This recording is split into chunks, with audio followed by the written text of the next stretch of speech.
Might be streaming. Let me see if I can see if I'm live. Oh, sick, I'm live. Nice. Well, welcome guys. I'm gonna wait for some people to come in. While we are waiting for people to come in, I'll kind of introduce what the live's about. Basically, McCamey Manor has, what have they done? They've created their first YouTube video in like 4 years. Let me see if I can pull it up really quick. How do I pull this up? Okay, there we go. Okay, it's all pulled up. It's right there on the corner. It was there the whole time. I just didn't see it.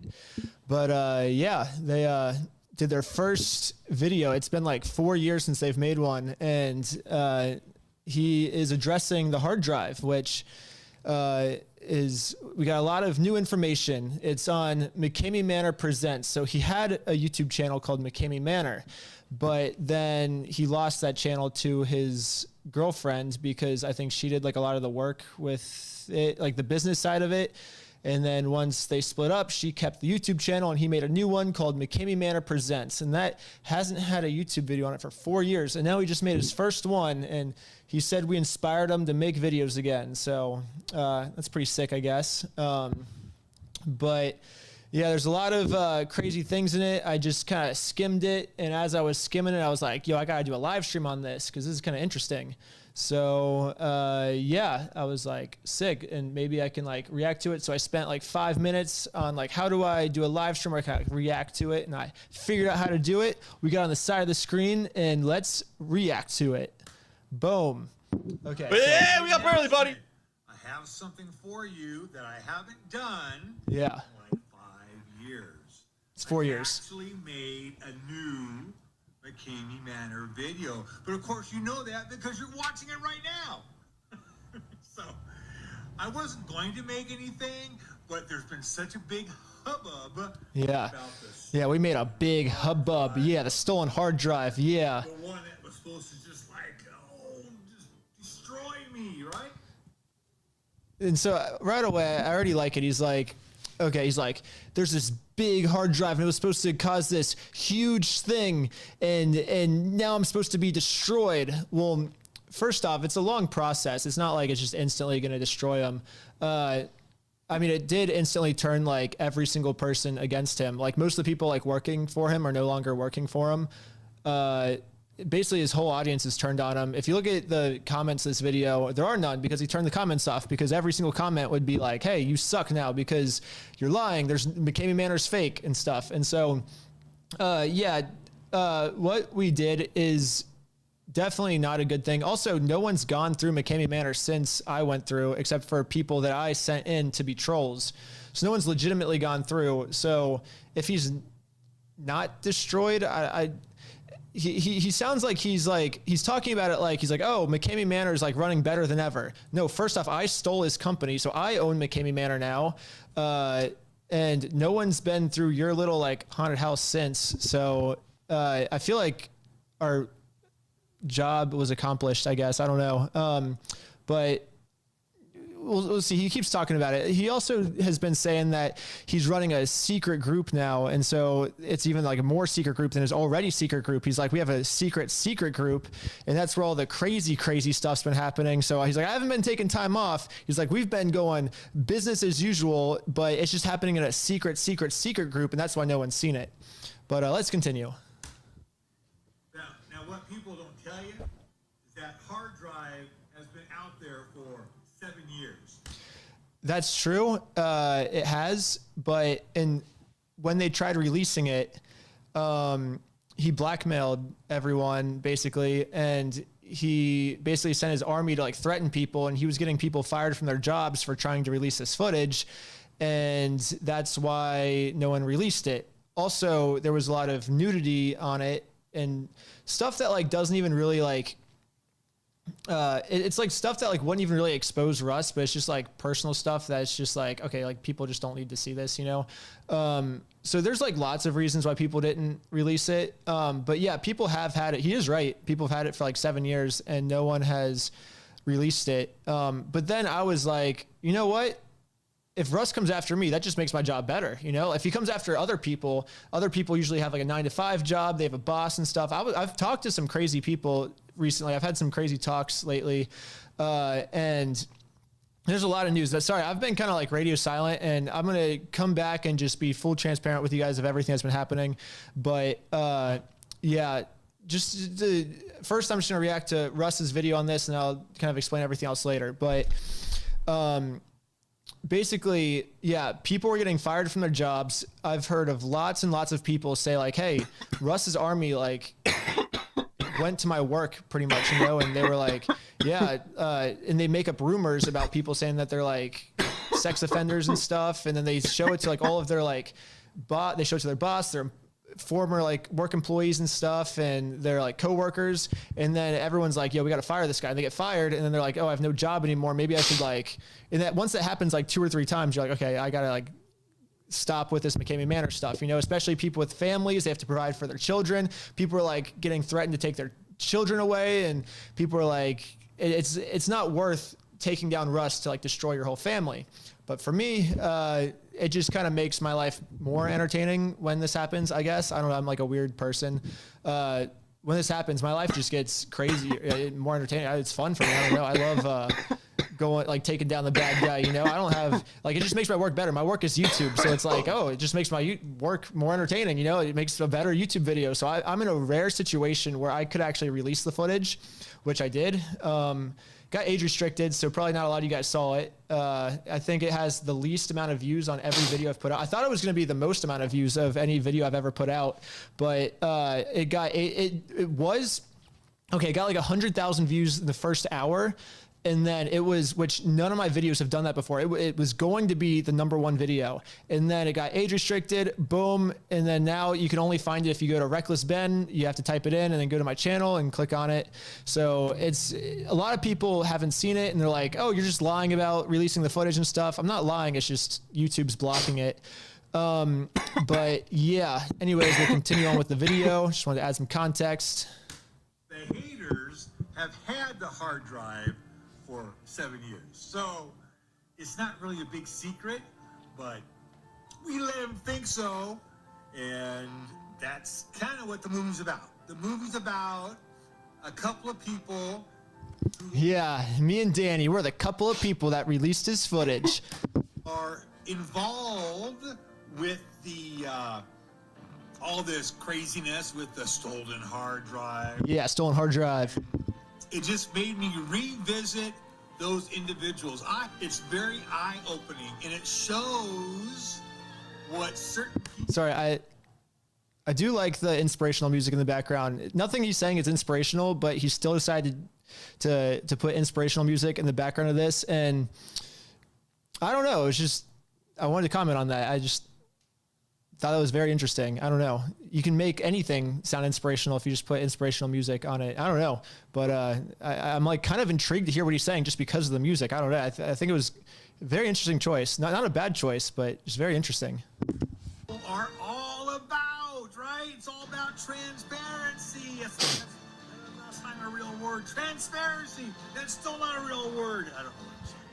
I love just the inspirational music behind him being like, transparency, it's not a real world, transparency. And there's nothing inspirational about it, but I feel inspired. It's great.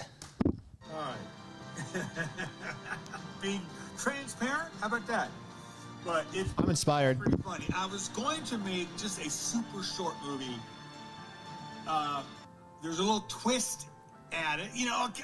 So I gotta tell you, Ooh, a twist. The haters, right? The haters. So you gotta thank the haters because they're the reason why. Yes, you're welcome. I am a hater, and I say you're welcome. If he's thanking the haters, I say you're welcome.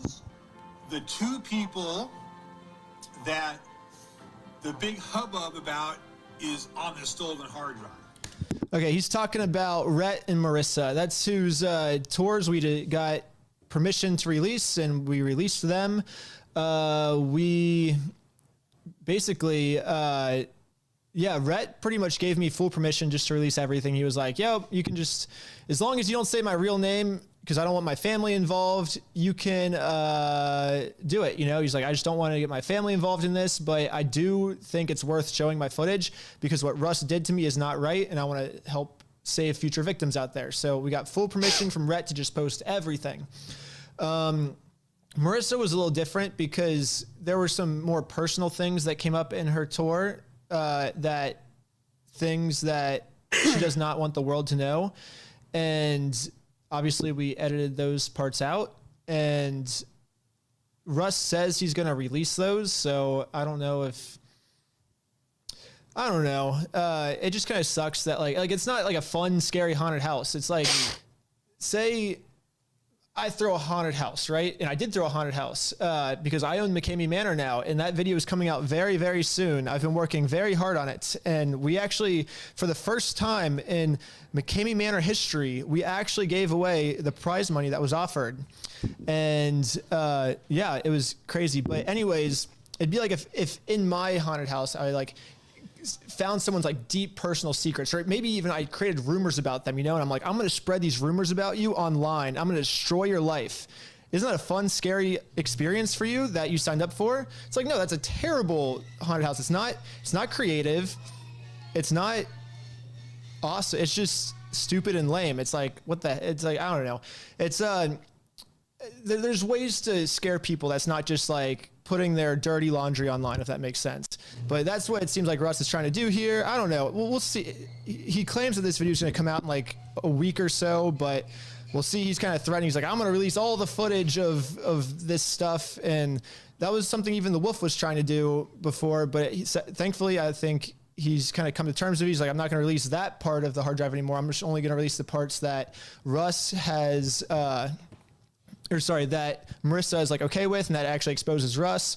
The stuff that's like personal to Marissa, we don't need to do that. But anyways, I'm rambling. Let's move on. And I won't give the names yet, but there's 2 tours that are like, oh my gosh, it's going to shut the matter down. Oh, it's going to lock them away. Okay. Well, I mean, it kind of did turn everyone against him. And that, with the Hulu documentary, did start an investigation. I know this footage particular did get to the DA, which started the DA criminal investigation, which is currently happening on him. So it is. And then there's also a different AG investigation or GA investigation. One of those letters of combinations. Yeah. The Attorney General, so the AG. I don't know yet. That was inspired by the Hulu documentary. Maybe plus, HELLBLADE. So that's why I brought early. It's going to get him taken down. So I don't know why he's still talking about it, like, oh, we're still running McCamey Manor, we're still thriving, alive and well. I mean, I don't know. It is a little sad that I think he's trying to like milk the last bit of like freedom he has, and he's like, we're still doing so good, just please sign up so I can get a few more tours before McCamey Manor gets shut down forever. But like even then, it's like I own McCamey Manor, and I'm throwing McCamey Manor the correct way in Los Angeles now. So it's like, I don't know what he's talking about. I don't know what he owns anymore. It's just come to my backyard and get squirted with a hose, which is not even legally McCamey Manor. Like it's literally just, it has no name. The haunted house isn't even named anything. It's just come to my backyard and get sprayed with a hose. But he's like pretending like he still owns McCamey Manor, even though I own it. I don't know. Not so much. I'm Rhett Silvis, and going through McCamey Manor. And basically what the rest of the video is I kind of skimmed it. It looks like it's just Rhett's tour, I guess, like, because he never actually posted the video of Rhett. He only posted the very end of him saying, like, you really don't want to do this, you know, like, it's scary. But he never posted Rhett's tour, and now he's finally going to post it. In my prediction, in my video, I said all he's going to do is he's going to show the contract signing, and he's going to show the reaction afterwards. You really don't want to do this if he ever does post a video. And so it'll be interesting to see what he posts in his video here, if he actually shows that there's no McCamey Manor, or we'll see if he still pretends like there's a crazy McCamey Manor and he just shows the before and after, and it's like, oh, well, if you want to see all the 2-mile zip line, if you want to see all the fun stuff, then you got to come here yourself. But let's see.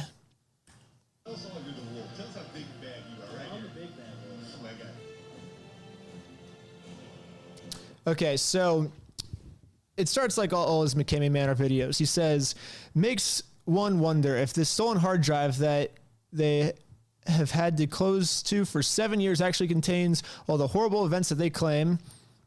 It's not we claim, we just showed it. Like, it's not like I'm like claiming, like making backlist claims I can't prove. I didn't claim anything. I just took the footage and posted it online with a little narration over top of it to make it entertaining, because a lot of it was boring. So I was like, okay, if I narrate over it, it'll be easier for you guys to understand and more entertaining. But I mean, you can literally just go to my video and watch it for yourself. Like it's not like I'm making claims. I'm just showing you what's on the hard drive. If it did, why didn't they run to the authorities 7 years ago? Because they were getting fired from they tried to, and then every time they did, they would just get fired from their jobs. And then Russ they would show, the authorities have seen everything that's on the hard drive, but Russ would show them his edited video, which makes everything look consensual, but really he's tricking them into consenting when they're not actually consenting. And we showed that on the hard drive. We showed that they were not actually consenting. They were faking consent.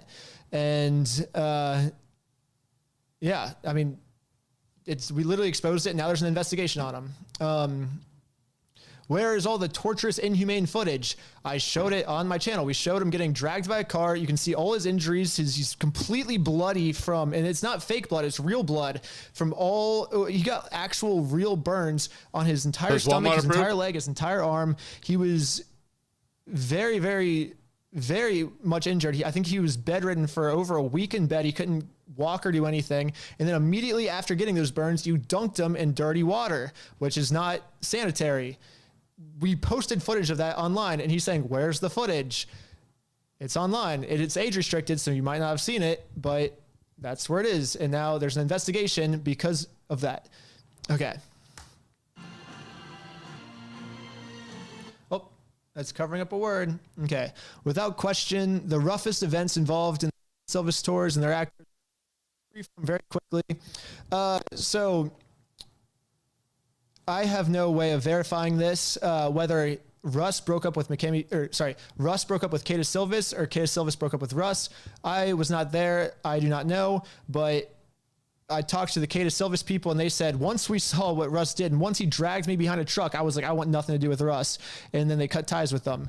That's what they told me. That sounds believable. Because if someone dragged me behind a truck that I was working with, I would. What's your question, and they bro? promised me they were going to give me a fun, entertaining experience. They were going to do something and then completely bait and switch me. I would probably want to cut ties with them also. So you doing Song Quest? Not today, bro. I kind of believe Kata Silvis on this one. I am not doing Song Quest today, but if you go to my YouTube, save name, and you subscribe to me, and you come through a few times, I will take requests from you. I just don't take requests from first-time chatters. Quit you guys, but I don't know, that's just stupid drama also that is not relevant, and Russ is just trying to bring it up. He's like, I got away from them, that's why they're bad. I don't know, that's up for you to make your own opinions. Who cares, really? I don't know. Without question, the roughest events involved in the Kata Silva stores were their actors. Okay, we already read that. Once you actually see the complete 4-hour tough guy Rhett show, the fact that I'm saying this now, they're gonna be very, very paranoid. They tried sending someone through McCamey Manor this weekend. So yesterday, someone was actually supposed to be the first person back into McCamey Manor. I forget what his name was, but I know a couple people, I think Danny Burke and a couple other people. I was supposed to get in a call, but it was Lydia's birthday and I had to celebrate her birthday. But I was supposed to get on we were all supposed to get on a call with this guy, and I think they all did. And they were basically like, hey, these like crazy like zip lines and stuff, like they don't exist. Russ is gonna use you for his own kink basically, and nothing is as it seems. Like you're basically just a pawn for him to get a little bit of satisfaction of, and then throw you under the bus and harass you, you know? And they basically showed him like, hey, these are what happens when you go through. And they showed him the behind the scenes stuff of what really goes on. Cause I think the guy, he's a really nice guy, actually. He was planning on going through. He was like, in his like intro video, he was like, I know that he's like, I feel really honored because I know there's like a 30, I think Russ said recently, he's like, he bumped the wait list up from 20,000 people to 30,000 people. He's like, now there's 30,000 people on the wait list, and it's in the secret group, and it's crazier. Business is better than ever is what he's claiming. And so the guy is like, wow, I got chosen. Russ made him feel special. And he's like, yes, I have this opportunity to this thing that I followed for a long time. And the guy is so sweet, but, I guess, I don't know. He just wanted to do something legendary, you know, and then they showed him some other extreme haunts that are actually more legitimate. They showed him some other like ways that he can push himself. Real victim doesn't fall victim to this stuff again. And yeah, it'll be sick. And we literally can just send a troll in. I think they said the investigation is going to take like a year. So we'll just send in a troll every week for the next year. And then, yeah, basically it'll be sick at the end. McCamey Manor will eventually be, Russ will no longer be able to, like legally will no longer be able to do anything, and it'll be sick. And then I'll be the last person that will have ever legitimately gone through McCamey Manor, and I'll be, nothing better than watching cool, the homie. They say I was the last person that took over. Go home from the but actually, bro, I'm not even doing anything, bro. I'm just watching this McCamey Manor stuff. McCamey Manor like made a new face and made a new YouTube. Manor is up and it is alive. I'm just in control of it in Los Angeles now. Nice. I'm gonna see what some of the comments are saying. Let's look at some of the comments. There's some super chats. I'll read some of the super chats really quick. Remington Bradley says, I believe independent journalism is more important now than it's ever been. It's amazing how you've been able to infiltrate / gain trust of certain groups. This McCamey Manor shit is fucking nuts. New Dead Vectors dropped 13 hours ago. A new EP. Dude, they put out like 14 EPs a year. You still playing the finals? Of course. I play the finals all the time. I've just been taking I took the last few days off from gaming and stuff, and like I just needed to take some days off. I like went so hard in the first 8 days of fucking the new year that like I've just been tired. Honestly, so and then I started dabbing a lot, and I got a new dab rig. So like I've just been sleeping. I've been dabbing and sleeping a lot, dude. It's amazing. But we're playing a story game today. I don't know what we're playing yet. How many games you at? 7. We're doing number 8 today.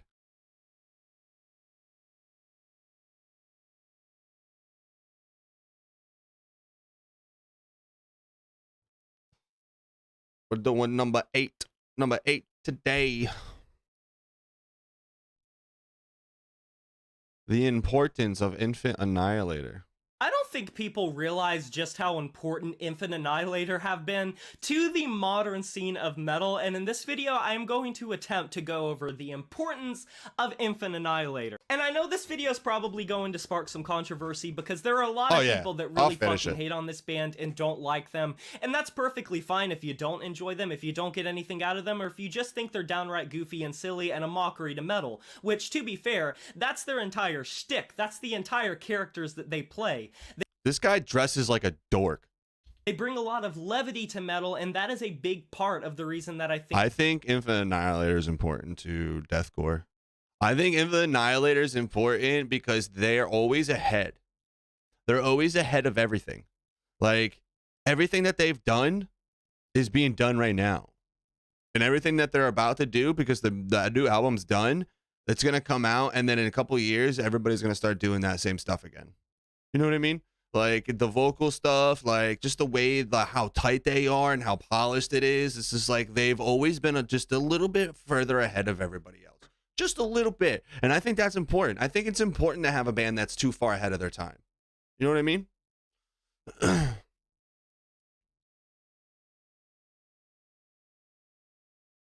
That too. Dickie has stated on his YouTube, on his Twitch, that that there is an idea floating around between Infinite Annihilator that they're going to become more grounded over the next couple of releases. That's what was said. They said that they might still do that they're still doing the stuff that they've been doing, but there is talks that they want to take their lyrical content and ground it, which could be huge. Which could be fucking huge, to be honest. If they take that lyrical content and change it to something that's more relatable and more grounded to, like, you know, what that'll get other people to like it, bro, I really think Infinite Annihilator could take the fuck off. I really do. think they are very important, because Well, metal can be a let's see what this fucking dork has to say, dude. Look at this fucking guy. He looks like a fucking dork. little bit too Look at his fucking necklace, serious bro. for its own taste. Look at his fucking necklace. Yeah, he's a dork. Look at this. Look at this pink thing right here. What is this?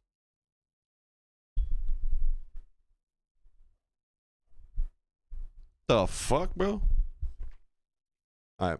We're not here to And make it fun of. doesn't We're not here to really make fun like of to stray creators. away from that, and I think that's a big reason that Electric Callboy have built up so much support. Is they go beyond the boundaries of what you typically imagine for metal, and they still make kick-ass music. And I want to emphasize that because that is very important. At their Electric Callboy sucks.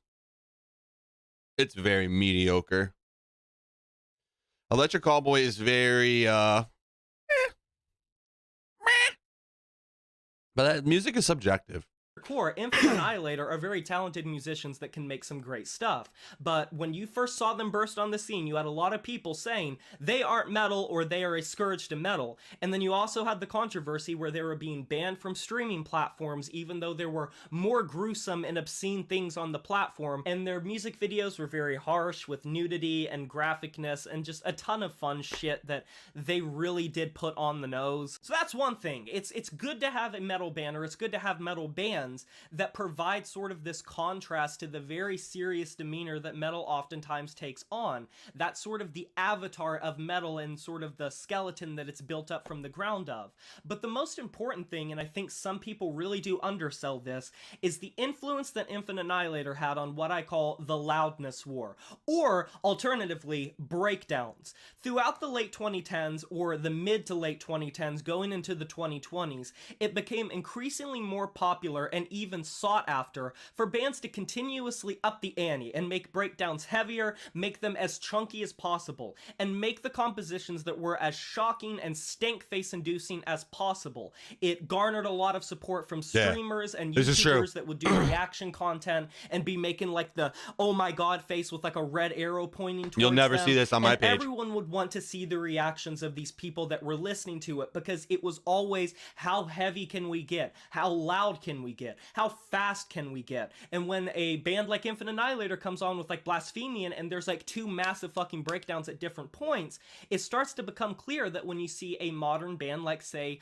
Jaluka or Lorna Shore that are including multiple breakdowns in their music, Infinite Annihilator's influence on the act of making things as heavy and huge as possible cannot be understated. Because as someone that frequented metalcore and deathcore, especially when Infinite Annihilator were gaining their stride, I really didn't see many other bands doing these multi-breakdown songs and trying to be as heavy as possible. There were definitely bands that were challenging the conceptions of normality or what could be accepted or appropriate with metalcore or deathcore, and there were tons, hundreds of very heavy breakdowns. But Infinite Annihilator were taking it to the next level and sort of transcending the genre with pure obscenity, with BPM that were unheard of, with technicality and efficiency that was just off the fucking chain. It was off the rails, it was insane and manic, with these insanely busy compositions that seemed unending and relentless, and the second you feel like you were about to get a breather, they'd hit you with a fucking breakdown that was the size of 15 skyscrapers coming down on you at once.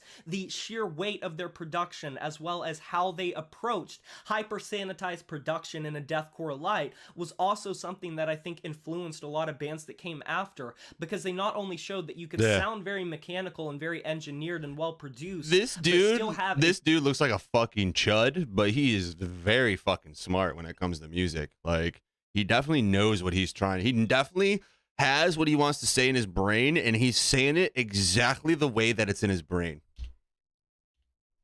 I can't do that. Edge and touch, and people ate that shit up, but it also divided the fandom of metal just as a whole, especially metalcore and deathcore fans. And that's saying a lot, because metalcore and deathcore have always injected other things into the formula, have always experimented with what was acceptable or not acceptable. And when you had this band challenging the conceptions of what was normal or what was like the norm in the genre, you could see this have influence on so many other bands. And that's not even talking about like music music videos, of people that were becoming more willing to challenge music video conception for metal and be goofy, be silly, be fun. And I think that not only for metalcore and deathcore, but for other metal subgenres, this really did push forward the loudness war aesthetic, because Infant Annihilator gained that steam doing that. And whenever something gets popular, you're not only going to have copycats who just want a cheap cash in and clickbait for what works and following the pattern and formula that has been proven to work, but you're also going to get people who put their own creative spins on it. So you have offshoots like Lorna Shore, which are very choir and orchestral instrumentation based, and so you're getting the breakdowns that are not too unlike what you would have gotten from Infant Annihilator's music, but it's combined with this orchestral and theatrical melodrama, and that's really interesting to me. I think Infant Annihilator also very much influenced the usage of crazy fucking vocals, and this is something that's less Infant Annihilator's doing, but I think it's also something that came a lot from them. Metal Yeah, it vocalists depends have on who's always tried mixing. to up the ante I of believe just they how mix and violent- master their own stuff too. I'm pretty sure Infinite Annihilator mixes and masters their in-house. Like they record everything in-house. Dickie does everything at his house. He sends it over and then they mix it. Or at least he was traveling overseas and because of the vlogs that they had. So honestly, at the end of the day, Infinite Annihilator is just a bunch of talented dudes that came together to do something fun, and it worked. and how grotesque they can be, but Infinite I do miss Annihilator Dan really Watson did being in popularize Infinite a lot Annihilator. of just the grotesque, layered, fucking 7-layer guttural growl, shriek, scream, banshee wail, all at the same time, and that kind of goes hand in hand with how they approach loudness and distortion and heaviness and brutality, to where people's expectations with metalcore and deathcore, and I think this could also be a good or bad thing, people became very desensitized and formed an expectation of what metal really was in that I need to sphere, listen to some and they Infinite Annihilator expect it tomorrow to at have work. the call out, the breakdown, and if it doesn't hit to the same degree, it's automatically held to a lesser standard because there's already been something that has been heavier. And I think that's one big reason that Infinite Annihilator quote unquote fell off over time, in terms of, like, take that with a grain of salt, I mean, like, not as popular as they once were. I think it's because they reached sort of a plateau, and bands will always reach this plateau where you hit that wall and there's not anything you can do creatively to really outsell yourself. And I would worry that, like, Lorna Shore might have this issue eventually, where is there going to come a point where you can't get heavier, you can't Lorna layer Shore your already hit it with grotesque Hand vocals Remains anymore, you can't make the production more massive. And I think that is the biggest issue with bands like this, and it's great music to listen to and it's fun and the brutality level is off the fucking chain, but you also have to account for the fact that you're gonna reach that point where you hit that plateau and you bash into that wall and there's nowhere else to go, because you've already seen what's under the carpet, what's in the closet, what's on the table, what's in the bed, and you no longer have these creative avenues because you've already pulled out all your bags of tricks trying to reach the new height and get that notoriety and get that publicity. So you get popular off of the extremity and intensity that you pose as a band, but you can't go past that, and so you are going to fall prey to either being stuck in a position where you have to change your style and potentially disenfranchise your listeners, or release something that could be seen as inferior or mediocre because it doesn't hit the same as the thing that made you blow up in the first place. And I think it's a very weird dichotomy and really interesting to talk about, but I would love to hear what your guys' opinions are of this topic and Infinite Annihilator in the greater metal sphere. You can let me know down in the comment section below. There is no wrong answer, and I would love to discuss it with you. Be sure to like this video if you enjoyed it, subscribe to join the review family today, and smash that notification bell to be notified of my future uploads. You know who it is, my name is Jay Morris, and hello, newcomer.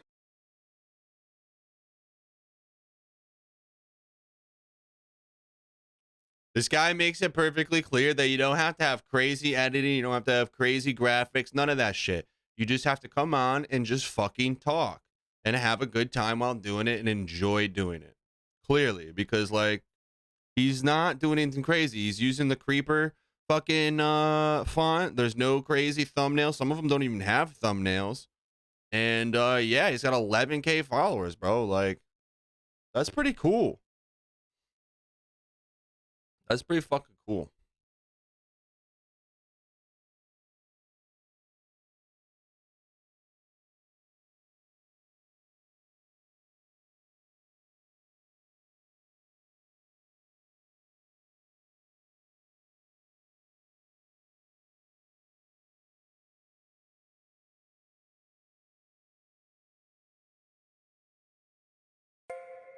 First, people doubted the Golden State Warriors.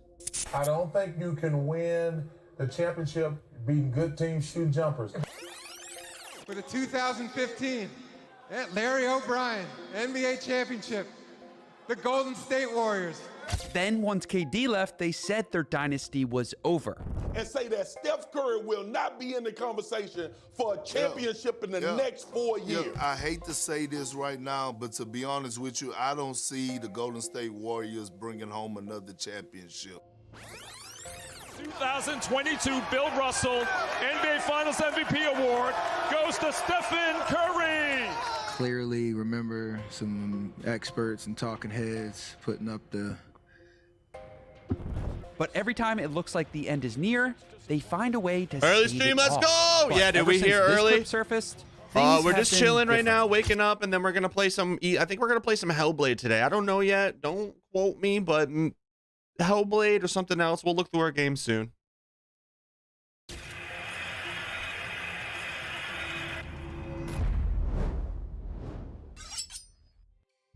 Now we're about How you doing halfway today, through the Braylon? season, and the Warriors have found themselves outside Braylon, you check of out the cover playoff yet, bro? You check out the cover yet, man? Make sure you check out that cover I posted a couple days ago. That shit bangs. picture. And with Chris Paul expected to miss time due to a fractured hand and Draymond's role with the team long-term coming into question, the 2024 Warriors are running out of options. As I told y'all, this team is cooked. Y'all thought I was crazy. This team, this dynasty, has ran its course, and we just have to face the facts. They're right here in front of us. Today, I'm going to figure out what's been ailing the 2023 Warriors and why the franchise could be over unless they focus on this one thing. Oh, Now, hell this yeah, isn't the Braylon. first time Appreciate the it, Warriors man. team has gotten out to a slow start over the past few years. Very But it happy is the way time it it's came happened out, with and I'm glad all three people of the enjoyed Warriors it. stars playing at full That's health. 70 what's views been so right now, and I different think that's lately? pretty Back when they crazy. won the championship in the I appreciate all y'all. 21-22 season, the Warriors averaged the third most threes per game in the league, and they defended threes at the third highest rate. But this year, everything's changed. Currently, the Warriors are 15th in the league in three-point percentage, which doesn't sound too bad until you factor in that they're chucking up the fourth most attempts from three per game as well. And on the defensive side of the arc, things are even worse. So what's causing all these problems around the perimeter for the Warriors? Well, Ball off to Thompson. He will fire. No. Easy. Thompson, another three. Thompson. Was in, actually saw him play in high school before he got to... Unfortunately for the Golden State Warriors, Klay Thompson's three-point percentage has fallen off a cliff so far this season. In fact, at just under 38%, Klay's shooting percentage is the worst from three of his entire career. I feel but bad, even with bro. his shooting percentage down, Klay is still letting it fly like it's Game 6 of the Western Conference Finals, shooting the ball from the furthest average distance of his career by a fairly considerable margin. Now, don't get me wrong. I love Klay Thompson. It brings me absolutely no joy to see him acknowledge that he's probably entered the last chapter of his career. We had a conversation about just enjoying this last chapter of my career and how... But the sad truth is Klay's right. He is in a different phase of his career now. And the more Klay pushes himself to play like a younger version of himself, the worse and worse he seems to play. When you want to get back to that level so badly, you can kind of get in your own way. Okay, enough That's about Klay. sad, for a minute. Let's dude. move on to a lesser talked about star on the team who's been struggling Imagine mightily. Andrew spending Wiggins. your entire Warriors. Then once KD left, they said to a lesser talked about. Imagine spending your entire life, your entire fucking life, training to be a basketball player to play in the NBA, and then you finally hit it and you do everything you want to do, and then it's the decline, dude. What do you do with the rest of your life? Like, all you know is basketball. It's just, I don't know, dude. That sounds so scary. About star on the team. Who's That been dude, when he was talking right there, he looked so fucking scared. struggling mightily. Andrew Wiggins. When the Warriors won the title back in 2021, Andrew Wiggins looked like he had finally figured it all out. But unfortunately, he seems to have lost it again. Eighth best in protecting the ball. Wiggins missing that three in 7 seconds. Wiggins did well on the catch there. Putting it up and out. Talk some sense into this guy. Just right again. 3 times will not go on a try by Wiggins. So far this season, Wiggins is shooting his lowest field goal percentage of his entire Warriors tenure. at 42% from the field. And from three, it's even bleaker. But perhaps even worse than his field goal percentage is his reluctance to shoot the ball altogether. The corner for Wiggins, baseline, and should have shot it. In fact, at just under 11 attempts per game, Wiggins is currently shooting the ball the fewest times per game of his entire career. With some of the Golden State stars being less reliable on the offensive end, you'd think Wiggins would start to take on a larger role. I mean, this guy was the former #1 draft pick. He's averaged 20-plus points per game multiple times in his career. He's in his prime, but for some strange reason, Wiggins seems less involved with the offense than ever. It's crazy. Now, who knows exactly if this is Andrew's decision or the Warriors coaching staff prioritizing players like Jonathan Kuminga and Brandon Pojamski. I blame Andrew's lack of interest. But speaking of crazy... Look at this, look at this. Dunk! Oh, man. Well, that's good. Knock him the fuck out, bro. After assaulting not one, but two very large European players, Warrior star Draymond Green was suspended indefinitely. And that definitely has caused problems for the Warriors. Because even if you hate him, it's undeniable that Draymond Green is a crucial piece to the Golden State Warriors franchise. Watch this play the Warriors ran against the Thunder a few weeks ago. Draymond fakes the handoff to Curry, and the Thunder buy it. He rolls into the lane, Lou Dort rotates over, perfect lob to Gary Payton. Just some brilliant decision-making and ball movement all built around Draymond Green. And that's just the first clip I could find. This dude's whole career is littered with dimes like this. Whether it's rocketing passes to open shooters on the wings or dishing out picture-perfect bounce passes. Draymond Green's playmaking is a huge component to the Warriors' offensive success. And defensively, he may be even more important. Sure, his steals and block rates are slightly down after 15 games, but Draymond still provides the Warriors with the much-needed defensive versatility and even more specifically, toughness that they need. Going into the season, the Warriors had the shortest average height of any NBA roster. And after losing Draymond Green, they've gotten even shorter and softer. So yes, the Warriors of old may have revolutionized basketball with their unique small ball style, but by the looks of it, those days are over. Without toughness, freak athleticism, or sheer size, it's especially can't play the hard to same get way points for in the fucking paint 7 years and expect as it of to today, stay. the Warriors have scored the fewest points in the paint thus far this season. Then on the rebounding side, the Warriors have ranked 3rd in total rebounds per game, but in the last few games, they dropped to one of the worst rebounding teams in the entire NBA. And now I know what you're thinking. Isn't Draymond's suspension already over with? Won't the Warriors just get better once he returns? Well, maybe, but this doesn't solve the underlying issues. Like, are the Warriors really sure that they can keep this ship afloat much longer? And do they even want to? I mean, Draymond's antics have cost the team a lot in the past. And every time it looks like Draymond has learned his lesson, he goes and does something even more reckless. This recent suspension has caused unnecessary panic and turmoil in the franchise. It's put more pressure on the veterans. The young players have lost trust, and for the first time in years, it feels like the Warriors might be forced to do something drastic. Unless this man takes over.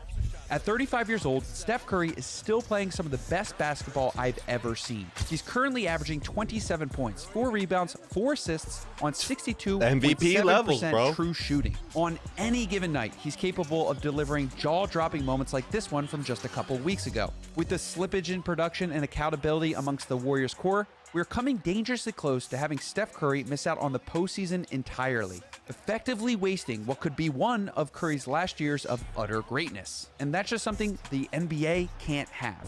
So it's time to talk about the only thing that matters when it comes to the future of the Golden State Warriors. And that's doing whatever makes Steph Curry happy. Steph is one of the few stars in the league that has earned the right to control his franchise and get what he wants. LeBron has done this with recruiting Anthony Davis. Giannis has done this with keeping his brother on the Bucks. Now, what about Steph? To be honest, I have no clue what Steph Curry truly values at this point in his career. Does he want more championships? Probably. But would he be willing to trade away Draymond Green and Klay Thompson to get them? That part's harder to predict. But for now, let's pretend everything's on the table and look at a couple different paths that the Warriors could take to keep Steph Curry from leaving the Bay. Path number 1, the last dance.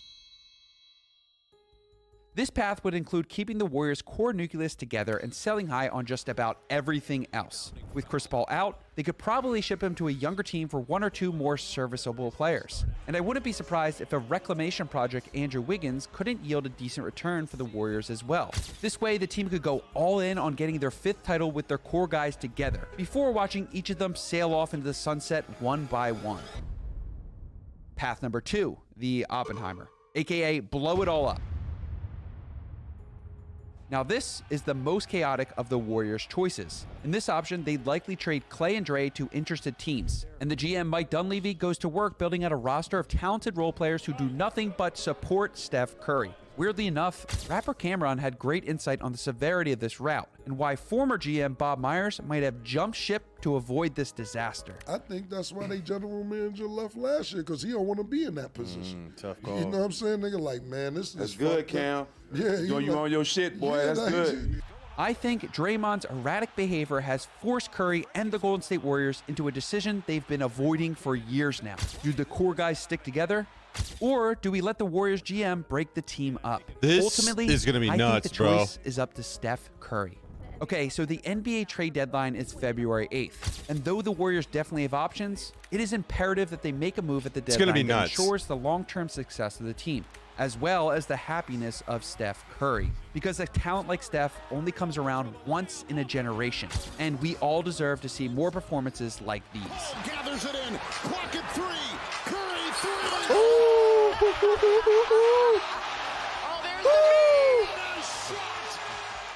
Comes out left wing, behind the back, an ankle breaker on Chris Paul, and he knocked it. They do have a timeout. Decide not to use it. Curry, way downtown. Bang! Bang! Oh, what a shot from Curry! Dude, he's so good. Hate Steph Curry, but he's so good.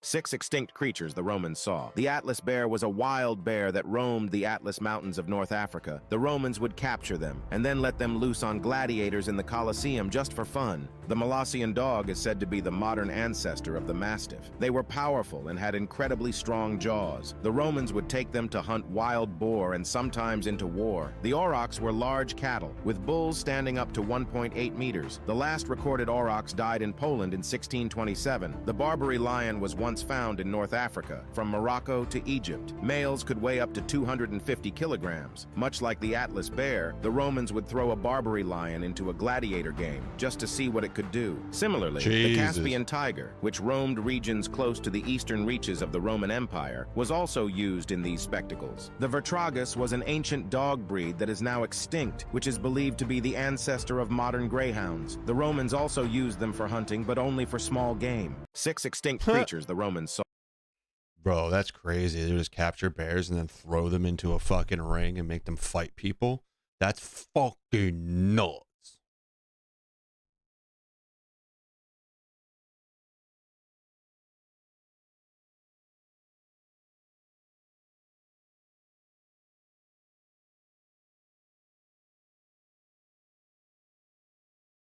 Yo, Ronnie Radke's a fucking loser.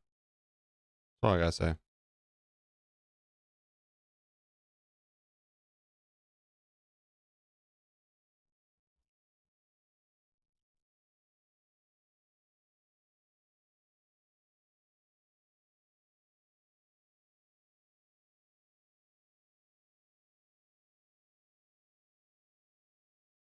Damn, bro, they haven't been posting like shit.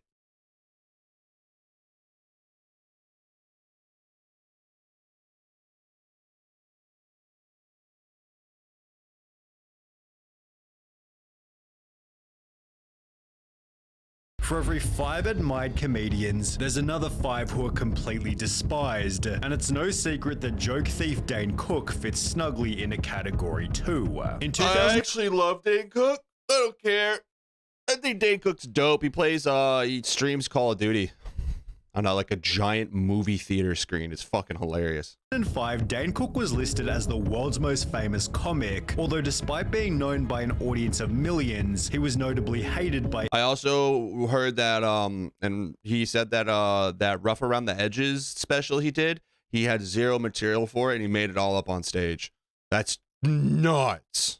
Every other comedian. A comedy radio host stated, "Not one comedian comes on my show and says I'm so happy for him, which is weird. They can't stand this poor guy, the reason for which being jealousy, at least according to Dane." A lot of jealousy, a lot of animosity that I, at a young age, was famous, hanging around with beautiful women, rich. Although the real reason might have been because Dane had stolen their jokes, given he was called out for copying a bit done by Louis C.K. You can name your kid anything you want. I like that part. Yeah, but like Louis C.K. fucking, you know? Like a name with no vowels. Essayed women, so who cares?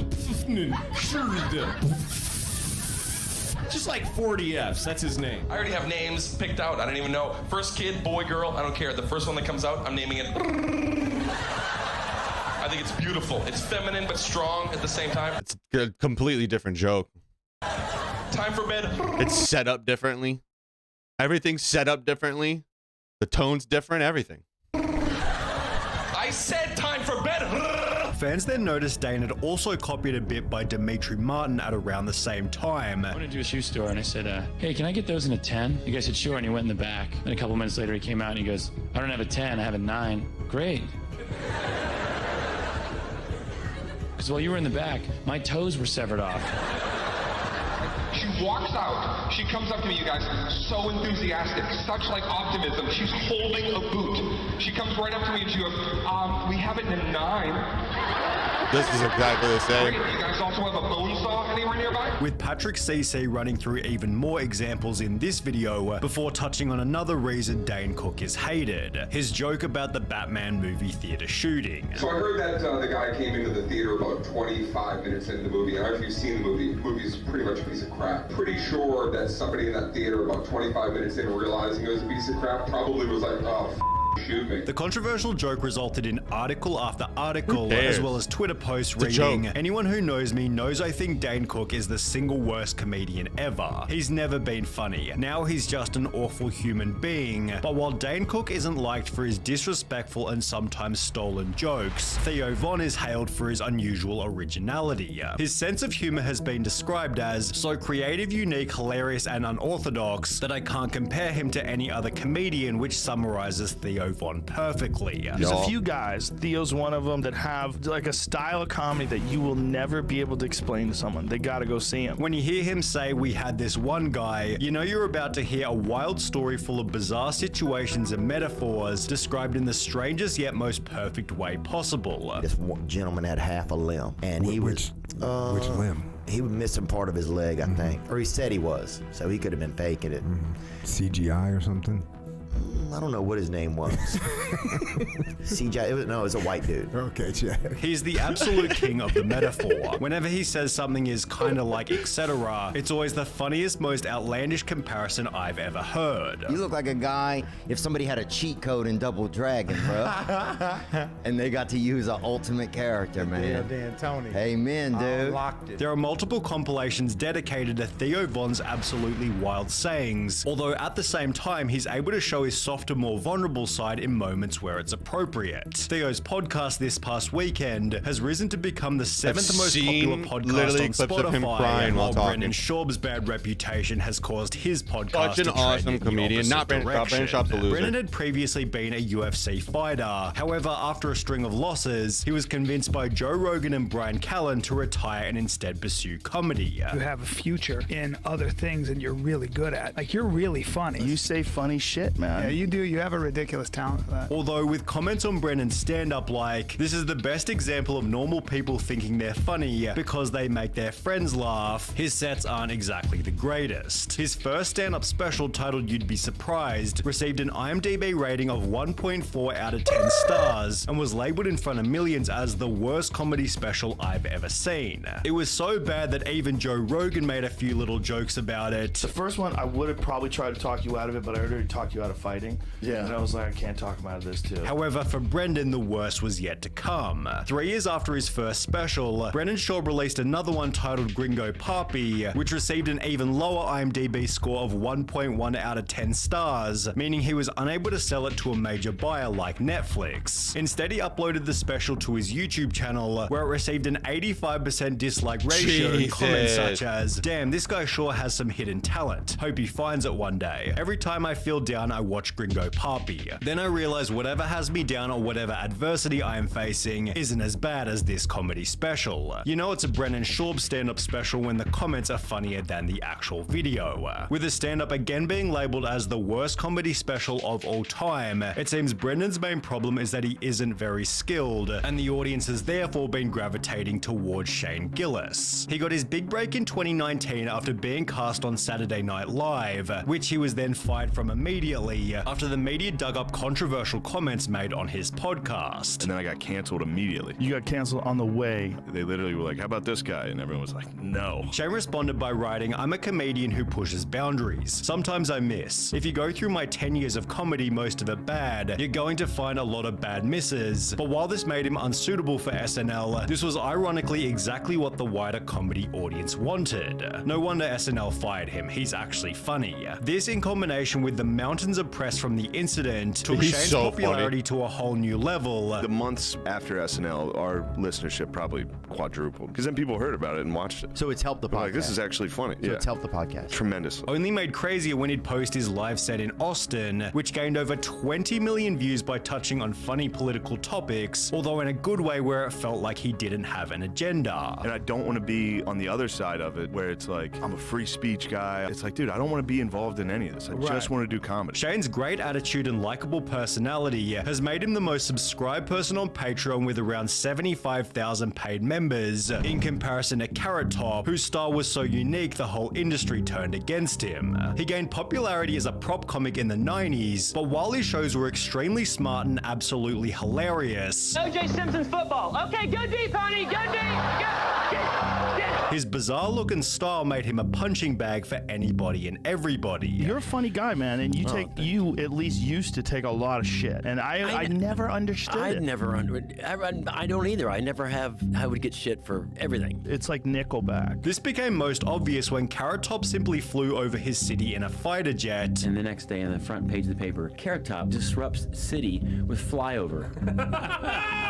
And everyone's up in arms because the building shook and everybody was like, oh, what, there's a war happening? and I think they were really, honestly, just pissed because it was me. And in a Reddit thread talking about him, the only reasons people had to hate Carrot Top was he's annoying, not funny, and comes across as a gigantic douchebag, which pretty much confirms the theory. Carrot Top's name has become synonymous with bad comedian we should make fun of. In another article, Carrot Top was described as the most successful comedian no one will admit to liking, with one of these haters being another comedy legend. So is Bill Burr just going coals on me? I mean, just right? I mean, just bad. Who then apologized to Carrot Top after meeting him in person. And then when I finally meet him, he was like, dude, I'm so sorry. Like, he came and hugged me. And Carrot Top was hated for so long that he's now considered a legend. They're kind of like saying, you know what, geez, he won't go away. We've been ripping on him, but he's for some reason, he's still around, and you know what, he can stay now. You had somebody earn my wings. With Bobby Lee having earned his wings in a similar kind of way. One of the things that makes Bobby Lee so likable is his ability to laugh at himself for the sake of audience entertainment. Bro, you're the worst looking of all of us. What do you think he is out of 10, for real? You're a 2, buddy. 2, buddy.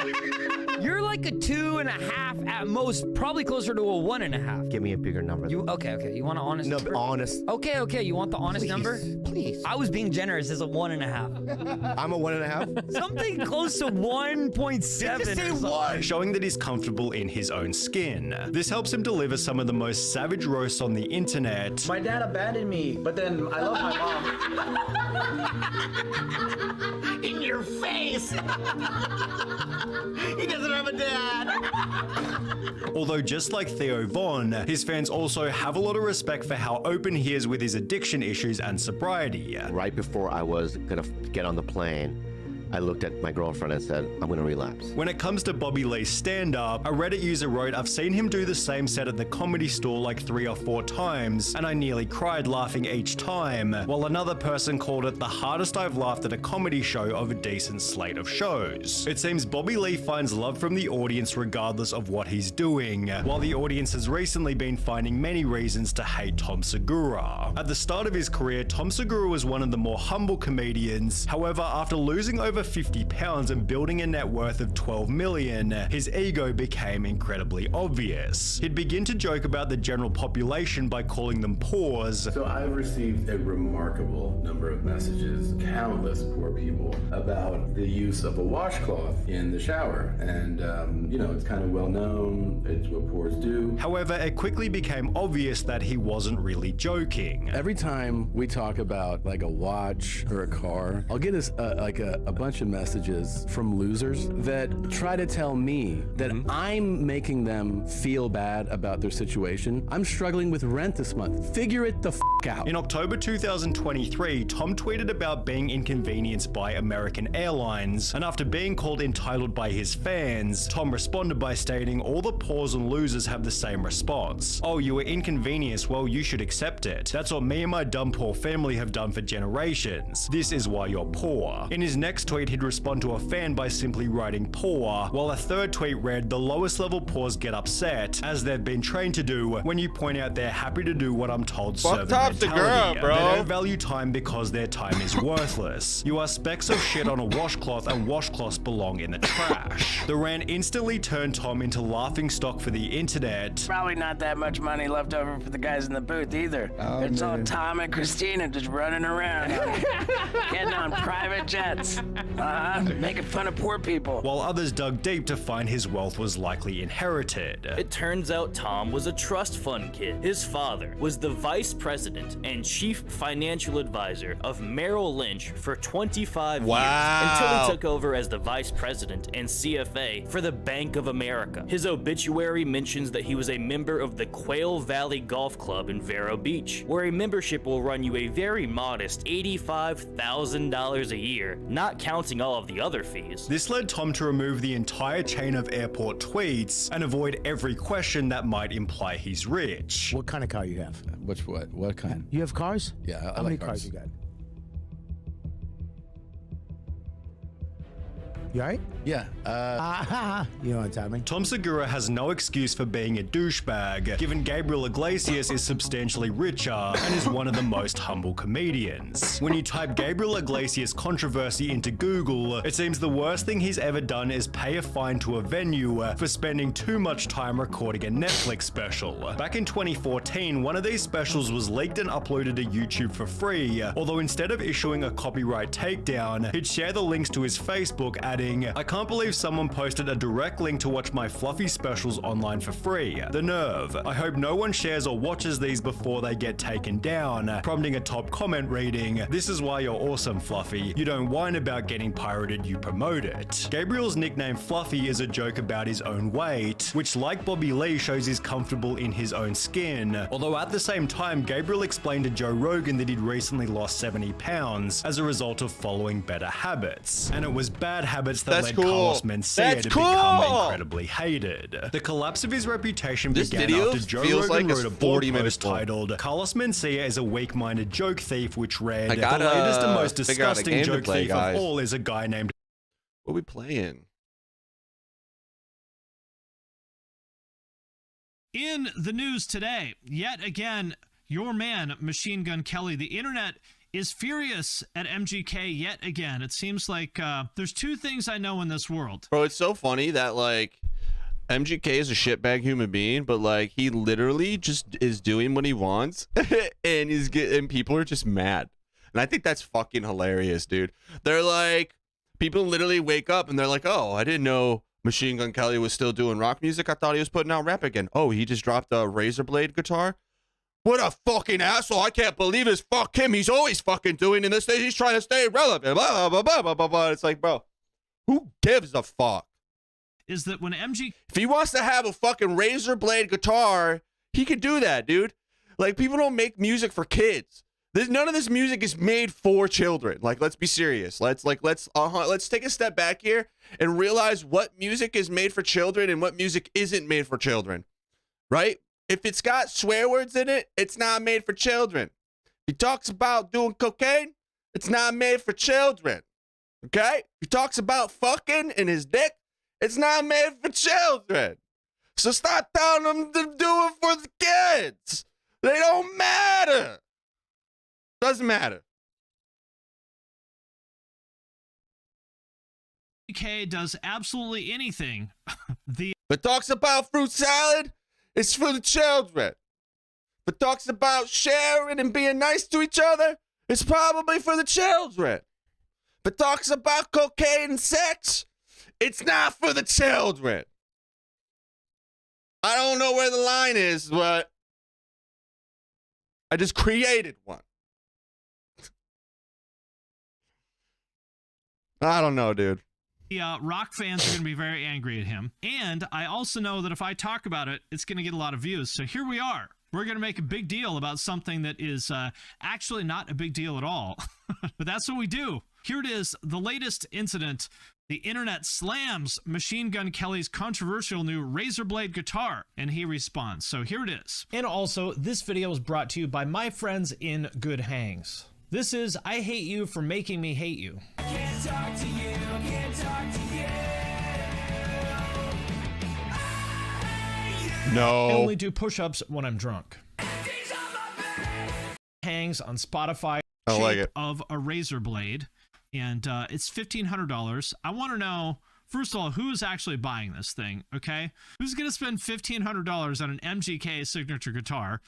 Number one. Number two, who wants a guitar that looks like a razor blade? I don't know. I saw this, and to me, it was just sort of like, I don't know, just sort of like a non-event, right? Like, I would Like, see cool. this and I go, oh, MGK Whatever. has a new guitar, and it looks like a razor blade. Like, Makes sense. that's the amount of fucks I give, right? To me, what I interpreted this as is a reference to, I interpreted this as like a punk reference, right? Because Sid Vicious, I'm trying to find it, but he used to wear like a razor blade as a necklace, which I can't seem to find. But people would wear like razor blades as a necklace, you know, back in the punk days. There's also the old Judas Priest album called British Steel.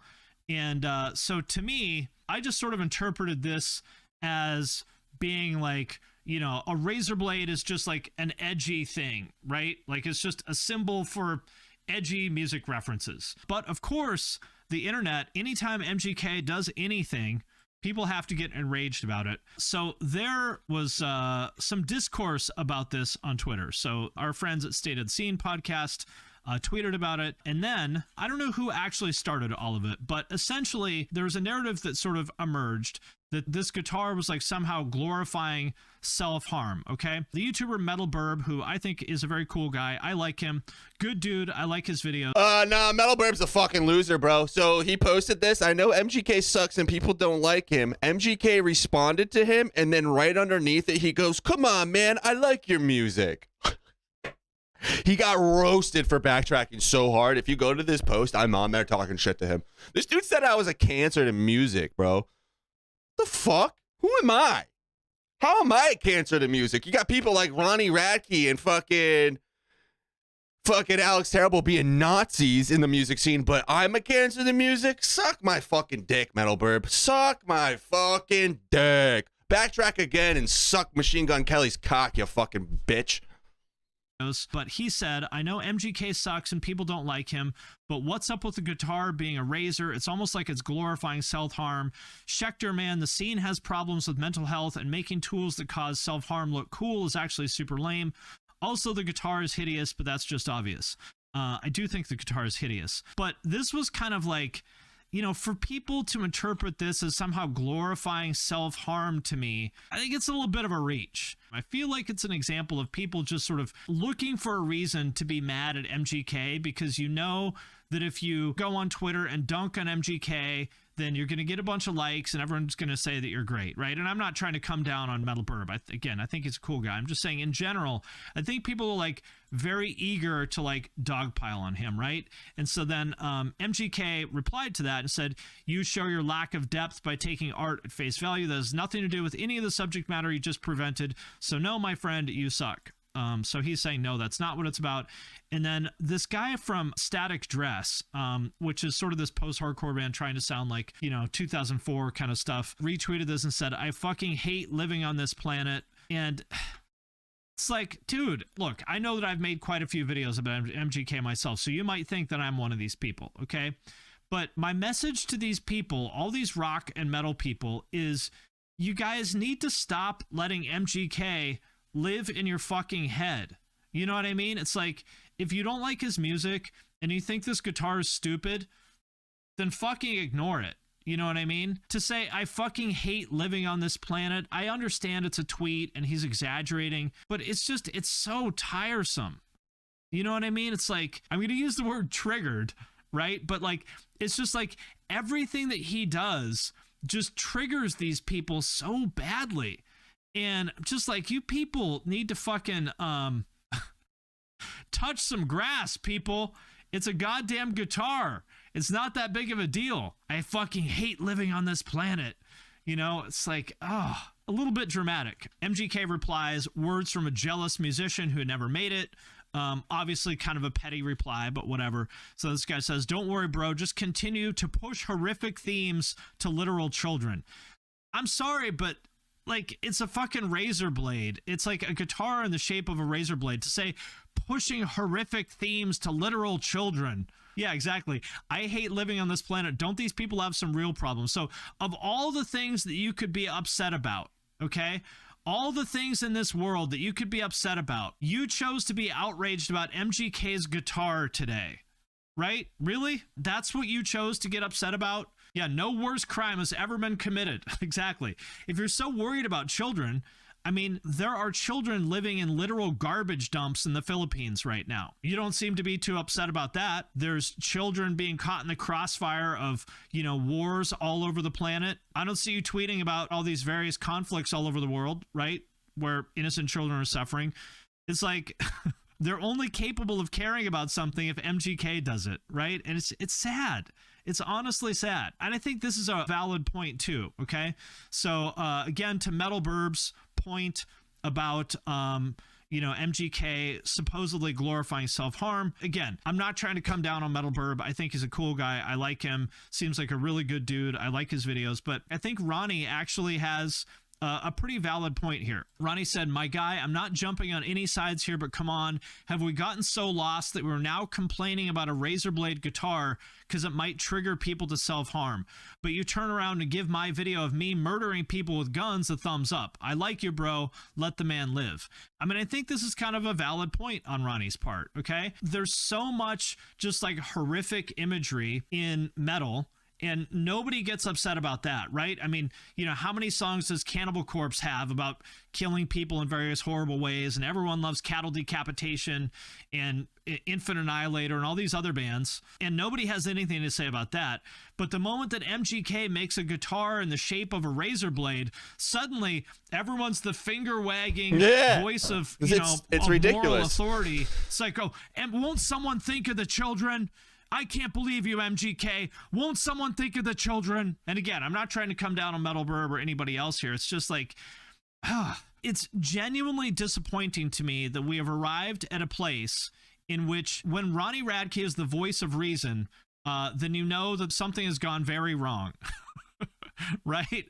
That's the problem. Yeah, I doubt MGK is influencing children. Exactly. He's not. Like, children are not listening to MGK. Yeah, shouldn't we be more concerned that the sight of a razor blade would cause some to self-harm? Exactly. So what are we going to do now? If the logic here is that the sight of a guitar shaped like a razor blade might cause some people to self-harm, well, are we now going to ban actual razor blades? Because presumably seeing an actual razor blade would be even worse, right? Now, we know lots of people abuse alcohol. Are we going to ban alcohol from venues, right? Like, are you not allowed to get a beer at a show because there's some people who are alcoholics? Are we going to ban hamburgers from movies? Like, you can't eat a hamburger in a movie anymore because some people are addicted to food and are morbidly obese, right? It's just like, when I see these metal and punk fans suddenly, you know, get into this like hand-wringing, pearl clutching kind of mode about something that's obviously so trivial, it's like, it's like, have you guys become the fucking easily upset, like triggered boomers of the 80s, right? I mean, that's what it's come to. You guys are the thin-skinned boomers. And then Ronnie with the fucking kill shot here. Ronnie says, my timeline is just a bunch of 15-passenger van bands complaining about MGK. It makes me realize so much. And here's what it comes down to, is it's really that. It's like the metal scene and the rock scene has just become such a bunch of like thin-skinned fucking haters. Look, MGK seems like a very irritating person, okay? Like, I don't want to be friends with him. He seems like the kind of person that would probably be very annoying to be around. And I think he says a lot of, you know, dumb shit. But like, of all the people in music for you to be upset about, he's like very, very, very low down the list. And what it comes down to is people just don't like him because they don't like his personality, right? And so because they find him off-putting, they find anything they can possibly do to fucking, you know, use as an excuse to go dunk on him on Twitter to get, you know, internet points. Yeah, exactly. Bands jumping on the hate train to stay relevant. That's what it is. And I think this is just sad. It's sad that this is what the scene has come to, is that it's exactly what Ronnie's talking about. A bunch of 15-passenger van bands complaining about MGK. Losers hate winners is what it comes down to. It's just sad. It's sad to see. The other thing, which you could say, I think very reasonably, is even if this guitar was a reference to self-harm, which I don't think it is, but even if it was, this is an entirely reasonable take too. Machine Gun Kelly doesn't push people to self-harm. He takes them from that dark place. That's why it's important to learn about the person you want to throw to wolves just because you had one thought about them. I mean, isn't this the argument that people make about all the negative, you know, angry lyrics and metal and stuff like that? It's like, oh, this is cathartic, and by talking about it, it helps me get over it. Isn't that the argument that we all made to our parents, right? Like, oh, yeah, these are like angry, violent lyrics, but it helps me feel better by sort of getting this out of my system, right? So it's okay when when your favorite metal band does that, but when MGK does it, it's not okay, right? That's apparently what's going on here. This really sums it up right here. This is the fucking rock and metal scene right here. Machine Gun Kelly haters searching the internet day and night for any and every reason to dislike him. This is what it comes down to right here. This is the state of the scene, you know? And look, you can think MGK sucks. That's totally valid. You can think that he's an irritating person. You can, you know, wish to never hear his music for the rest of your life. Totally fair. You can think this guitar is stupid. It's totally fair. But it's like, this is what it's come down to. It's like everybody in the scene right now is such a goddamn fucking hater. You know, Sleep Token breaks out, everyone starts to hate on him. Bad Omens breaks out, everyone starts to hate on him. MGK does anything, you know, the hate train leaves the fucking station at 1,000,000 miles an hour. You know, that's what every fucking time anybody has any kind of breakout success, everyone is just, it's crabs in a fucking bucket trying to like drag them back down, you know, into the miserable fucking place that all these people live. I think it's funny he's able to piss people off that much. I think that's funny too. And, you know, that's really the message I would say to these people is like, don't let anybody live in your head rent free like this. Like, you guys really let him fucking play you like a fucking violin. Right? Like, he's like the puppet master that all he has to do is like say something on Twitter and all of a sudden you rage and lose your shit. You know, if you really hate this guy, just don't reward him with your attention. Just fucking ignore him. That's right. Remember when it's revealed that the Joker's biggest fear is the day everyone stops talking about him. That's the message here, people. If you don't like something, it's totally okay. Right? If you don't like MGK, fair enough. But just do not let this man live rent-free in your head any longer. Do not let anybody live rent-free in your head any longer because, yeah, it's just you only have one life to live. Like, in all seriousness, to spend the precious moments that you have on this earth, you know, raking MGK over the coals for his razor blade guitar, it's not the move. That's what I think. That's not the move, people. Go outside, touch grass, touched some boobies, once you've squeezed some boobies, I know it's probably hard for a lot of you people to squeeze some imagine. boobies. What that up, Tor it the is Hunter? possible that a woman will let you touch her boobies. How you But once doing? you do that, once you Let's touch some boobies. Tor the Hunter, how are you?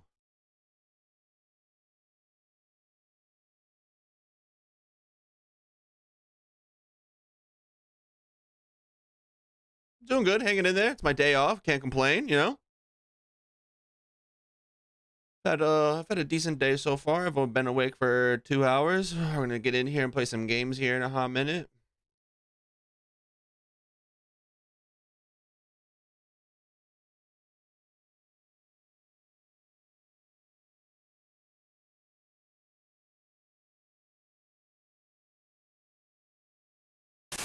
The horrific case of the penis man? What is this? Penis man.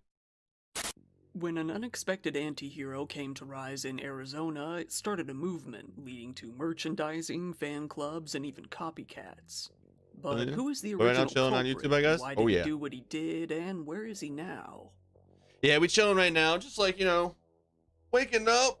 We got all day to play video games, you Normally, know? the holiday season is a time for I like joy to and learn about celebration. random shit Some happening. people are out there having dinner with their families, maybe exchanging gifts. Others out there are celebrating in pretty different ways.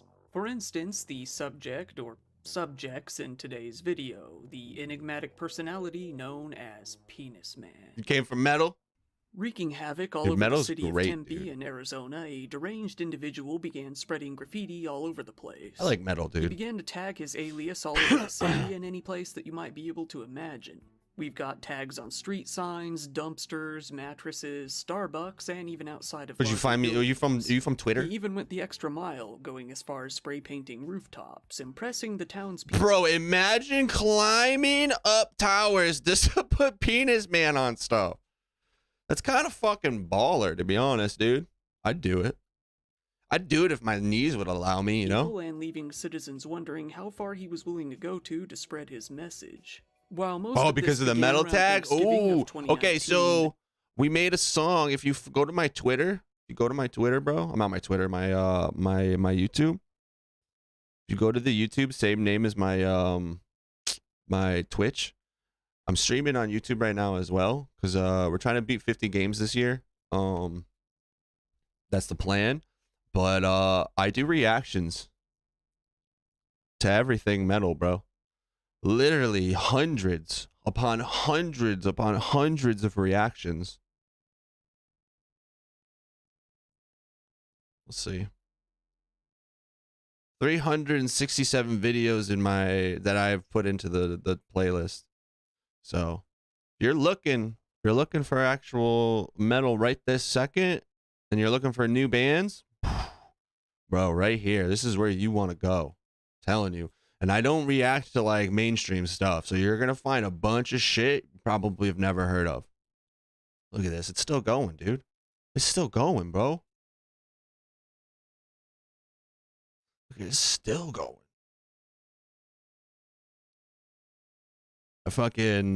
I love new music. I think new music doesn't always stick, per se, but I love listening to new music. Well, actually, we'll put on some music right now. I'm gonna take another dab, just because I can.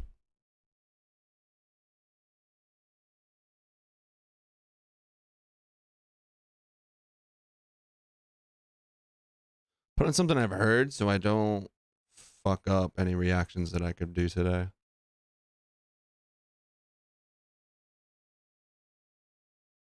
Wool is crazy. It's been a minute since a music reaction. Yeah, tell me your favorites, Tora. The last one was Avo. I don't remember, bro. I have a couple. We have a couple from the other night. This Saturday is the music stream, so we'll be doing music all Saturday night. I've heard of Cradle of Filth, Lamb of God. I've heard of Bloodbath, Death, White Zombie, Rob Zombie. Yeah, that's actually like legitimate, like just straight up metal. We just watched the Rob Zombie's Halloween 2 last night. It was very awesome. Let me go grab my weed and my bong. I'll be right back.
Yeah, I've only heard of like maybe half of those.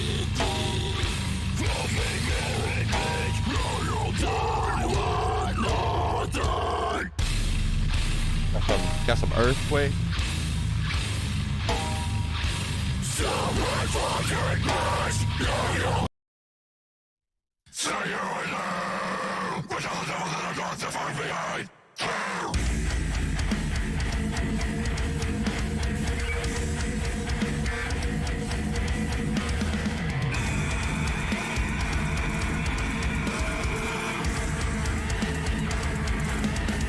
Send me one song.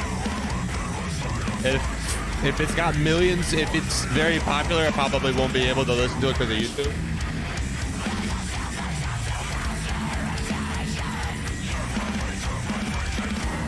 Ooh, this weed stinks. What is this? Earthquake. I got some Earthquake sativa, 29% THC. Total terps, 3.6%. Oh, dude, I'm about to get fucking roasted.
Yeah, send it through though.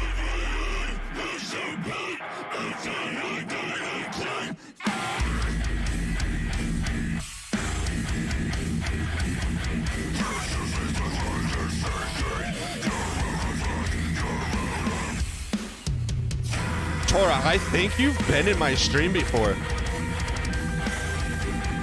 Because it doesn't say first time chatter. You've definitely been here before. That's funny.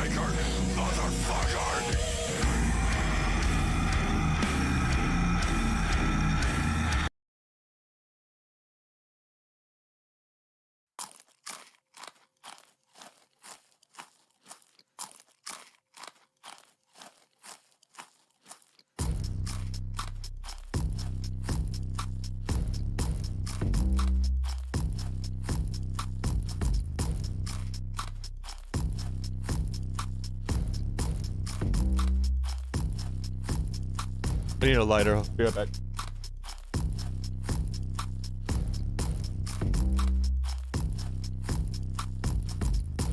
More swagger.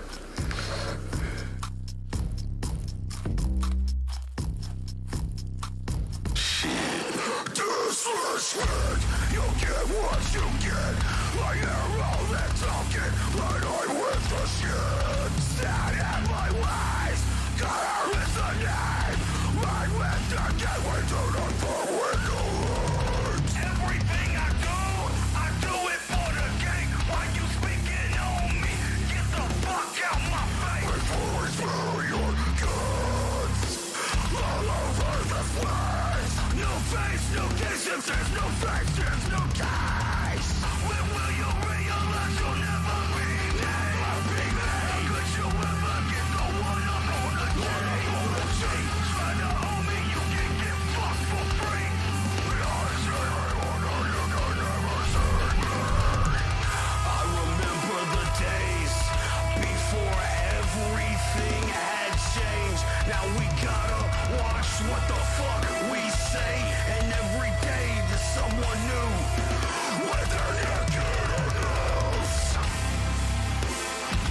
Came in here with 0 channel points.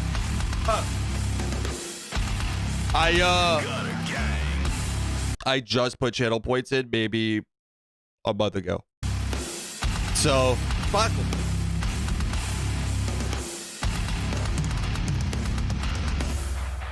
You know what it is? Get your wings split, bitch. Growing hatred, your soul is. I don't do reactions or requests for first time chatters, and your name didn't say first time chatter, so that's why I'm gonna do it. But after this song.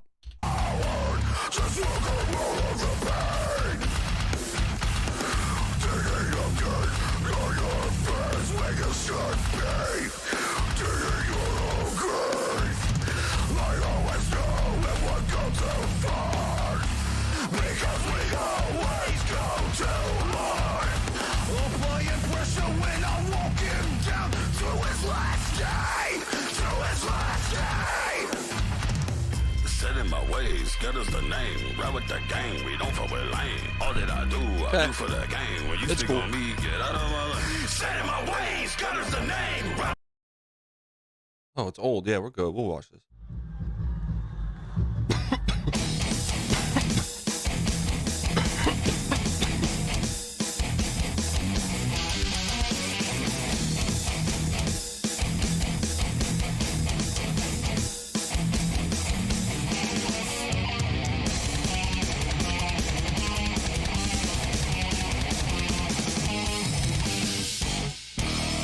$360p.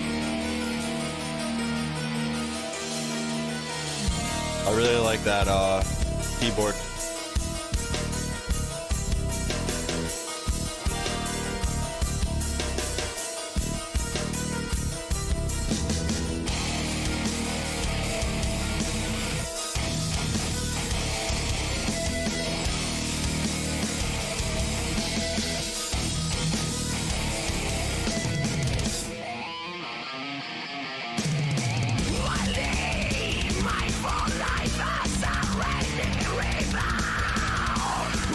You can tell it's older.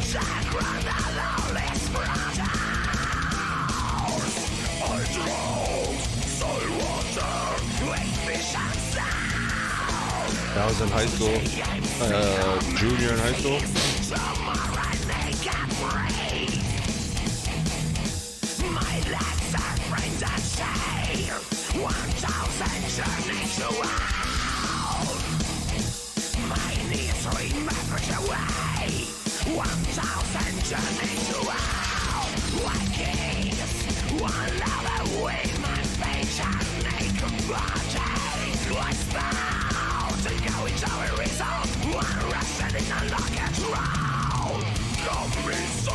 My friend, just stop and jump around. Here I am, the man of Gia. I saw everything I count. Down, down, from centuries. 1,000 memories. Down, from centuries.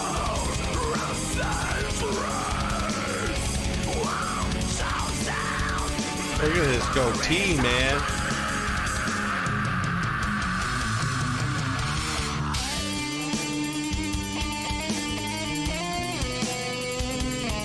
He's got the same bald spot I do.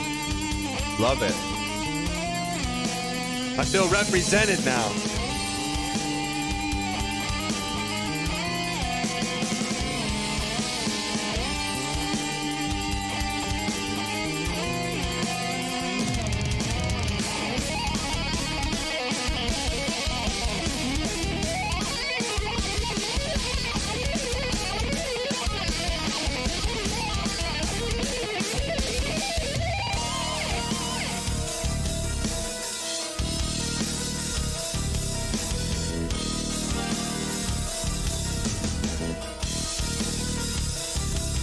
It was pretty good.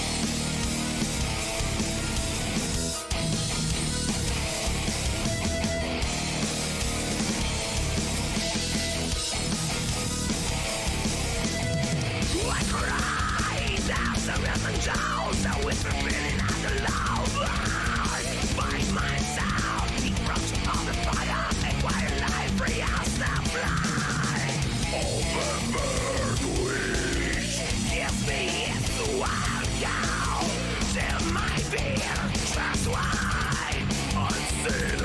thinking of you. Dark water, roses rays, 1,000 memories. Dark water, roses rays, 1,000 memories of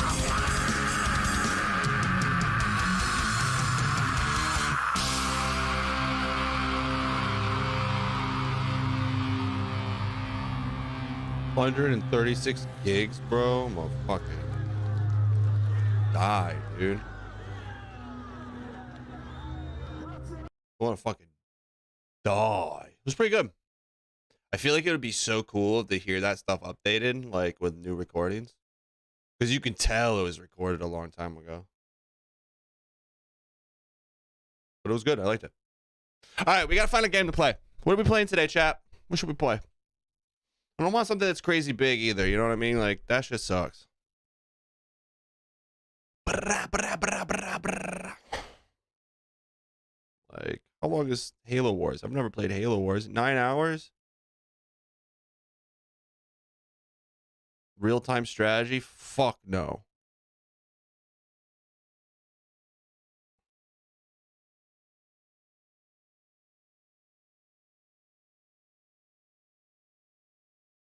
$11 hours? Nah. I don't want to do that.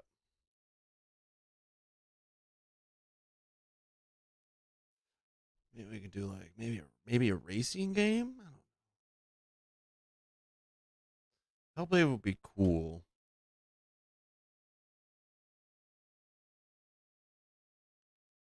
How long is the original Halo though? 9 hours.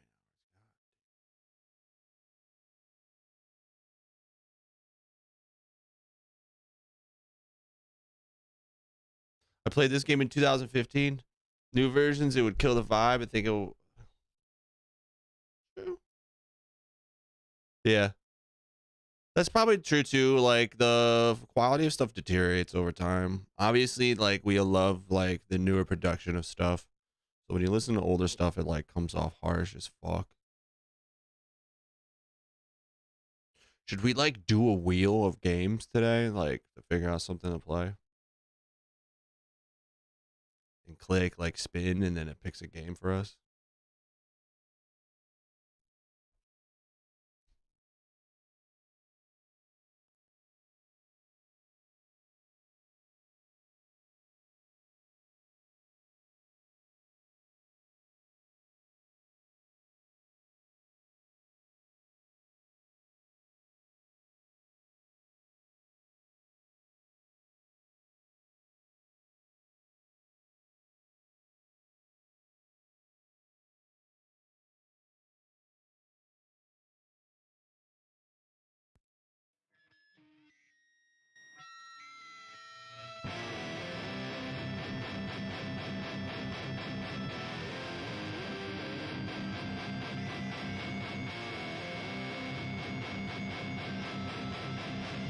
So State is making remakes of songs from the first 2 albums they did, just don't work as long as them. I feel that. That's how you're gonna choose? Dude, I'm trying. There's so many games that we can play that it's hard to pick. And I don't want to pick something I'm just not gonna like either, you know?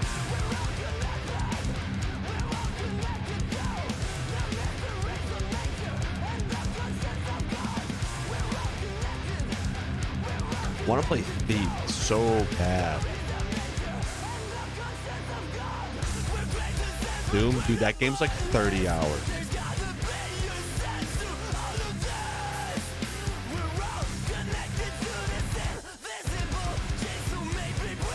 I'm saving Doom. I have Doom Eternal on my list for later in the year. So Tora, we're doing 50 games this year. We've already beaten 7 games. Today's gonna be the 8th game.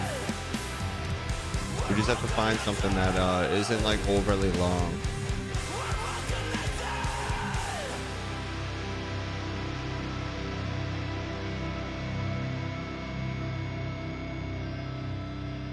We've beaten Gears of War, Bulletstorm.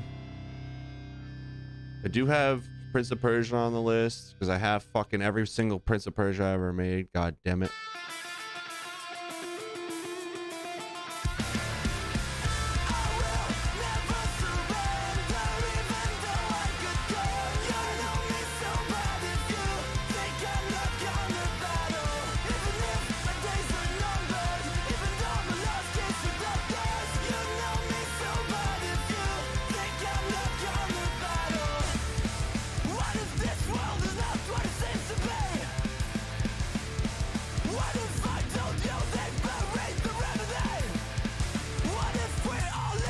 Yeah.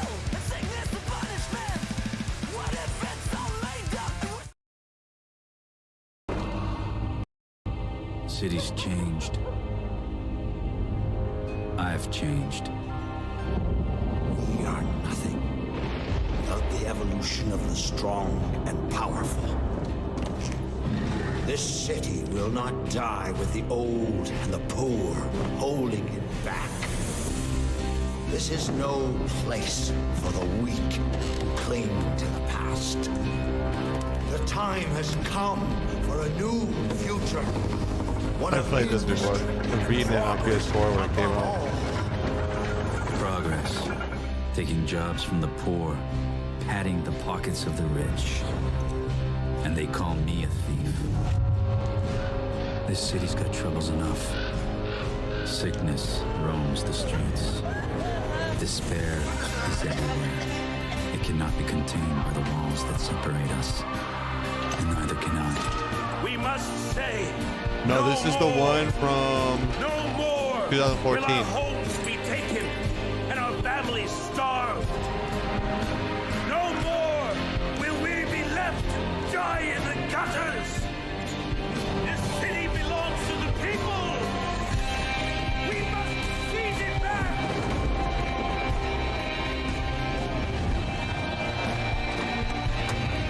Stand together.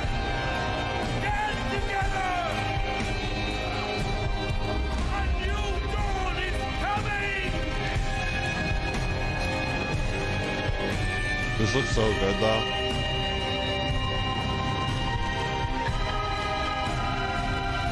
In my dreams, I see her dying. I never paid the price for anything. Until now.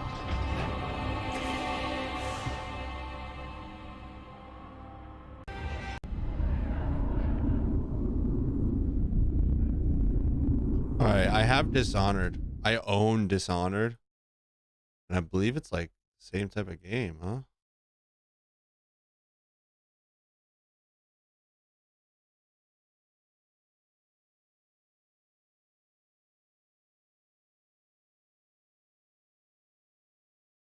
Ghost Runner. I have Ghost Runner as well.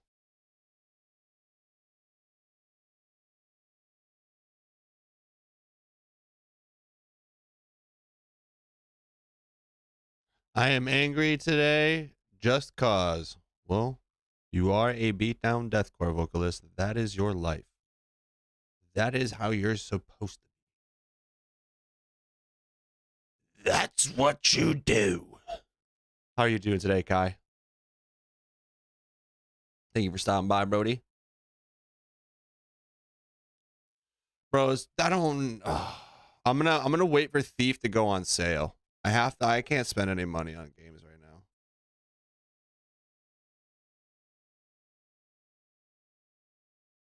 Magic Pussy, Chapter 2. All right, let's get it, dude. Magic Pussy, Chapter 2. That's a game, dude. What the fuck?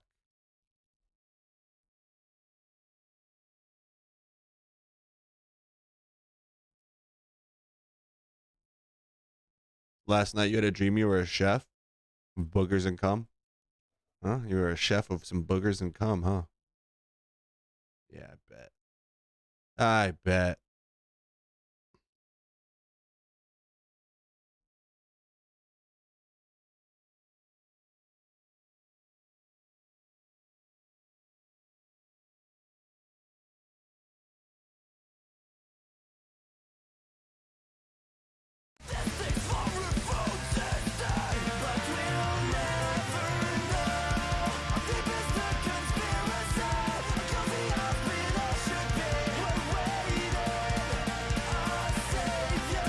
Robo Quest? Don't joke with me like that. Let me see.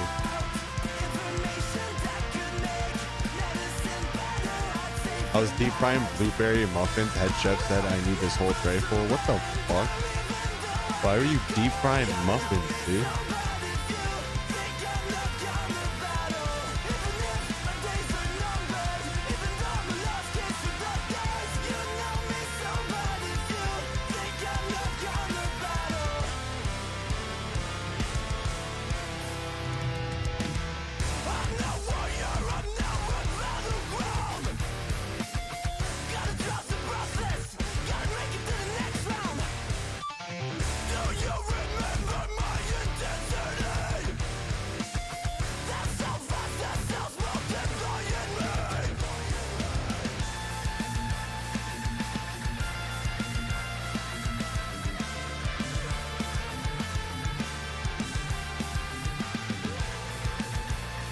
The fuck is this?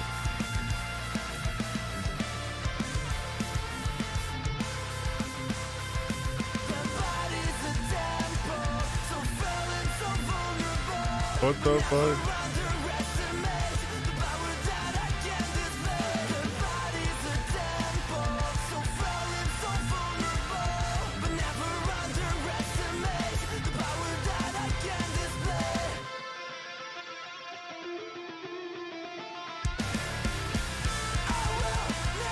Fuck with it,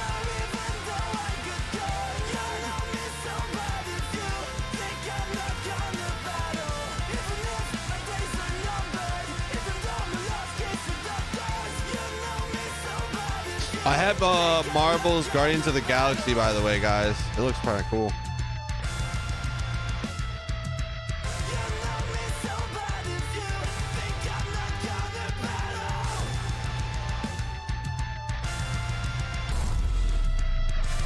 I have not heard nugarectomy. What is this?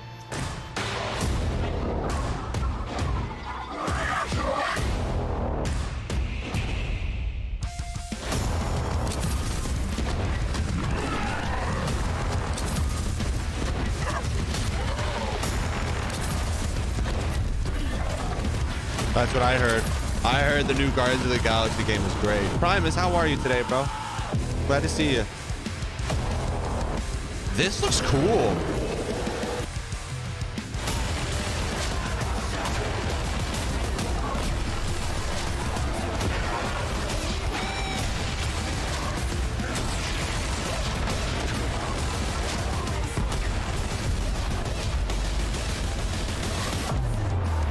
I'm not spending money on Baldur's Gate 3, bro. You want to give me $70 to get Baldur's Gate 3? I'll still probably buy dabs with it. But hey, you could take that gamble.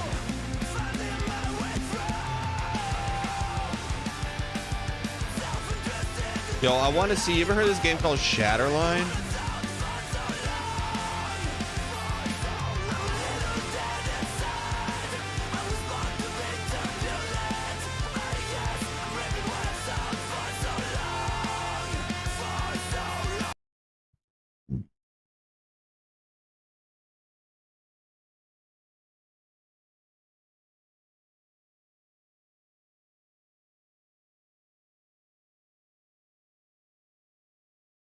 Welcome back to Shatterline. This is the third time that I've featured this game on the channel, and the devs have recently made a big update to the game, transforming the expedition mode into a roguelite cooperative extraction shooter that myself, Tomo, and Stod wanted to check out. You now go into the game, complete missions, fight bosses, dungeons, events, world activities, etc., all with the hopes of extracting good gear and leveling up your character with the progression system and upgraded perks. You choose what to do and when to extract, but the longer you stay in, the more difficult and hostile the world becomes. It's quite challenging, a big overhaul, and we had a good laugh checking it out. A big thanks to Shatterline for sponsoring this one. The game is free to play with PvP modes too. Link is below if you want to check it out for yourself. With that said, drop me a like, cheers, and let's get stuck into the action as we explore some of the new stuff. Enjoy.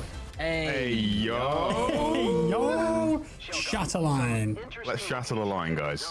Everything about this. Oh. Everything about that. This little cookery. Everything about that. Oh, look at that. Look at that. That's nice. We need to use our scanner. Press Z. No.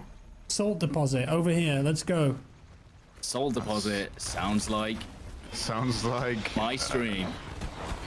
Oh my God. I'm almost dead. Oh. Really? That took half my health, look. I'm into melee straight away. Look up there, guys. Where? Where? Guys, look up there. Where? Where? There. Oh, there. Whoa! Wow. That is actually pretty scary. Cool. That's the Eye of Sauron. What about the objective over here? A mule is nearby. Go find it. Oh. These are baddies. Wait, do you guys only have a pistol? Yeah, we need to go get weapons. Guys, come. Yeah, you have to grab weapons. Yeah. If we die, then that's it. It's GG. So be careful. Yeah. Yo, this is kind of cool, Jack Bragg. Are you Call of Duty, Stod? I am. Let me check. Can't we buy stuff at these things? Jack Bragg. Yep. Request supply drop. Here we go. Nice. The baddies are spawned. Activities. Guys, they're gonna come across the bridge. There it comes. Yo, if this is crossplay, I'm Yeah, definitely playing this week. Don't worry, I scanned them, guys. Good scan, Tom. Thank you. Right, where's the supply drop? It landed over here somewhere. Ah! Watch out for the magma. Dogs? Okay, you get a random gun. So I'm going with the Oh, you can blow up the little bomb lads and they blow them up. Fire spray. I got a Vector. Oh, come on. What did you get? The Black Falcon shotgun. I don't think it's a good one. It's no Vector. There's a boss 730 meters that way. Do you want to go see, or should we get some loot first? I think we want some loot before we fight a boss, Jack. Okay. Watch out, Stod. Explosives. Oh, right, this thing. Yeah. It's skeet shooting then. Yeah, don't watch out for the mine. Ow. Oh, ow. Oh, I see. It's just a zippy. Lucky bullet, manual therapy. Restore a significant amount Shatter of health on line. ability kill. I mean, that's good, isn't it? It's a free Ooh, game. what is that? Gravity strike. Swarm grenade. I don't mind if I do. That's giving me a new ability. F. What's your F? Oof. It's like, pew, like a Iron Man thing. Report.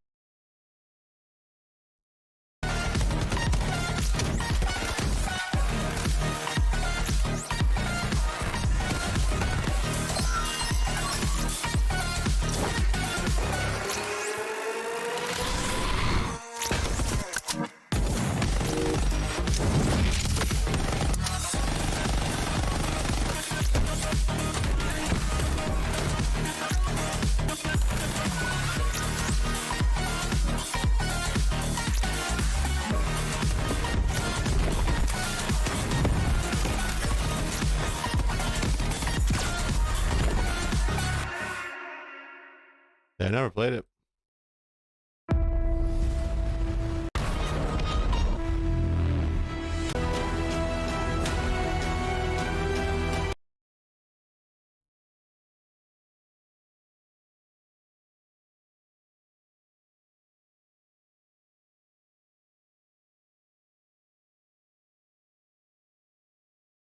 Looks cool.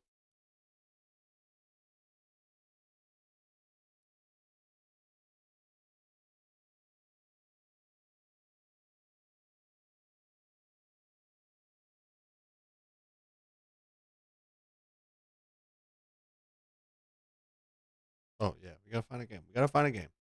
We can't not play a story game today, guys. I am very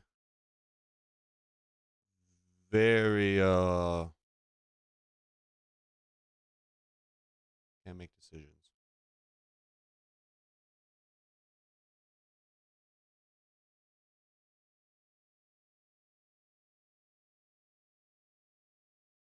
Instead of RoboQuest.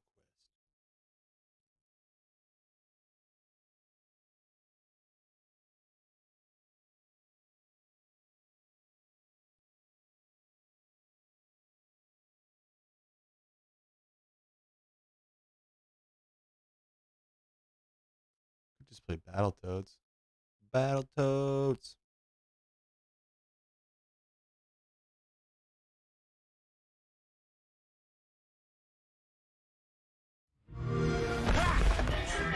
Not just any intruders, the soon-to-be famous Battletoads?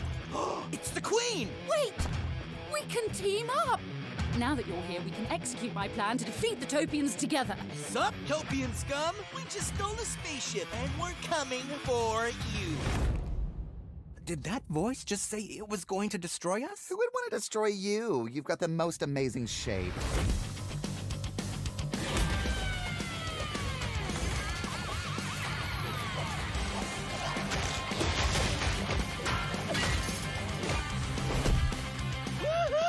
Turbo bikes, baby!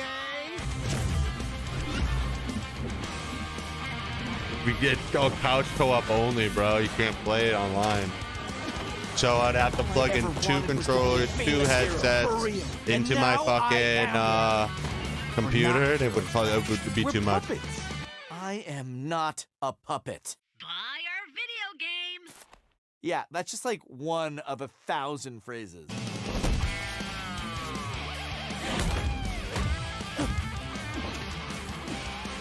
Things are about to get very, very dark. Oh yeah, yum yum time. I'm so pumped. We're gonna be famous.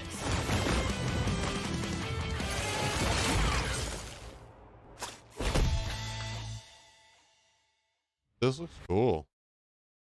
Multi-genre. How long is it? It's only 4 hours. Let's see. We were done by 1:30 if we played this. No, yeah, you can't play it online, bro. It sucks.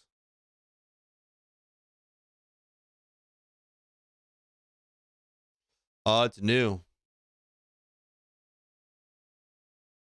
It's a new word. It came out in 2020.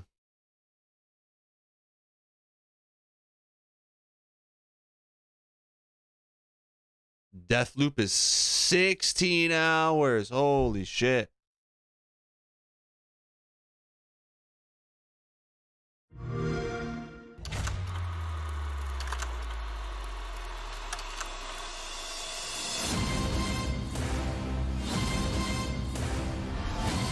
You have no idea what's out there. Sure I do.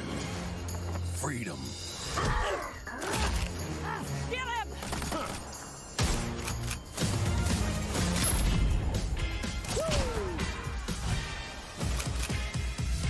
You went through a lot of efforts just to pull up short.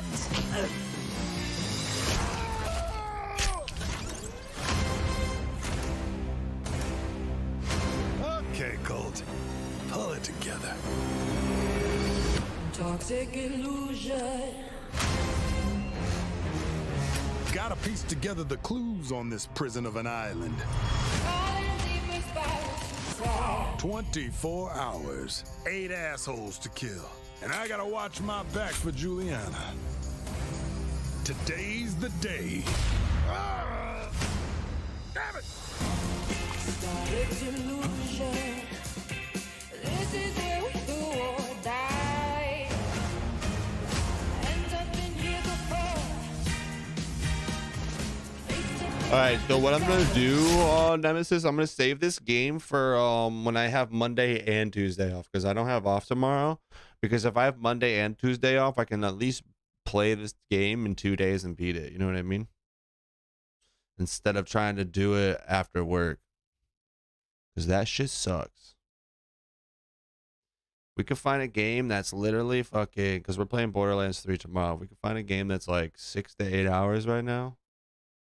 That would be prime. Yeah, it looks cool.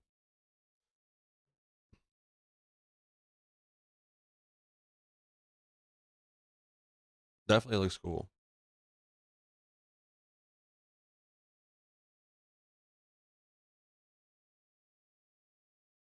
Assassin's Creed Valhalla, 60 hours, bro. 30. 45. That's insane.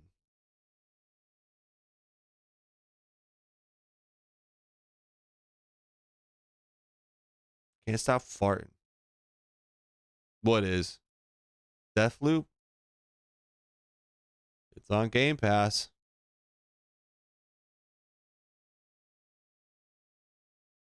It's on sale on Game Pass for 47, but it's on Game Pass. Game Pass is the tits.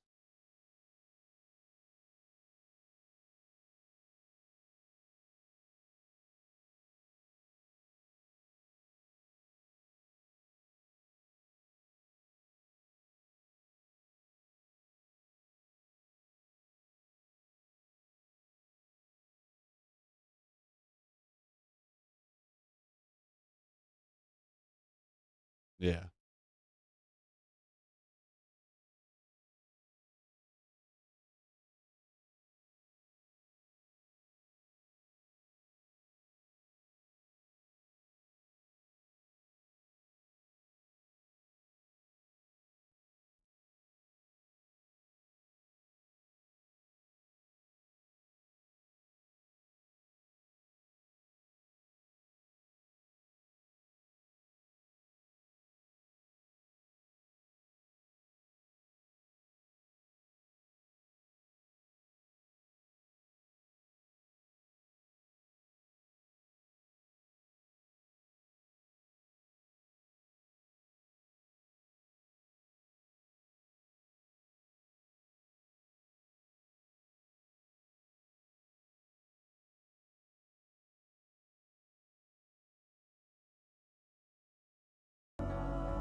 This looks so cool.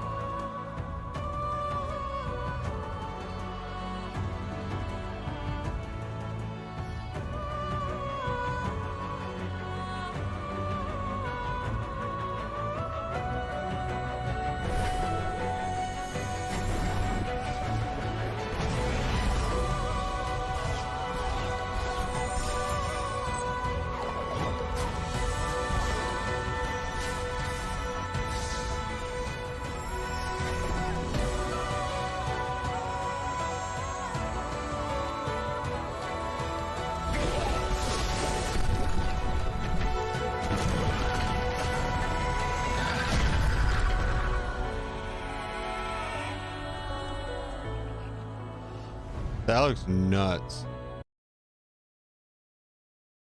Hollow Knight is a very hard game too. I heard people ripping their hair out over that game. Where is it? 26 hours, bro. Like people literally rip their fucking hair out over it.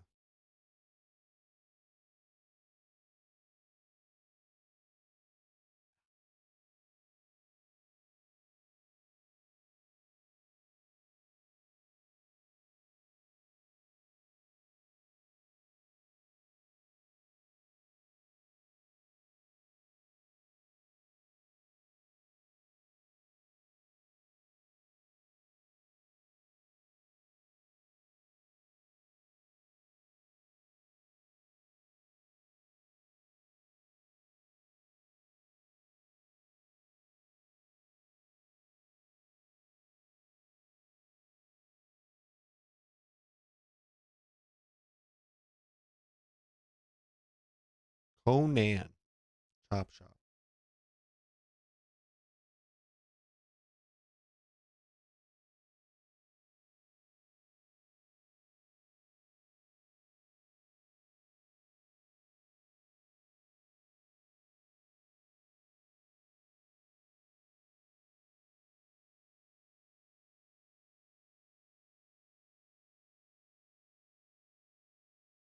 That Madness Returns looks pretty fucking cool. I do want to play the new Dead Space remake. I do have it.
Jade Empire is so long, bro. I was looking at that the other day. I'm not gonna lie. It won't load on Steam.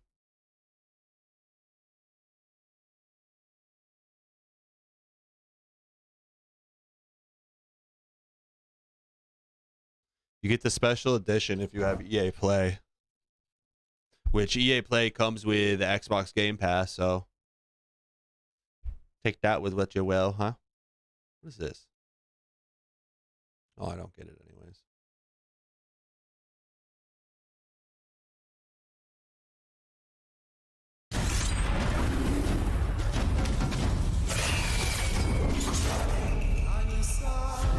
Every story begins at the end of another.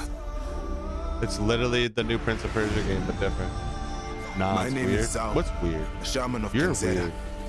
Here, I seek my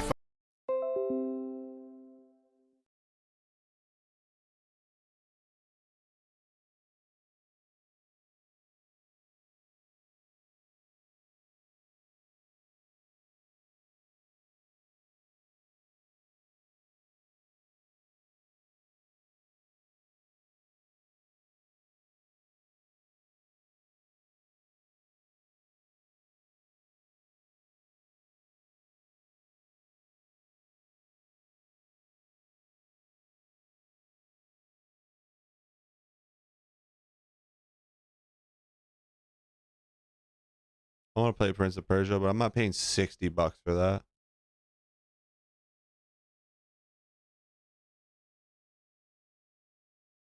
Yeah, it is weird. That is very weird, bro. Cat Quest.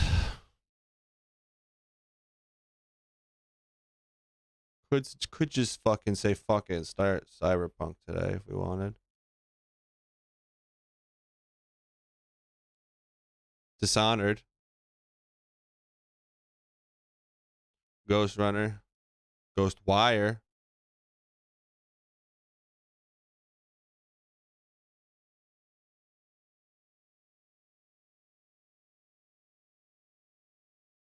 Hyper Light Drifter is made by the same people that we just beat. What's that game we just played? Solar Ash. Made by the same people. Got Guardians of the Galaxy.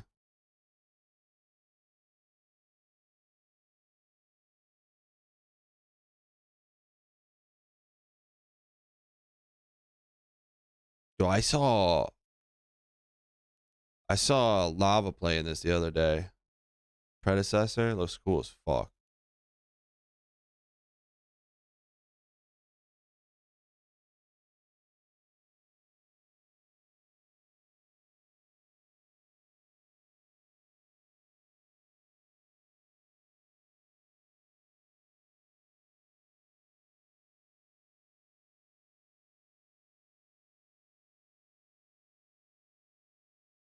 Bro, there's like literally nothing that I like. I'm like, yeah, I want to play this. I want to play this so bad. Like, there's none of that in me right now.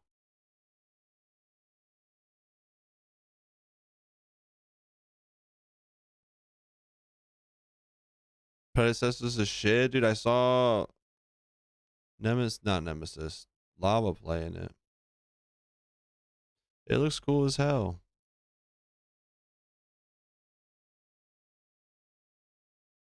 Oh.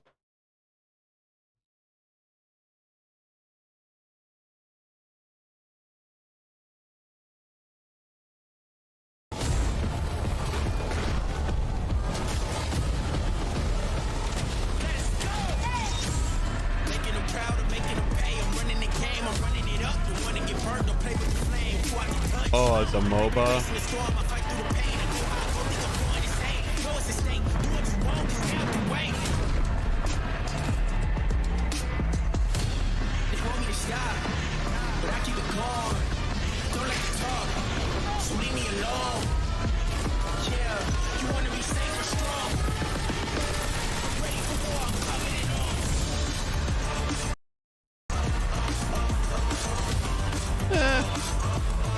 I think Shatterline looks better.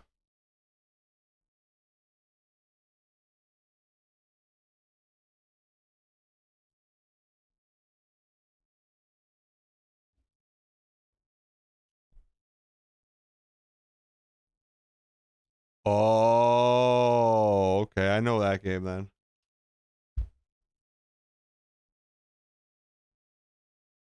Yeah. Makes sense.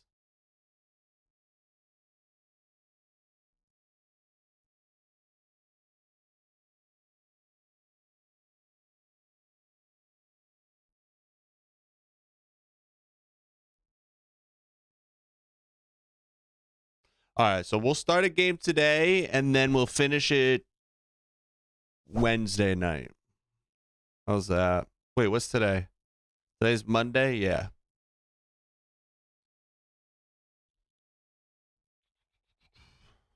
So now we can play like a 12-hour game.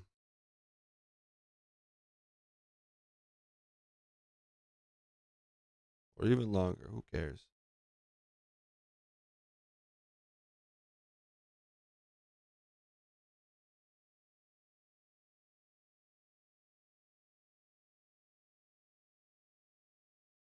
Bioshock would be cool as fuck.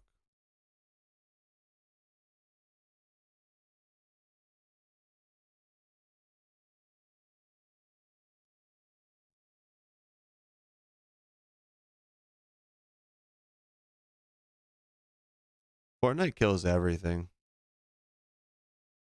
It's just how it be.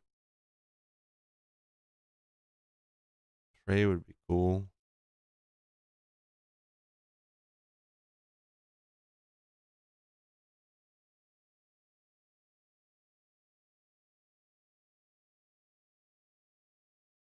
Evil Within would be cool.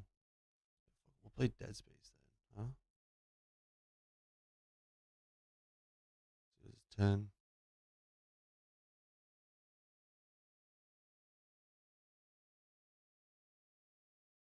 Hellblade would actually take us until like 5 o'clock, so fuck it. We'll do that.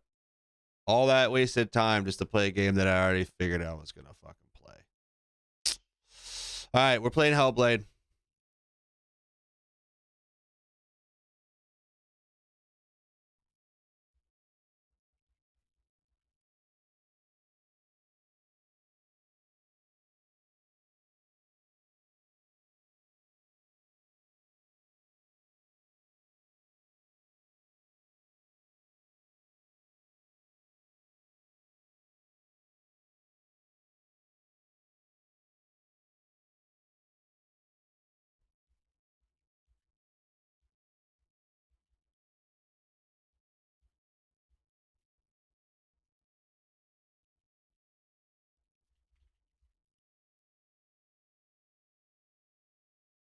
Do people still play Blood Hunt? Yeah.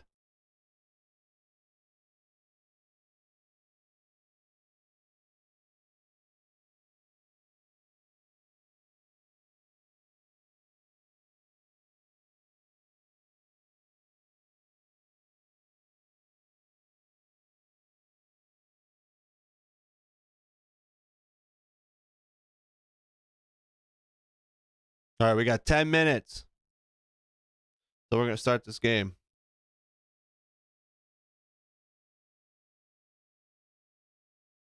Man who cooks his own diapers. Ugh.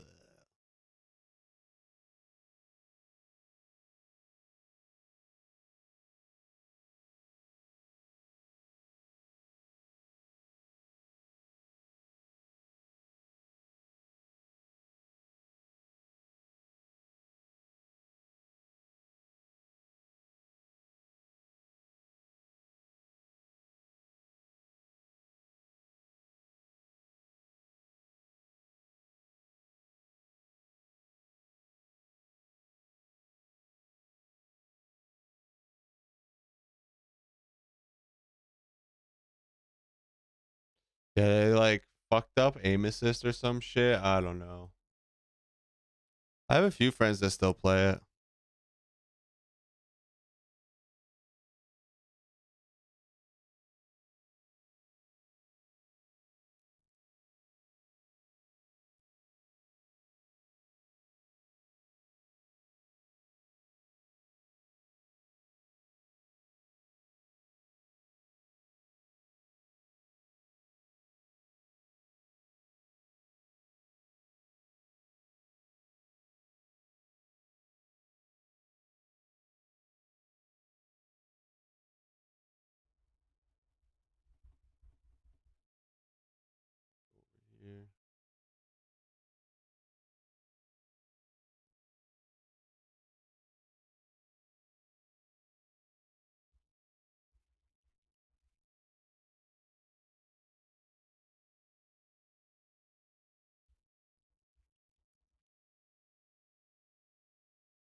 right.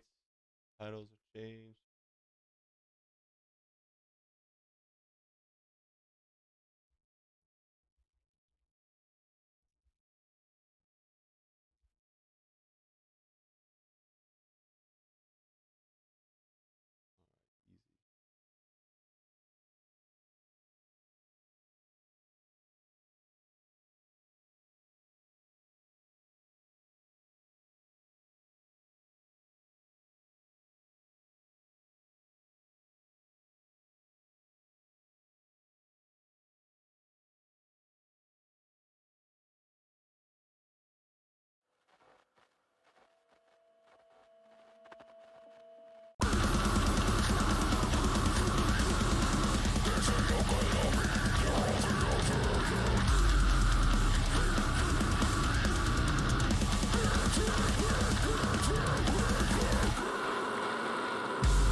Do you want me to do it now, Prime, or would you want me to save it for Saturday night?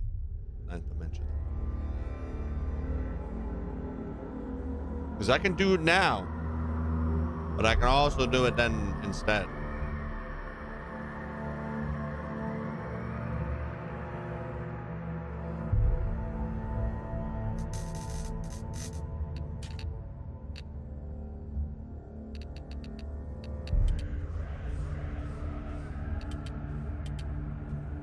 That is cool. Whatever you want, man.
Pee-pee.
Hello.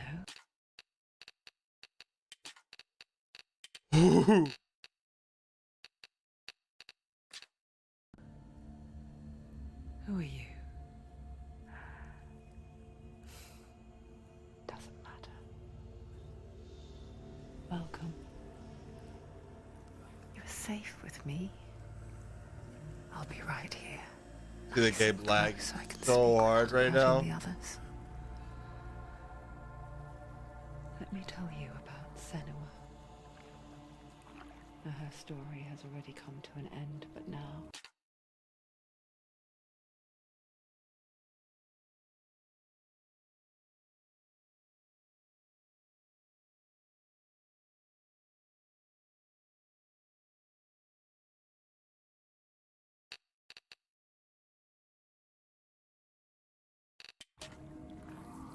it begins anew. What's happening? It's breathing. Dead. It's breathing. It's breathing. He knows she's getting closer. He can feel her coming closer. She's getting closer. They're watching. They're watching. They're watching. They're watching. It's a journey deep into darkness. What the fuck? Well, that's why.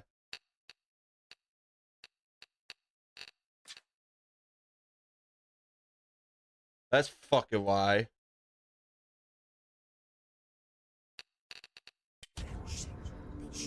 There'll be no more stories. You're fucking idiots.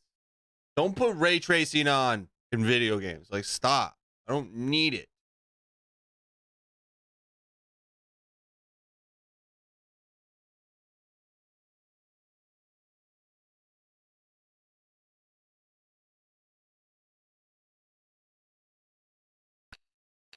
After this one.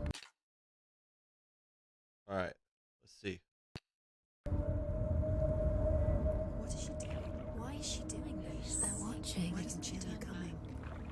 She's doing this for him. She wants to rescue him. He's already done. Feel you coming. Quiet. Oh, how rude of me. I never told you of the others.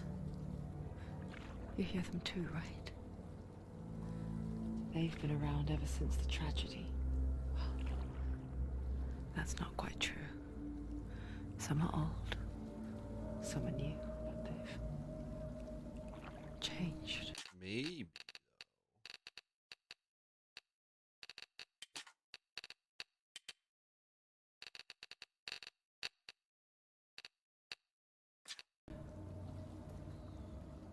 I think the darkness changed them, just like it changed her. Can you see them? Over there. Why isn't she looking? Why aren't you looking? He's in hell high. Look. Up ahead. You see it too? You promised you can. Yes. It is real after all. She's finally arrived in the land of mist and fog. The place the Northmen call hell. Turn back. Go back. Go back. It's not safe. Go back. Go back. Go back. Go back. It's not safe. It's there. They're here.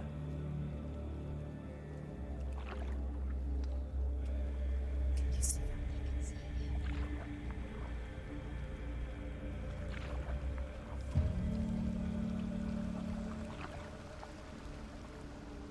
Look around and you will see them. The drowned, the sick, the slain. Here they lie, rotting in the fields and rivers of hell. But the dead don't always lie still here. This is not a place of rest. You can't do this. Go back. Go back. They're going to do that to you. Can you see them? Can you see them? They're going to do that to you. Chat. This is gonna be crazy. They're watching. Stop. Can you feel them watching? They're watching her.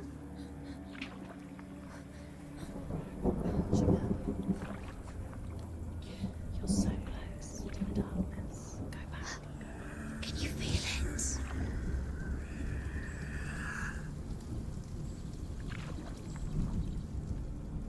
she thinking? I can tell you. She's afraid. Wouldn't you be? You'd think she would get used to it by now after so many years. But the darkness, it just builds onto itself, growing stronger, towering over her. You might try and ignore it, turn away. But it's always there, just out of sight, where you're most vulnerable. It's like it knows that just enough light is all you need to see its suffocating power.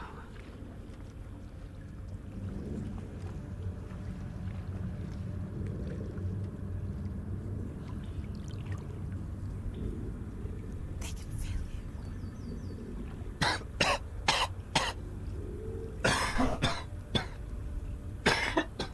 you. You might think she's brave to go on this journey on her own. But it isn't bravery that drives her.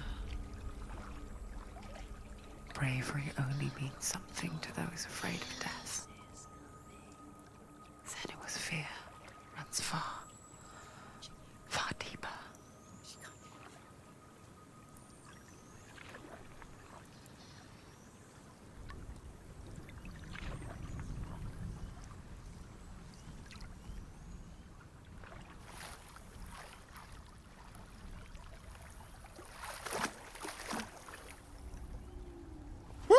Let's do it.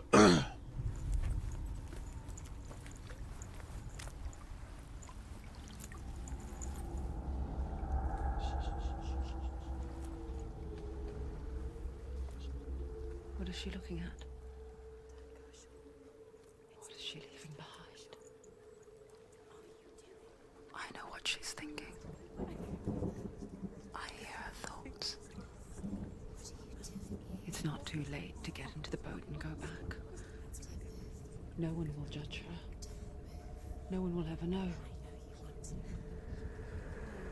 Oh, she heard us. There's no going back. You can't do it. Senua pushes away a world that conspired to cause so much suffering. There's nothing to go back to, and worse to look forward to. Why don't you join us? Maybe you too have a part to play in this story.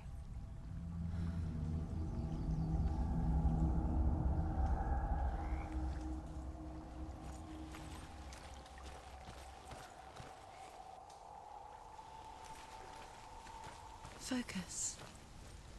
Look closer. Look. Use your eyes. Why isn't she looking closer? Do not forget my stories, Senua. Because your darkness comes from hell, and your fate lies there. They say the burning of a corpse will take you straight to Hela's gate, but gods and the living will follow this path. You must leave the Isles of Orkney across the eastern sea and find a road that leads north and down through deep, dark valleys. After 9 nights of riding, you will follow a great river and will find a bridge covered in gold. The path to Helheim. Do not forget my stories. No! Because your darkness comes from hell, and your fate lies there. They say the burning of a corpse will take you straight to Hela's gate, but gods and the living will follow this path. You must leave the Isles of Orkney across the eastern sea and find a road that leads north and down through deep, dark valleys. After 9 nights of riding, you will follow a great river and will find a bridge covered in gold. The path to Helheim goes from there, across the river of knives that flows from the dark world of Niflheim. Okay.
he said.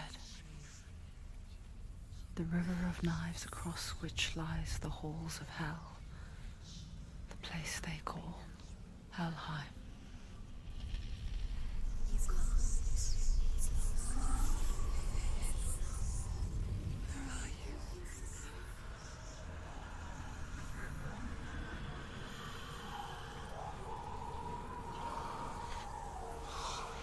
This game is so cool. It's breathing. I hear you. It's breathing, chat.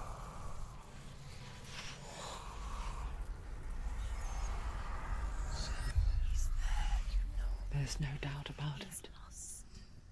The source of the darkness is in Helheim. And the goddess Hela holds his soul there.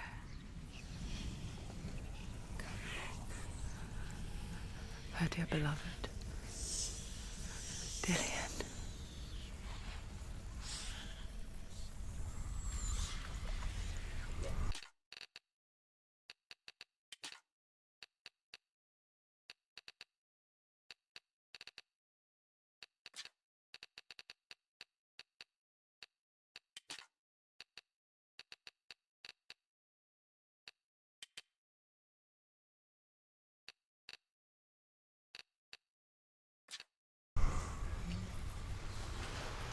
What is she doing?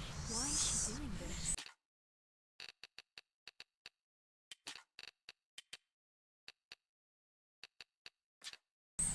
Why doesn't she turn back? She's doing this for him. He's already dead.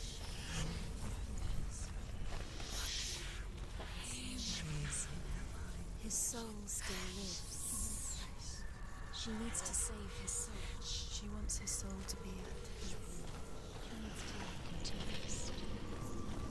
The bridge to Helheim. I forget its name. She forgets too. But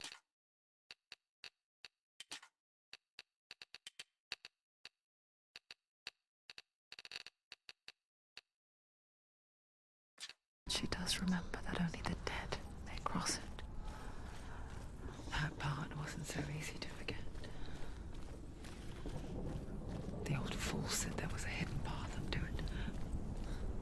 Let's see, shall we?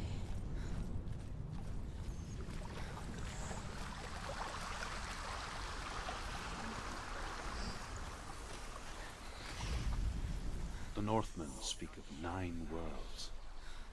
The world of men they call Midgard. Sky gods dwell in Asgard. The gods of earth, harvest, wind, and sea dwell in Vanaheim.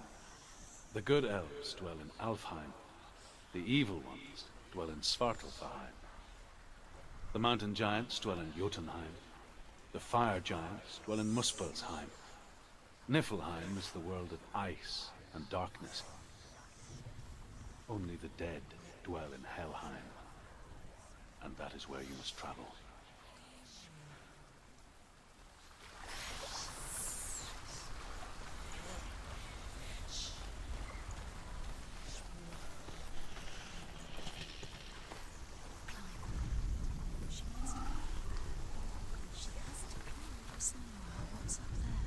Yeah, climb, dude. Oh. That's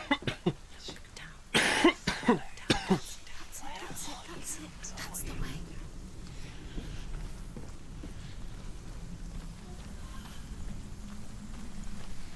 Quickly, Tom, quickly.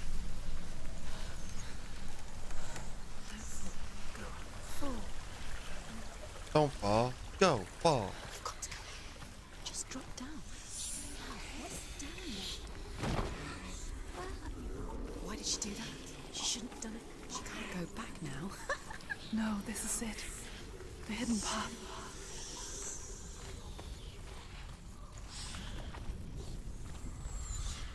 Not very hidden to me.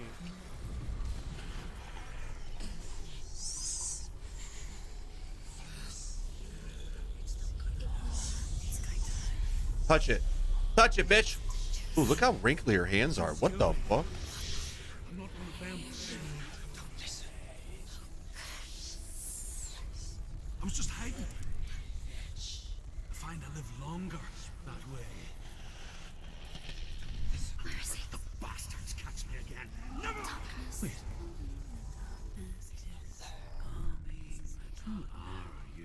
darkness, talking to himself. Drew? Is that you?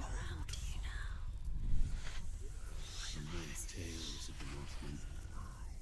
They call me Druth. Liar. He's an old fool. Druth is my truth. It's good to see you again.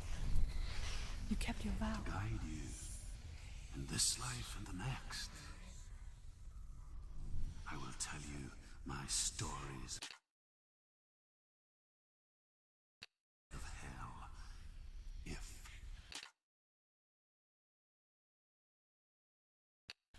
I may walk. Not loud enough for you guys. With you. Tell me your stories again, I'm listening. The runes seal the gates to hell. Focus your inner eye, and you too will see what's hidden in plain sight. I can see what. Hold it in your mind's eye. Find one like it to open the gate. What happens if you focus?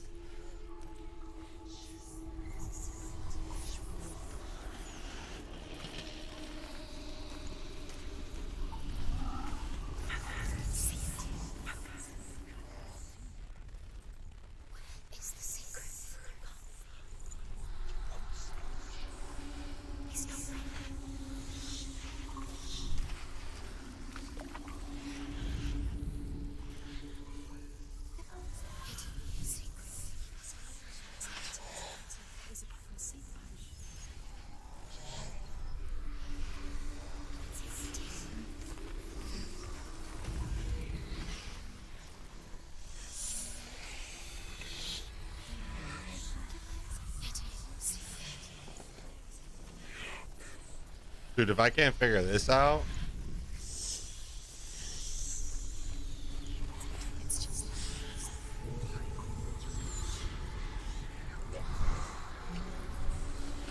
I know I'm looking right at it too.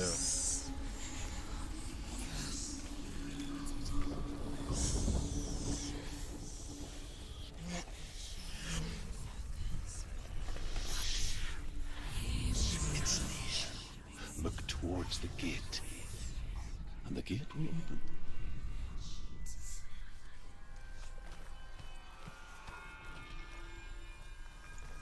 The gate is open. Go through the gate. Go through it. It's dangerous. Follow it. Okay, yeah, I went through it, but Where will it take you? what the fuck? Safe.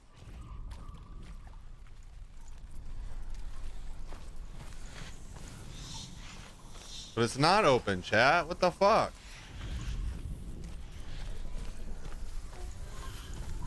The gate is open. Go through the gate. Go through it. It's dangerous. It work. What's behind the gate? Where will it take you? It's not safe.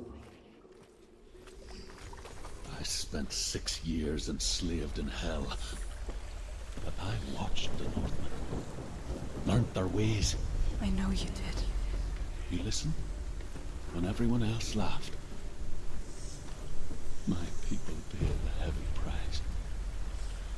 Carry my stories with you, and together we will make the Northmen feel our fury.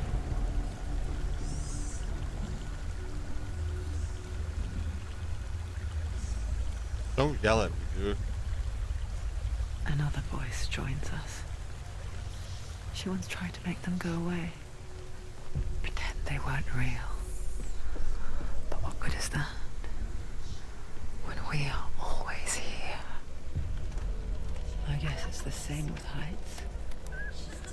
You can stand on the edge, pretend it's going to be okay.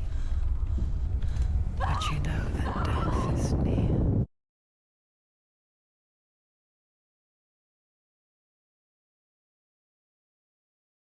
The fuck?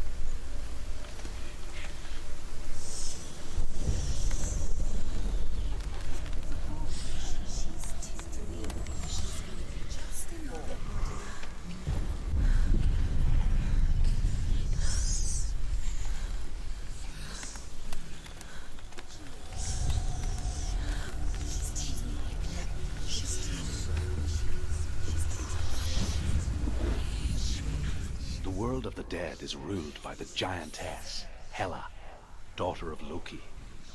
The gods feared her bloodline, bad on her mother's side and yet much worse on her father's. So, as a child, the All-Father cast her down into Helheim and gave her power over those who die of sickness, age, hardship, and self-slaughter. In all of the 9 worlds, only Hela can resurrect the dead.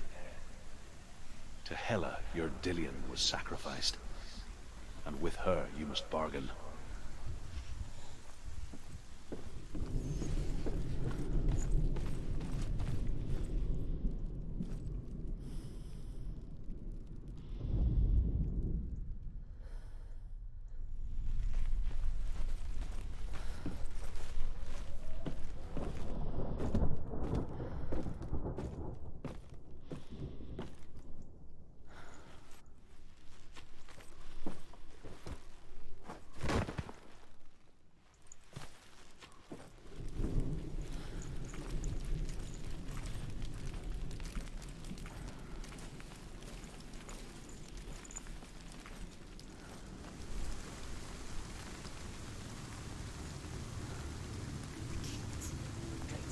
Stay back.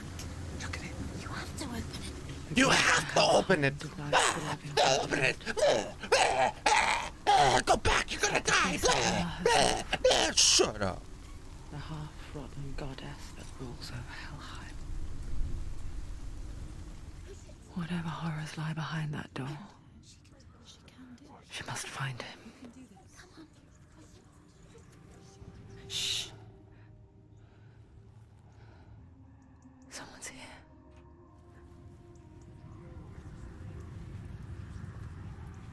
Who's here? Who's there? Oh, there's a shrine right there.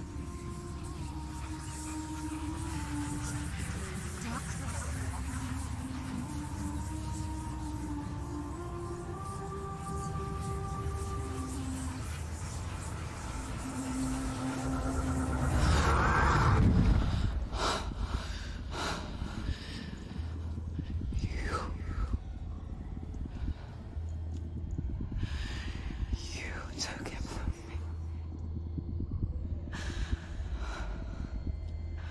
I beg you, let him go. I'll give you what you want. I won't resist anymore. Just give him back.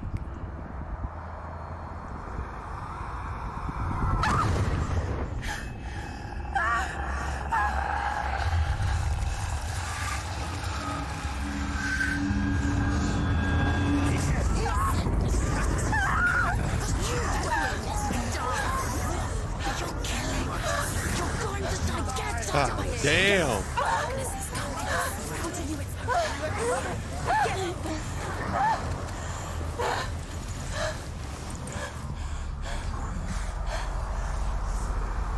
Oh, fuck. Let's go. How do I fight? How do I fight? Oh. Ah! What do you want? What do you want?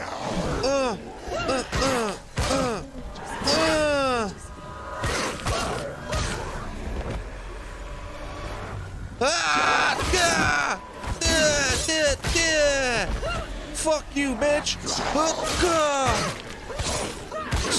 Fucking suck it! Oh, fuck! Oh, shit. Behind you.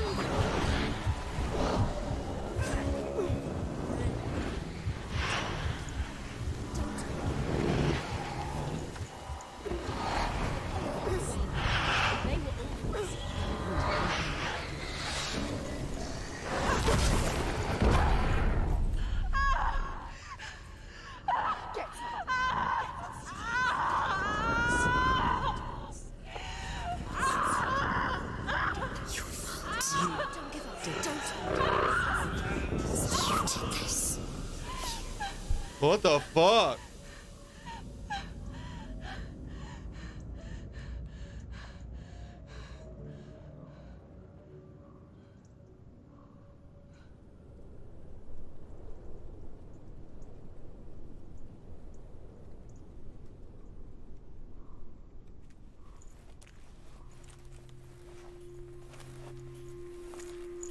A vision of what's to come. Poor Senua. The darkness does not bargain. It does not reason. It is rot. And now it has taken hold. It will spread towards her head, the seat of the soul, until there is nothing left of her. Don't touch it. Don't touch it. Don't touch it. Ew. Ew. Ew.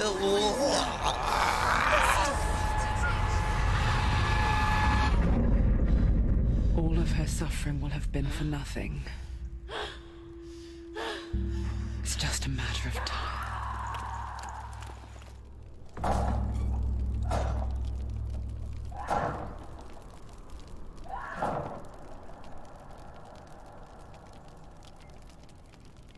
The dark rot will grow each time you fail. The rot reaches Senua's head. West is cold.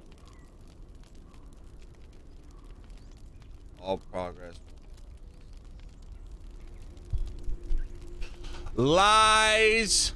You could test this right now. If you were to play Hellblade right now and you were to die as many times as you can, it'll never fucking permakill you. They're liars. The more you know. Dillian taught her. With every defeat, the dark rot will grow and soon it will take her soul.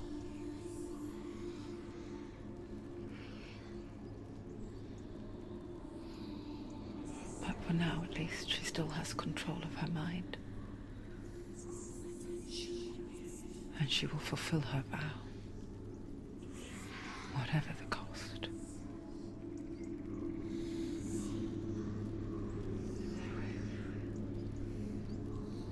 I don't want to go through this yet though, because I want to open up that fucking, I want to look at that thing. Listen to me, Senua. The goddess Hela lies behind the gate to Helheim.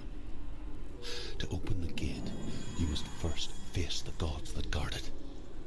The god of fire, Zurt, and the god of illusion, Valravan. Spill their blood to open the gate to Helheim and enter the land of the dead. To Dillian, to his soul. The Northmen say that in the beginning there was nothing but darkness. Bitter cold to the north, fiery hot to the south. They say the cold formed ice, which melted from the sparks from the south. The power of the darkness gave life to the dripping ice, and the first giant was born, and was named Ymir. The ice continued to drip, and the power of the void gave life to it, and it became a cow, whose milk fed the giant. That's right, a cow. Bet you weren't expecting that.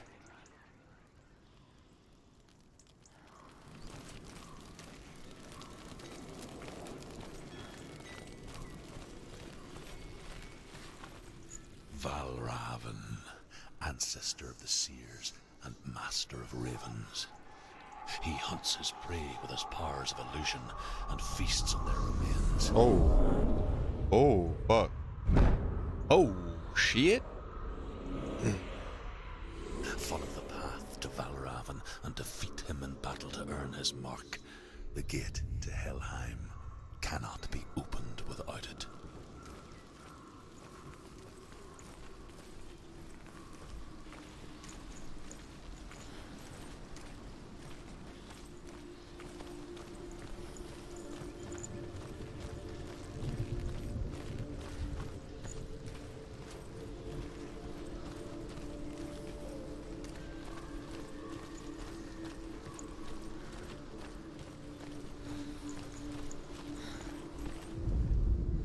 Ymir was a frost giant, a being of darkness, and all his sons and grandsons were dark after him.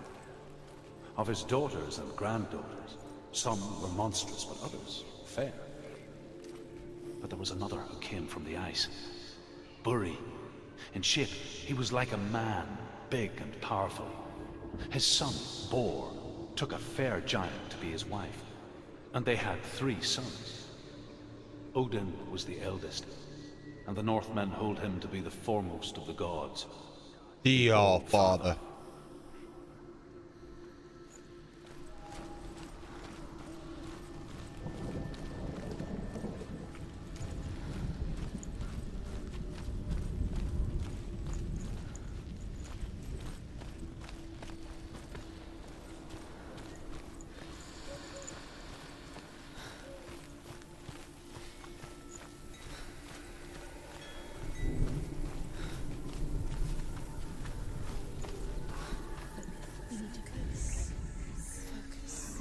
Illusion hides the path to Valravn.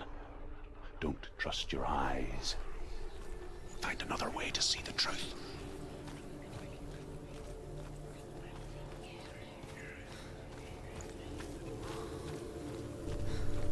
What's that?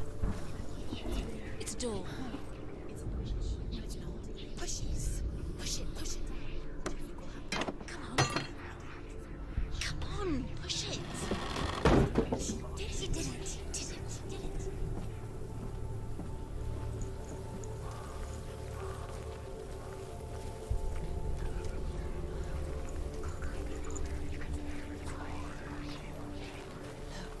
Look.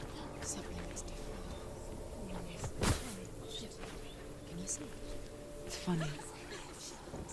We all want to see behind the veil, don't we?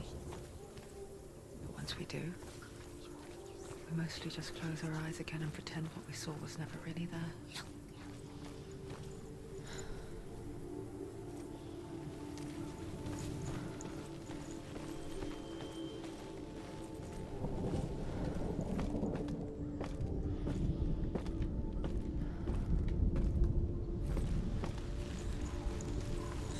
If anyone ever could close her eyes, however hard she tried, begged.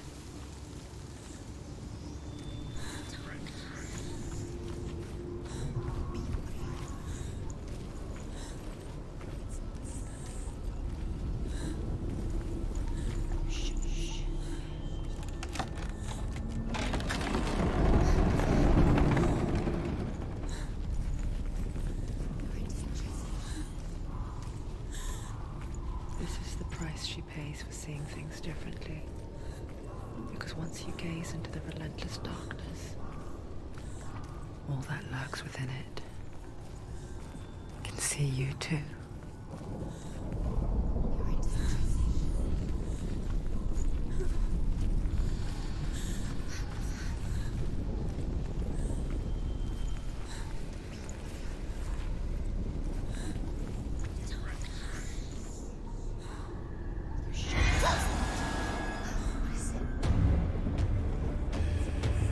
Okay.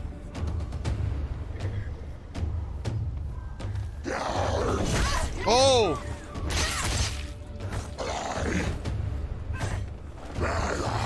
Oh, come on! I can't see nothing. I can't see! Yeah, dude. I can't see.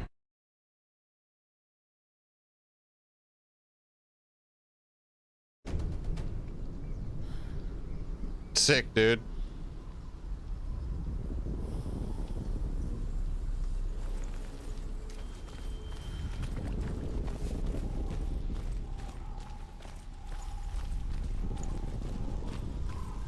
What the fuck? Melee attack, obviously. Block, left control. Okay. Oh, all right. Evade, spacebar, okay.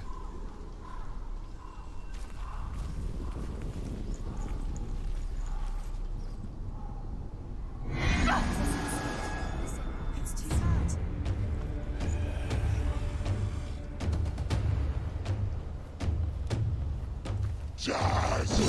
Dude.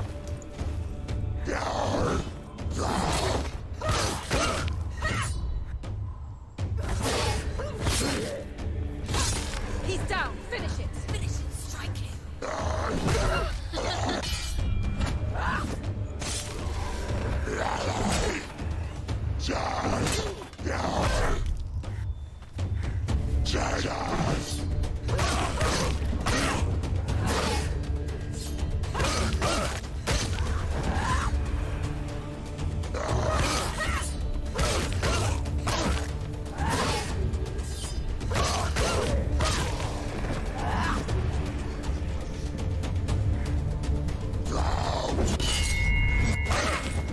shit on, bro. End it. No. It's nearly the end. Gah! Hey, you want some too, bitch? Gah! Gah! Fucking the balls right there, bro. The balls and the tank. The Northmen will not stop her. She will find what she's looking for.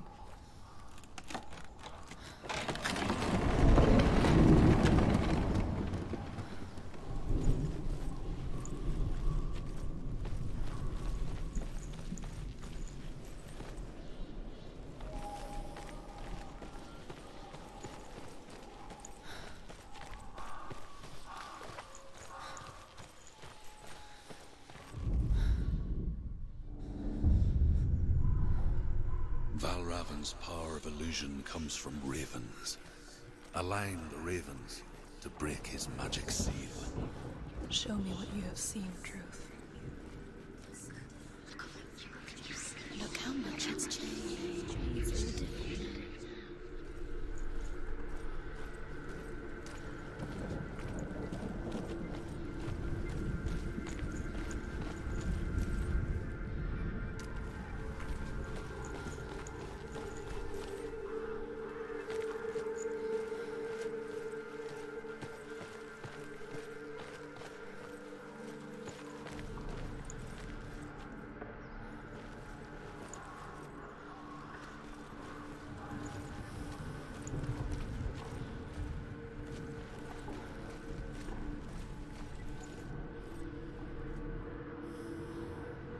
To break the seal, align the ravens with the mark of Valravan.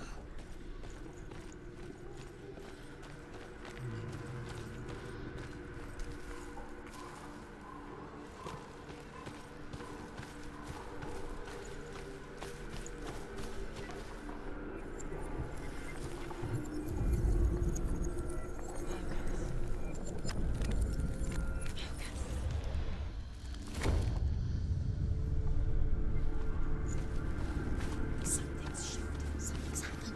Something's shifted. Can you feel it?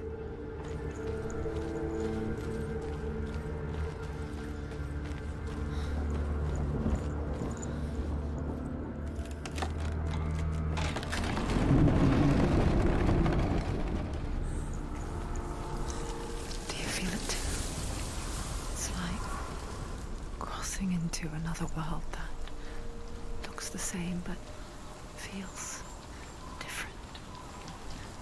An imposter world where the forest itself is watching.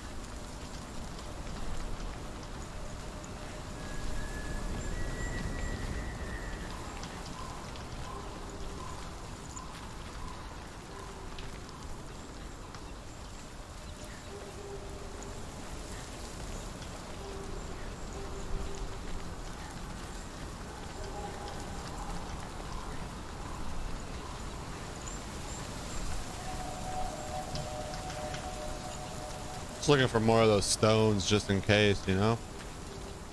Another gate. Another gate. You know what to do. Stay back. You have to open it. It's not safe. Don't listen to them. Listen. Don't.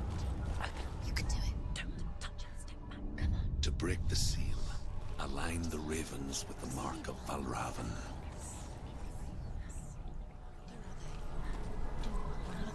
What does it mean? Which ravens? Where are they? Can't you see them? Line up the ravens.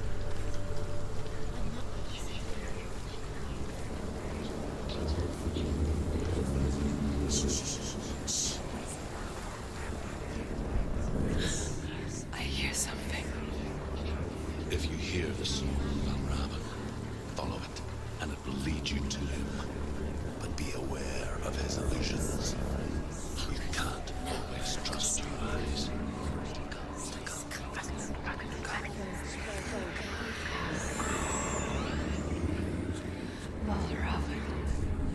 challenge me.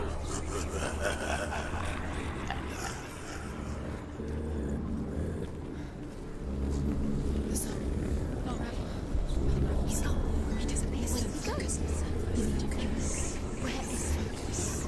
Follow your thought.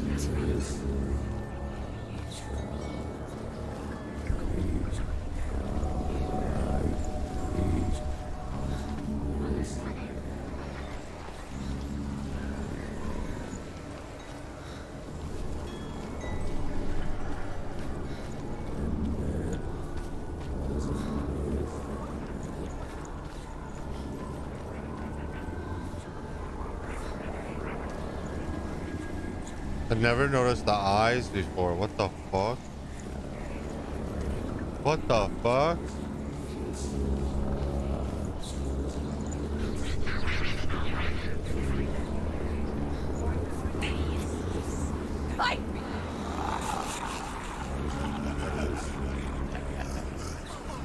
Knew it.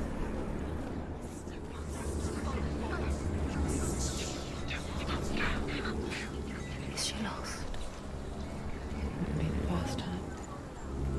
Last winter, before the tragedy, she journeyed into the wilds of her native land, living off berries, roots, and rabbits. It's not uncommon, you see. We call such a person a gelt. Some, like truth, become gelt in search of penance. Others, like Senua, to purge a curse. Those who make it back are forever changed.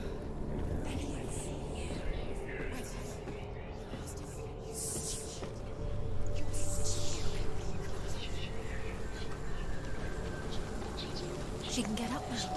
What's happening? She can get up now. She can get up. Must be magic. No, a trick. Raven. Tricking her. Raven. How can she get up? Wait. It's him. Dark magic draws her closer. It's not. He's helping her. It's not him. It's a trick. She's doing it on her own. He's not tricking her. It's magic. It's an illusion.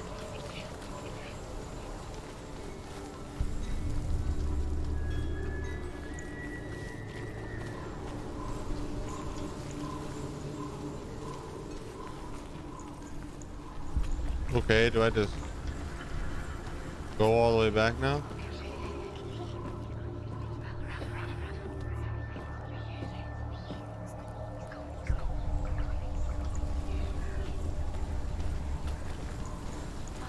Yeah. Cool.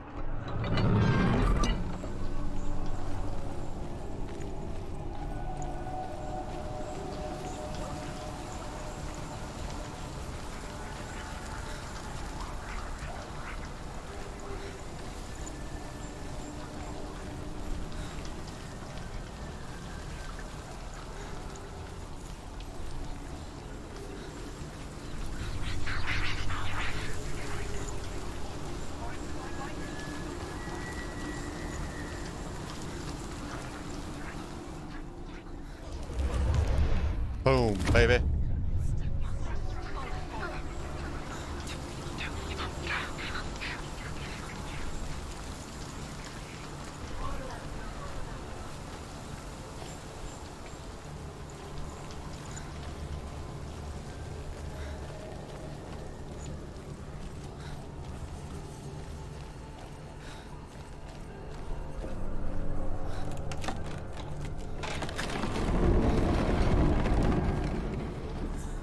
We picture fear, and we think of a shadow in the woods.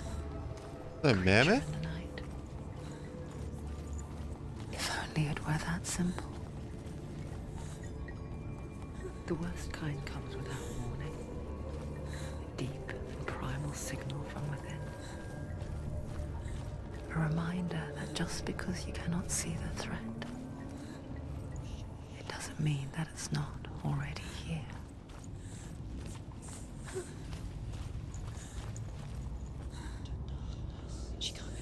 She can't go in there.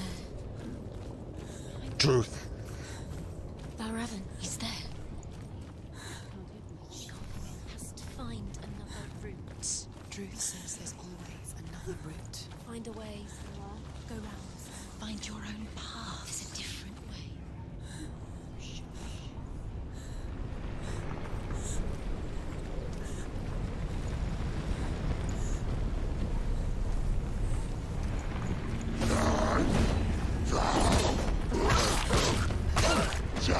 gone!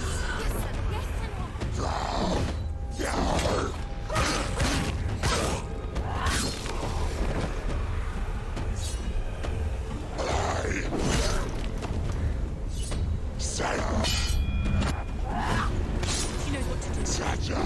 Remember the warrior trolls. Don't let them get behind you. Keep them in sight.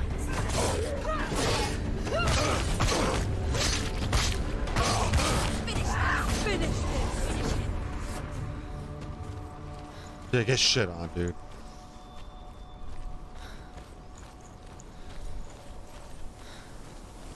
Another room. The Northmen say that Odin ruined shit, and that the world of men was formed from his corpse. They made his bones into stone, and his flesh into earth, and his blood into the salt sea. They set his skull to be the bowl of the sky, with his brains for clouds. Odin and his brothers caught the sparks flying from Muspel and made them into stars. And to protect the new world from the giants, they used Ymir's great curving eyebrows as walls.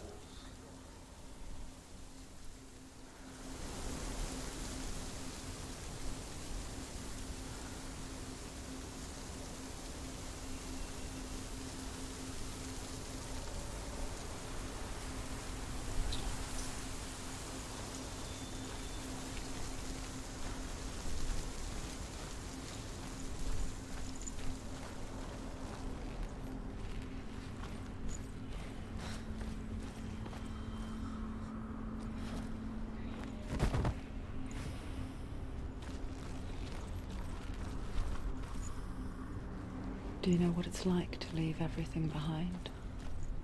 Your home, loved ones, to head deep into the wilds, perhaps never to return. Senua does. Because when darkness speaks, it changes everything, turning home into a foreign land and loved ones into strangers. Exile makes sense when you realize that you were never really home in the first place.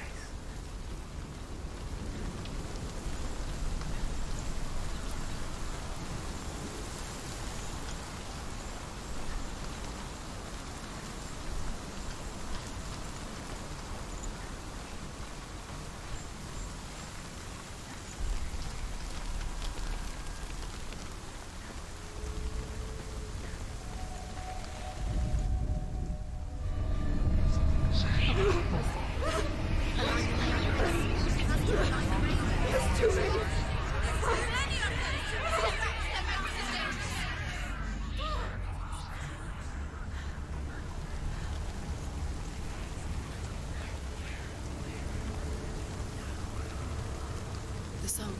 Balraven's song. It's over here. It's over here. Is that? It's over there. No, it's here. There's two. Listen, focus. Listen.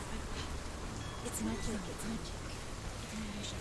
She's been in the forest like this before. This reminds her of somewhere. The forest. Where? Which forest? Forest in the wilds. The wilds. She left the wild. She went to the wilds a long time ago. Why did she go to the wild? She wanted to fight her own darkness. She thought she could beat her own darkness. Did she beat the darkness? No. It nearly killed her, but she tried. Druth helped her. If it wasn't for Druth, she'd be dead. She can't beat her own darkness. She wanted to marry Dillian.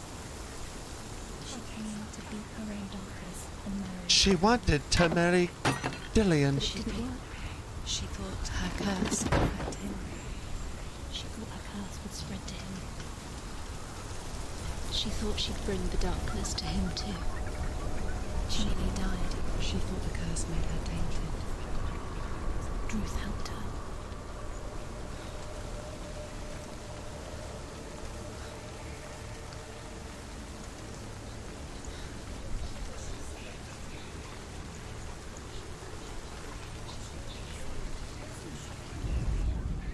The Northmen say you must sacrifice in order to receive.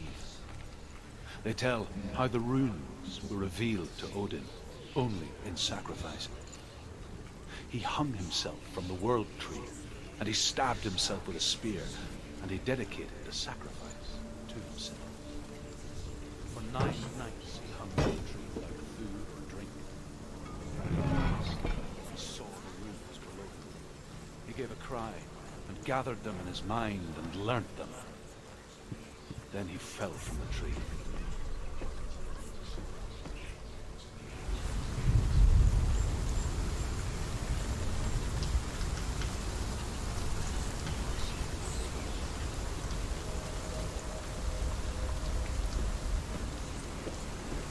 No. No, no, no, no, no, no, no, no, no, no, no, no, no.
Trying to figure out how to get out of this fucking side over here.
Knew it. Okay.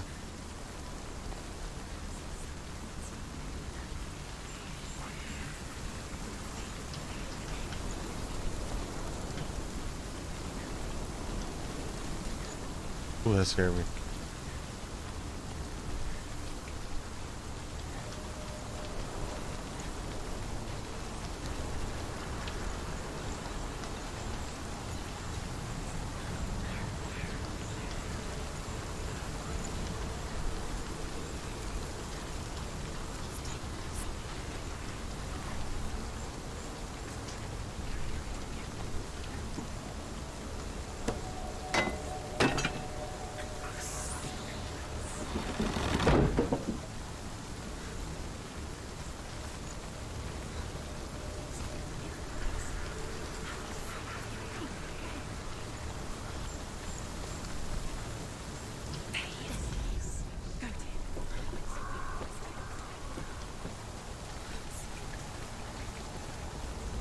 The ravens. The ravens. They've gone. They've gone.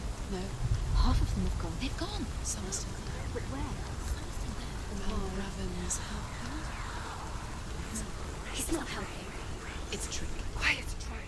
Can't think. Out in the wilds. In the cold winter woods. Where? She no longer felt fit for this world. She almost gave in to the darkness.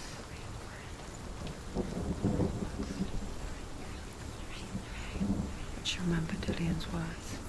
She remembered her promise. She resolved to fight on and kill that which had become part of her.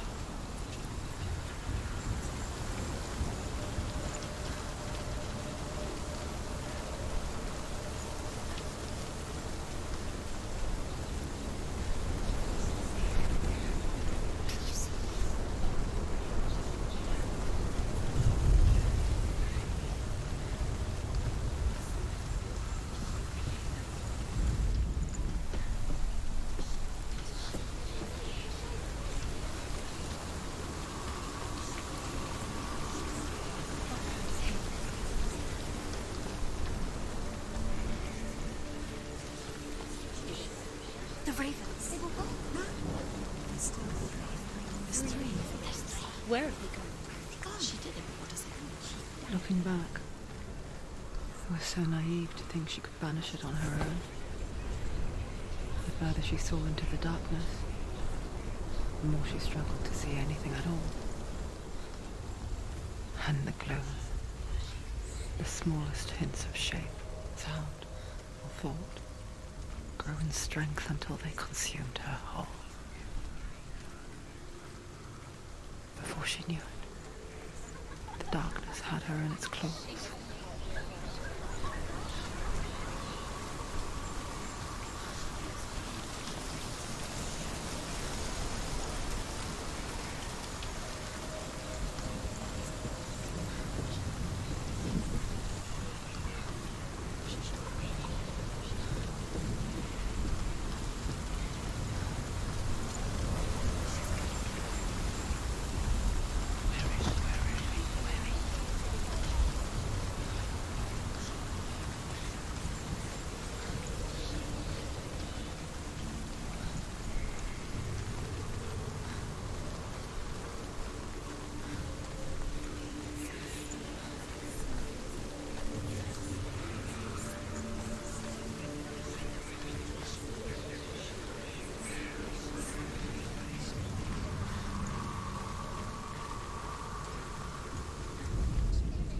The Northmen say that Odin is always in search of knowledge, wisdom, and magic.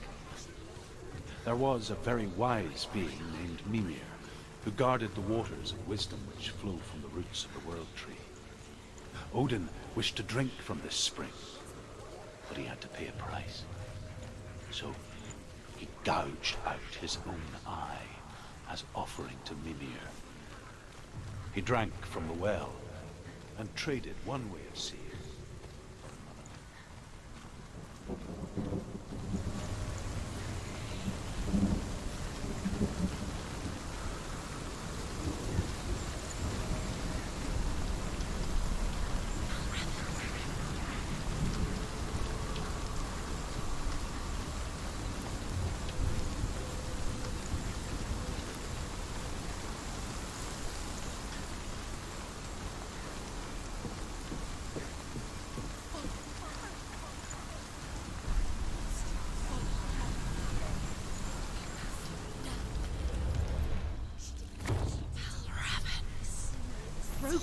gate is open. Open.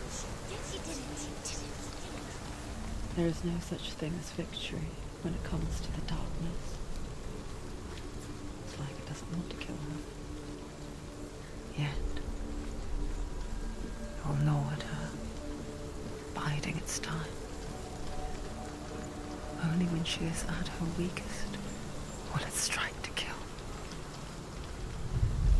Will she find Dillian before her time comes?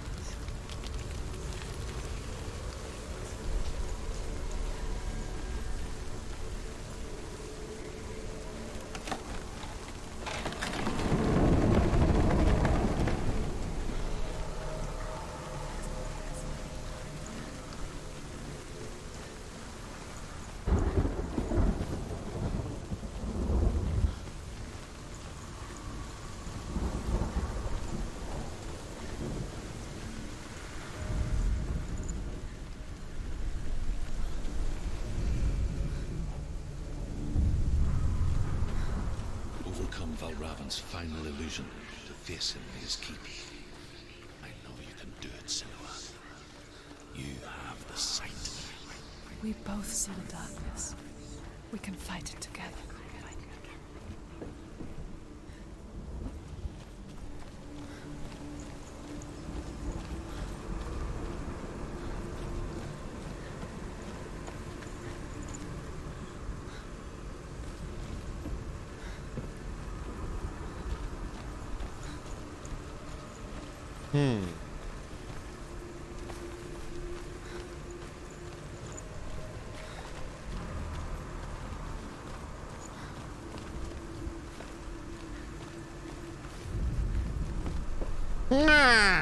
See?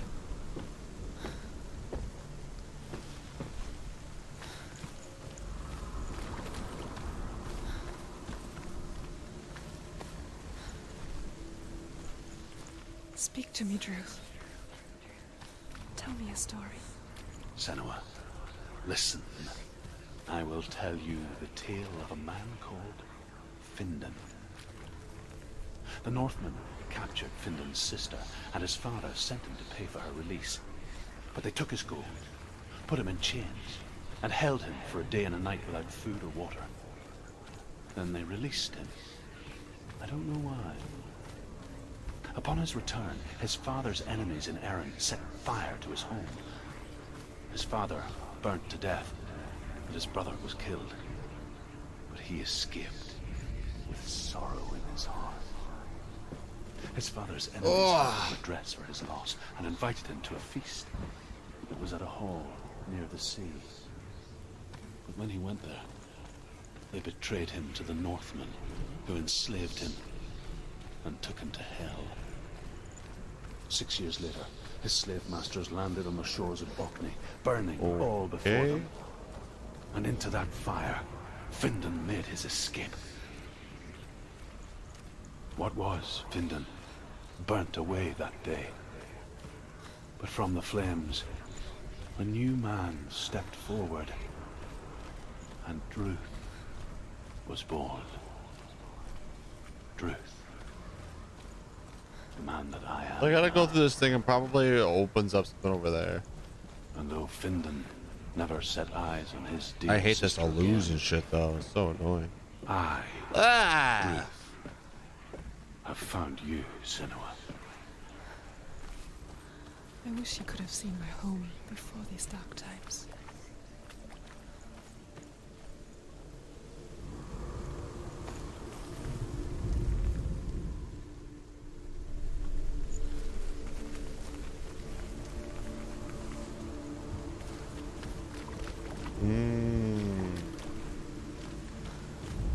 Figured it out. I have to go check the mail though, so I can stretch my legs real fast. Breathe some fresh air.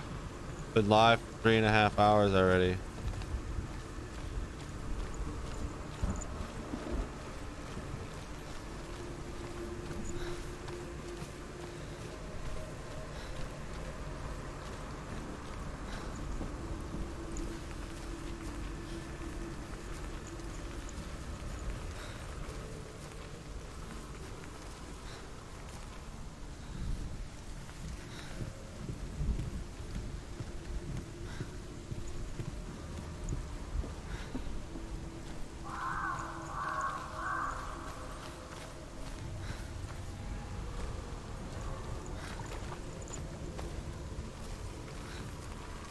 We do the damn thing, chat.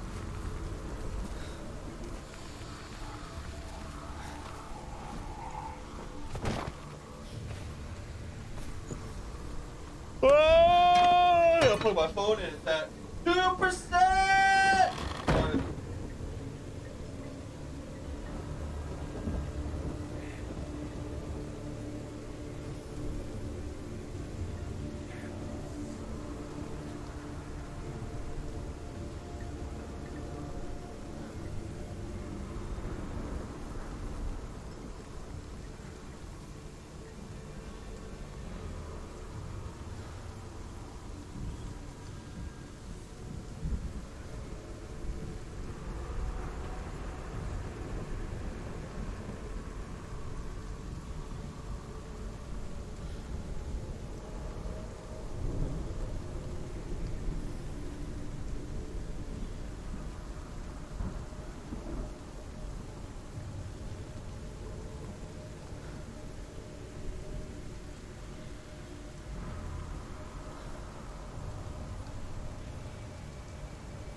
Ugh.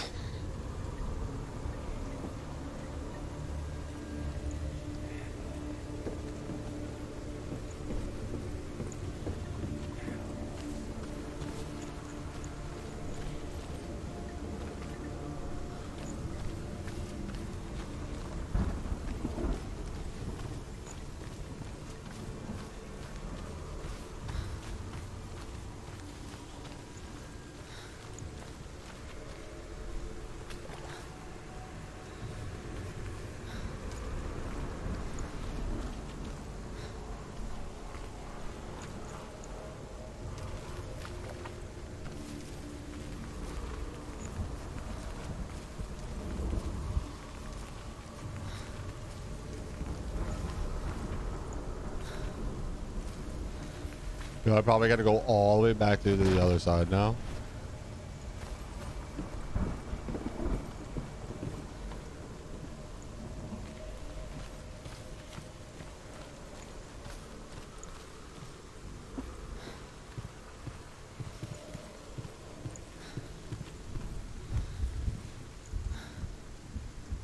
Hold on, I'm gonna try it one more time though.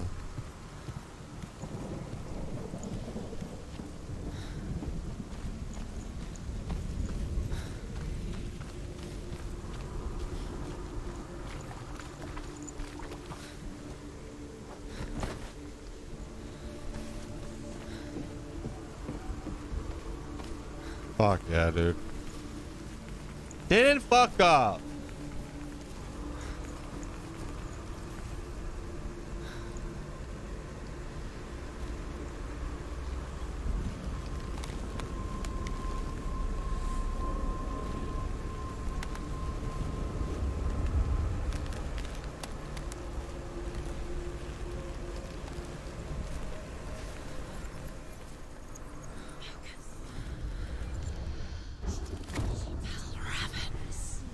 Roku, the gate is open. Open. Open! Open! I know it from the wilds. It's coming back for me. Ooh. He's right behind you.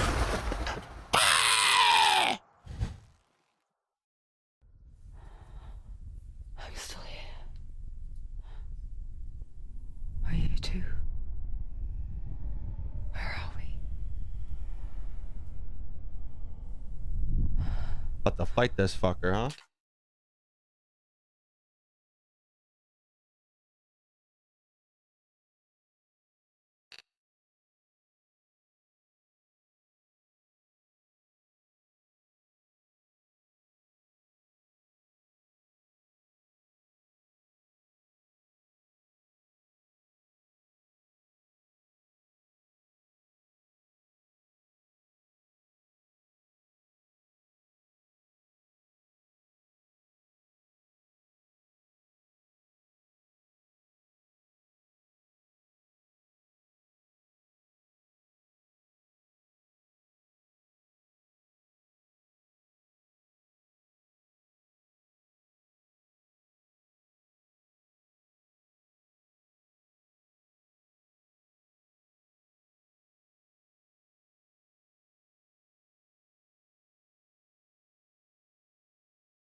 I remember.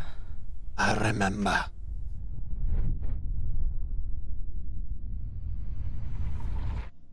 It didn't end well in the wilds.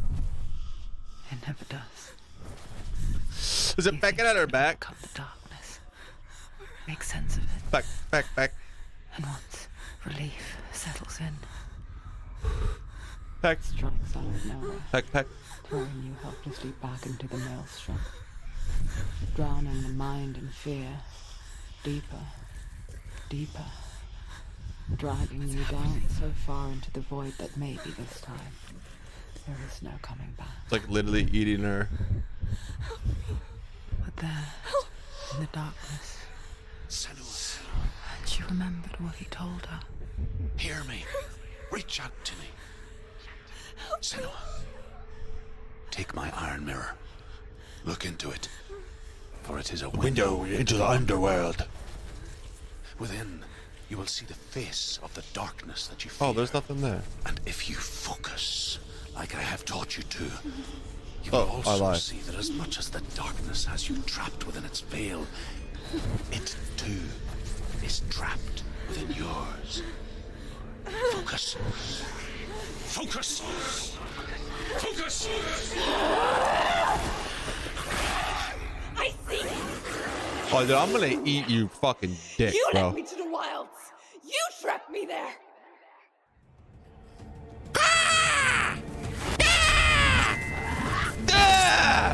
Fucking bitch.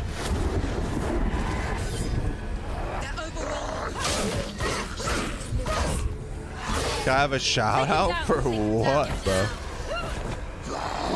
Ah!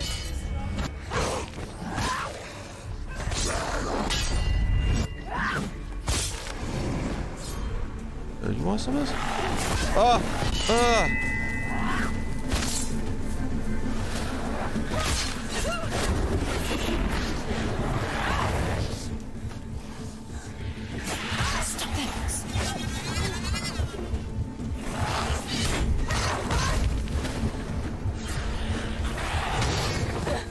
Get up, get up, get up, get up!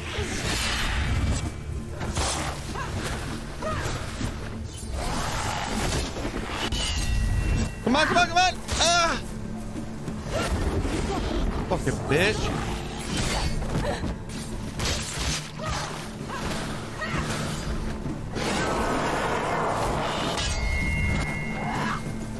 Come on.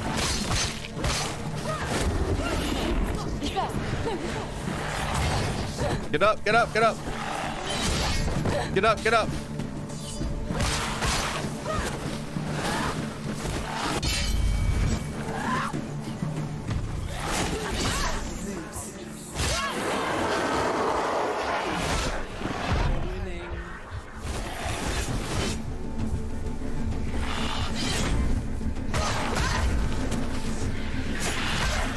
Fuck.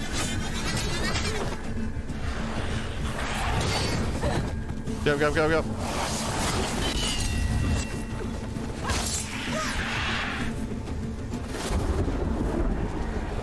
There are too many. She's hurt. There's blood. You won. Defeat. This shit on, dude. Ah.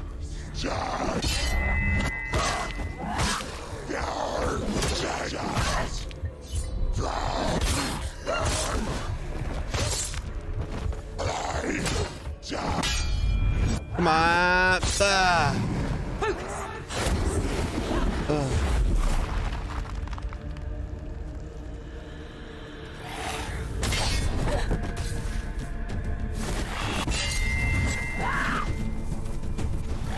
It's not over yet.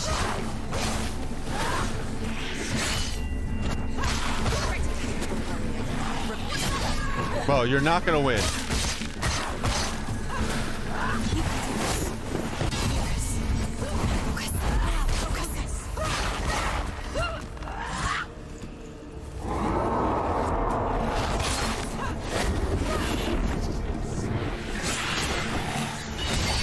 Get up, get up, get up, get up.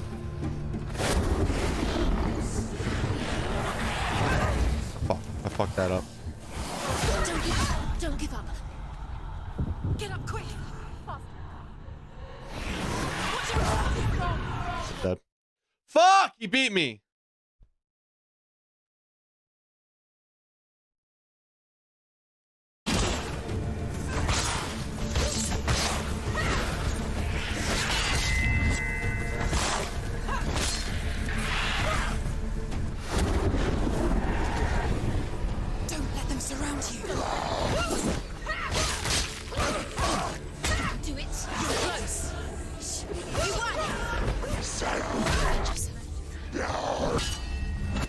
But fucking booped on, bro.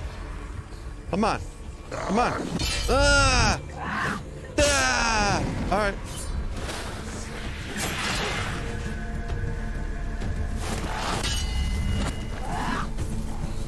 Yeah, stop doing that.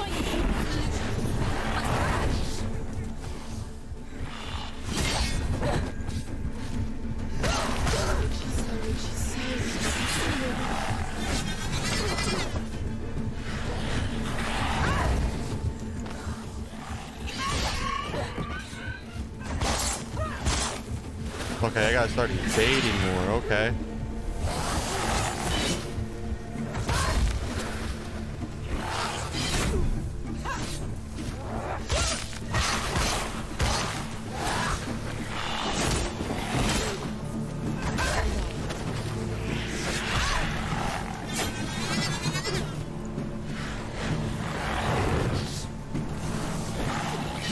Ah! Get up, get up, get up.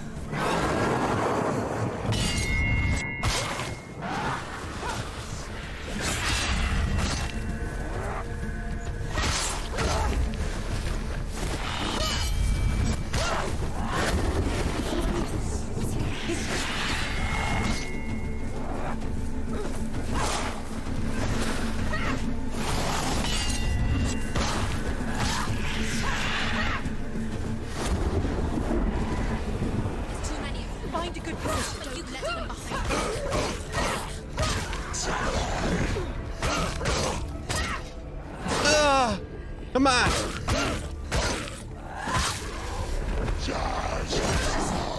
She's ready. Capable. Remember your training.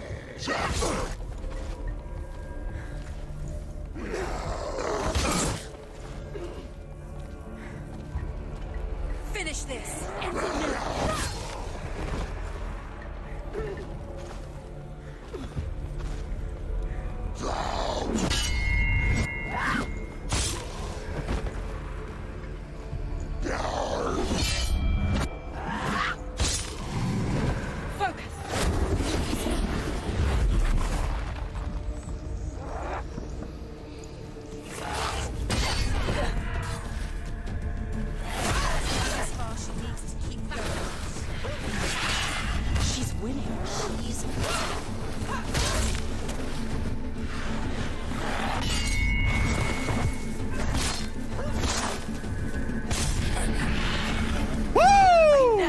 You in the wilds, did I?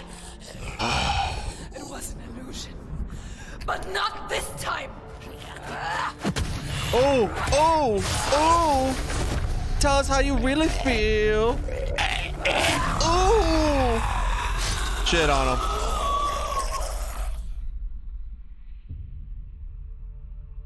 Fuck yeah, the chat. Mark of Valravn, one of the keys to the gate to Helheim. Hold it in your mind's eye. With every battle, the darkness grows stronger. Every victory bringing her closer to defeat. Unfair, isn't it? In those dark winter nights in the wilds, there were times when she considered letting go. If it weren't for Druth, a chance encounter in the wilds, she would not have heard his stories of the Northmen. And she would not have this chance to find Dillion's soul. I'm coming.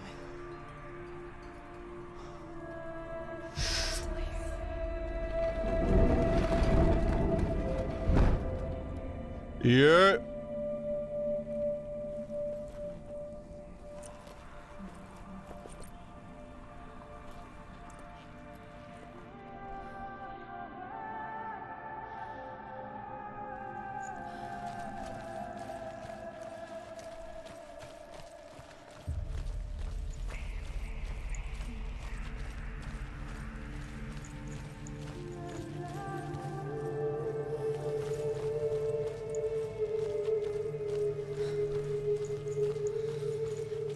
When she was younger, she would lay in the grass and stare at the clouds. And then she saw them. elusive, shifting faces. All right, we've beaten one boss so far, chat. This game is nuts. I forgot how good this game was. Mountains, caves.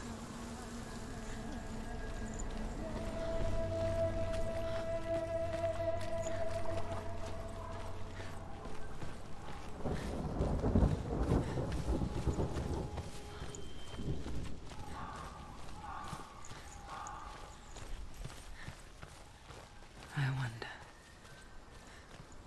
can you see the faces too? They're there. If you look for them. Mother. What the fuck? Senua, you have the sight. Just like I do. Once you can see into the underworld. The underworld and all the souls within it will see you. Don't be afraid when they speak to you. I will always be here to guide you. Okay, mommy. Did you see her? That was her mother, Galena. She was a priestess, a healer.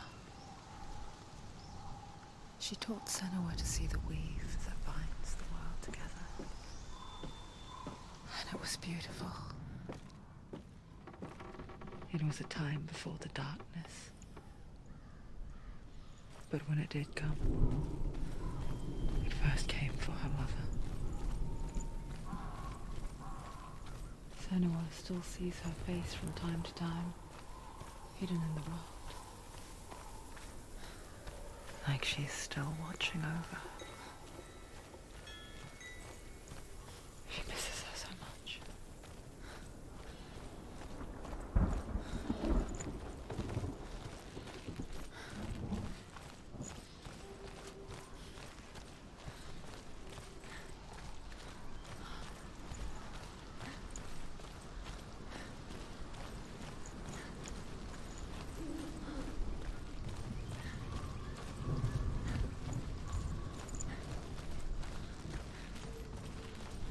There's a darkness here.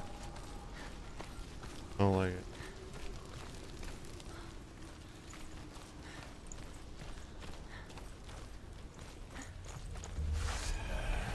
I knew it.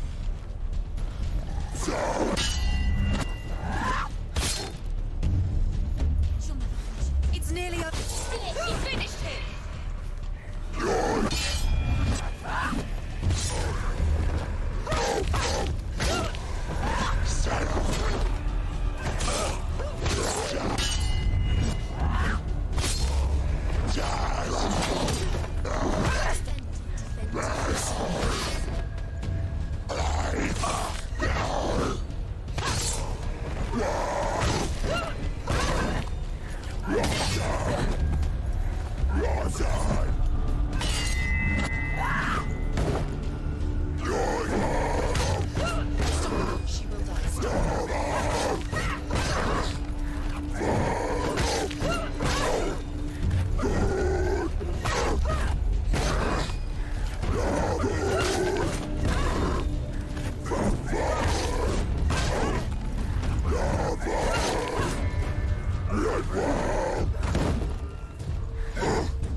Do it. You're close.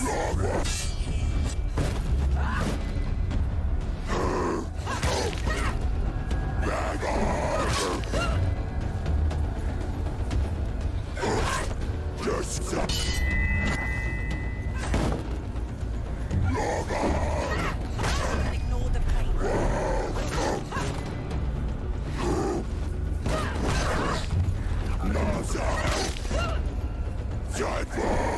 Ended it. The gate. She needs to go back. She can't. It won't open. Why won't it open? Why won't Get it open. There's another challenge. She hasn't challenged Cert.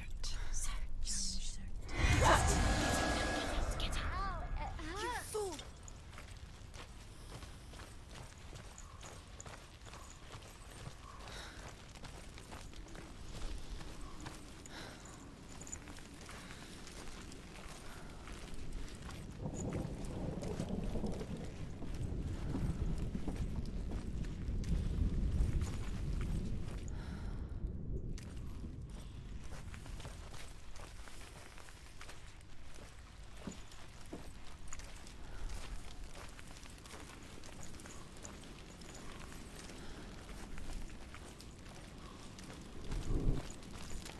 Oh, that's fine. Okay.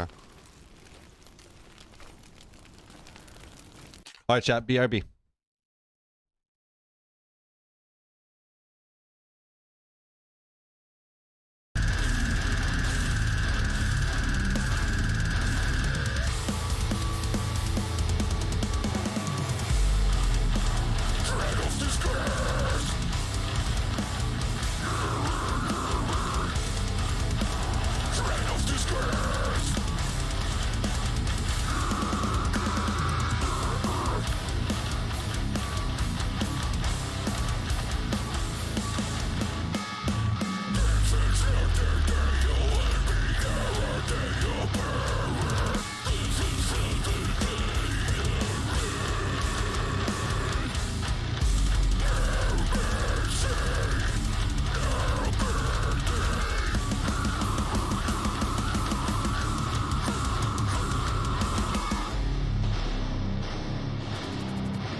It seems to be a sudden, general explosion of mass homicide.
Dude, some dude was just making fun of me on Facebook for being bald.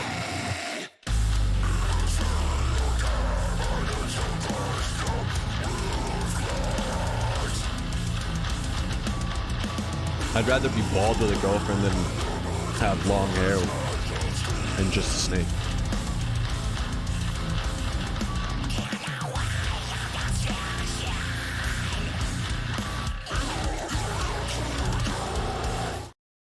All right. No mail today, apparently.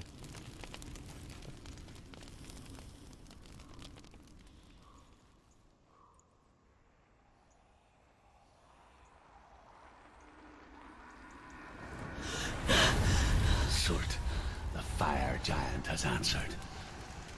He The comes fire from a giant land has answered. older than mankind. And the Northmen call upon his flaming sword to raise their enemies to I think the ground. Fowler wanted to play the finals, and I think Cody was going to play too. Find him, Senua, and spill his blood.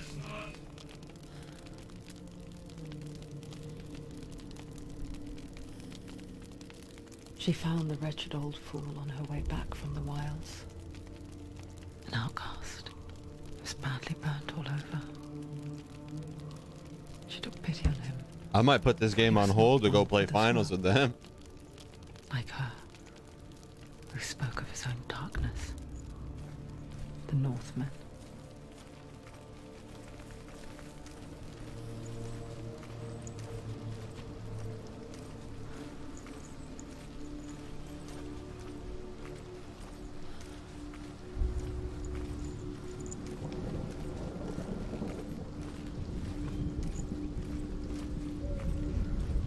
But never mind. One of them's working. I don't know why he said let's play if he's working. Door. There's gotta be a ruin down here. Walk. Why was I allowed to go that way though? Go back.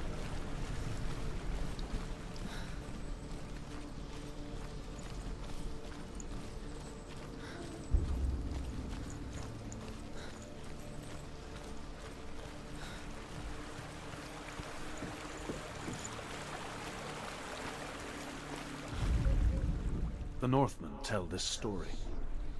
Before the earth was created, I missed one. There was a world called Muspel. I figured I would. Because it was in the south, it was bright.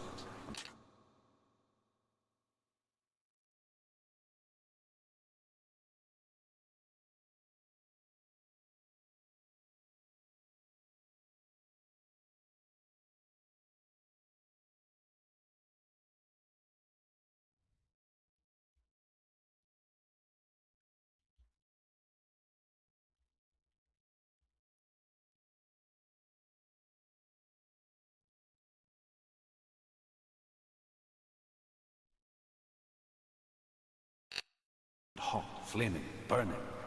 Sparks that flew.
Out from Muspel became the stars. Other sparks melted ice in the frozen world of Niflheim, creating the body of the first giant female. Muspel is one of the 9 worlds. and is now the land of fire giants. And people from elsewhere cannot endure a journey there.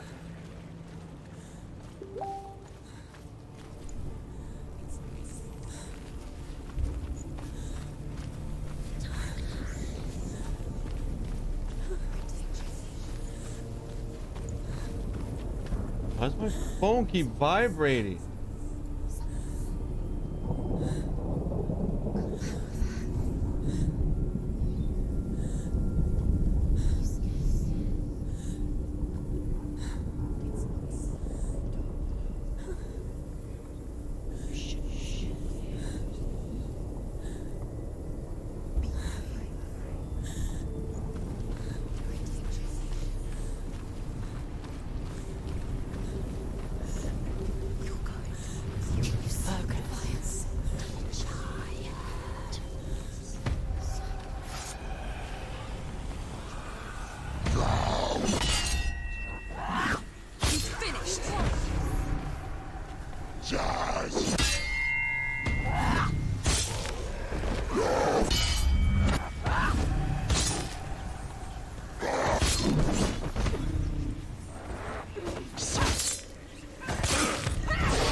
Prepare yourself! Attack!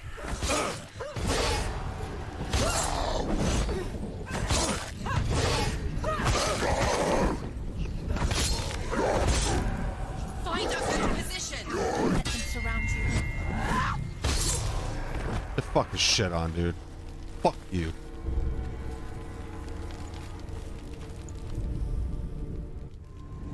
I can still smell it. The sweet, sickly stench of burning human flesh. And I still hear their cries carried in the wind. Do you hear them too, Senua? Yes, I heard their screams, and I still hear them now. Are they screaming?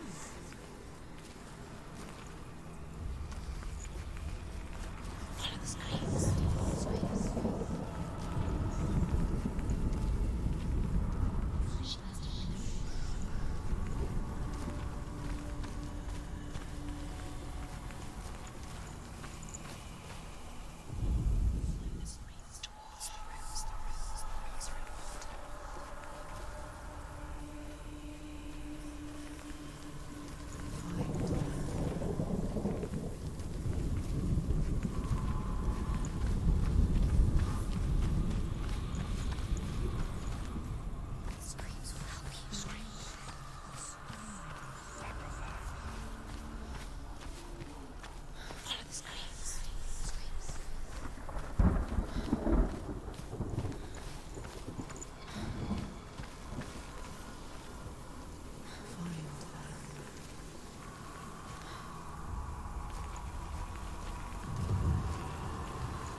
The path to Hellhand is sealed to the living, but you already walk amongst the dead. Look towards the gate, and you will see that it has opened. Hell yeah, buddy.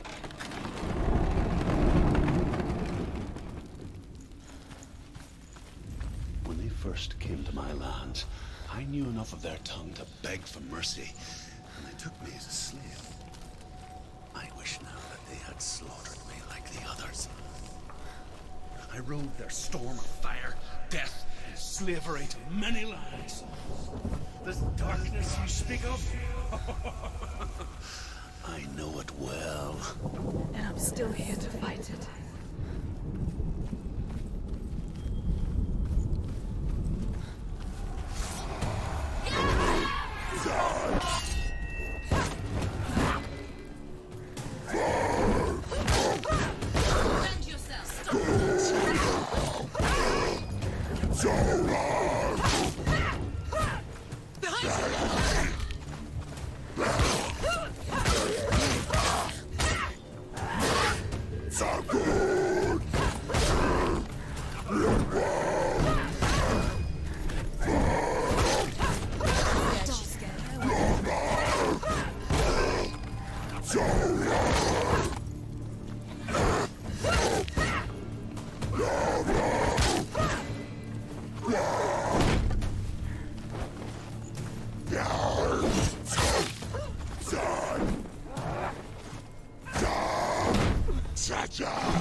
Oh, another one of these fuckers.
Fuck! Get up, bitch!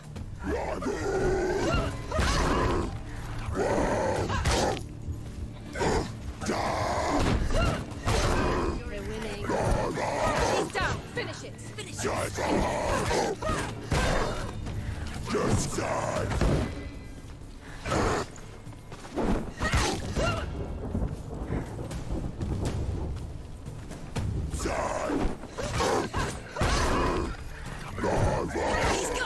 Fuck you!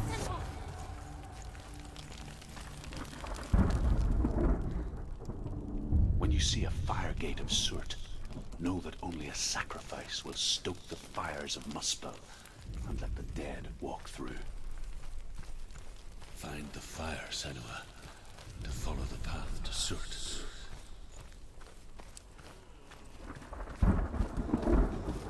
It's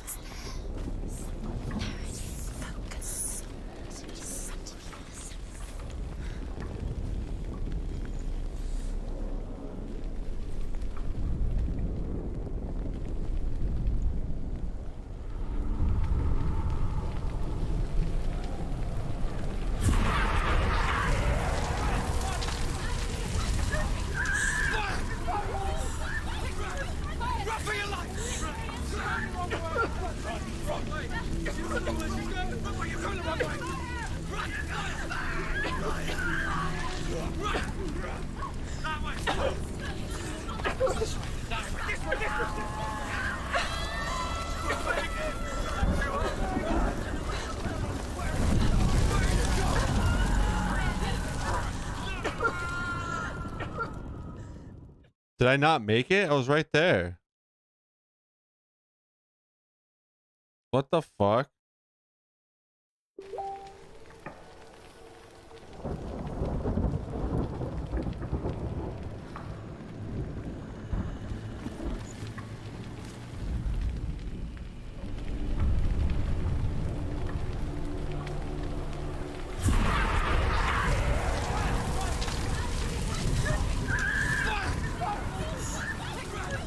Run for your life!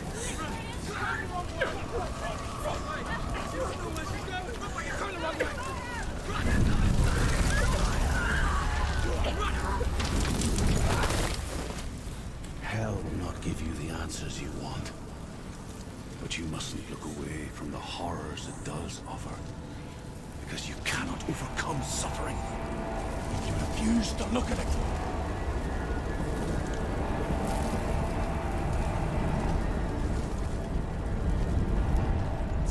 Where's the fire gone? Where's it gone? Fire's just the buyer. Cert is through there. He's waiting for her. He won't get through. How will she get through? She'll need to find another way. She will need to find another way. There's always another way.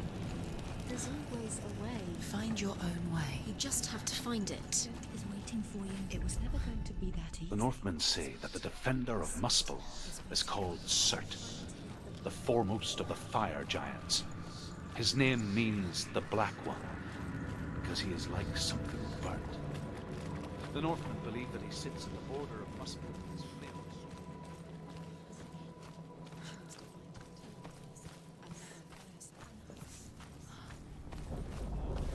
He will be victorious, and then burn the whole world with fire. She needs to remember the way back. What happens when she finds it? Everything will burn. Concentrate on where you're going. She needs to remember the path. Everything will burn, then how will she find the way back? She won't. She won't be able to tell. The Northmen believe that the world will be destroyed someday. They call it Ragnarok, the destiny of the gods. Asgard will be attacked by Cert and the fire giants. A monstrous wolf will swallow the sun, and the gods will fight for peace.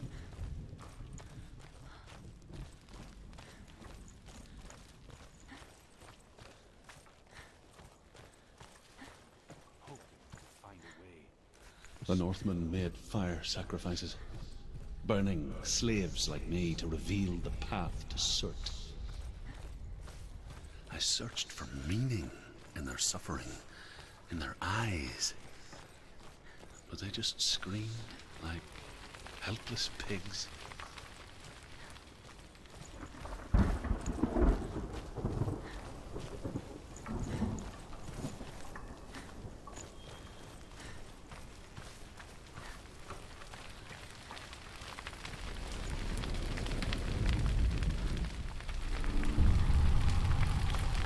Easy. Easy. Easy. Watch this trap.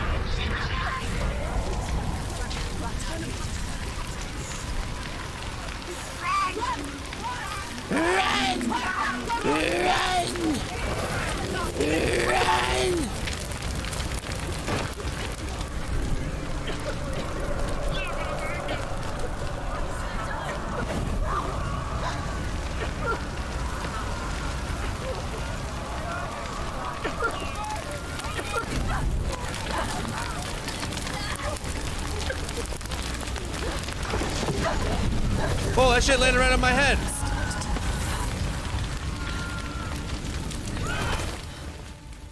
Do your gods answer your prayers, Senua?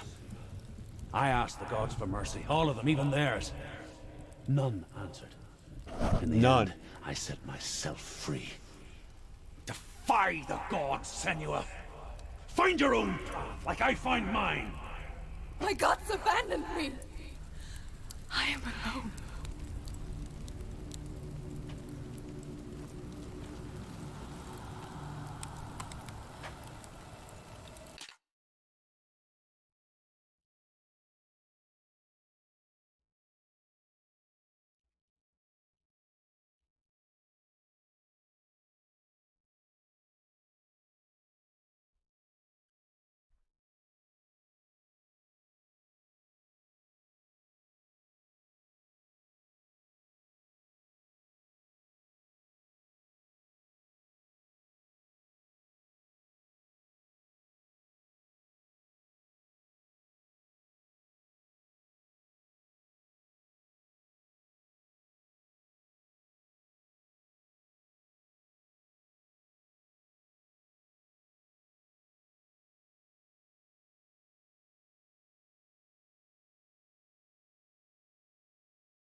Ooh.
The Northmen say that at Ragnarok, the sons of Muspel will travel to battle in the ship called Naglfar, the corpse ship.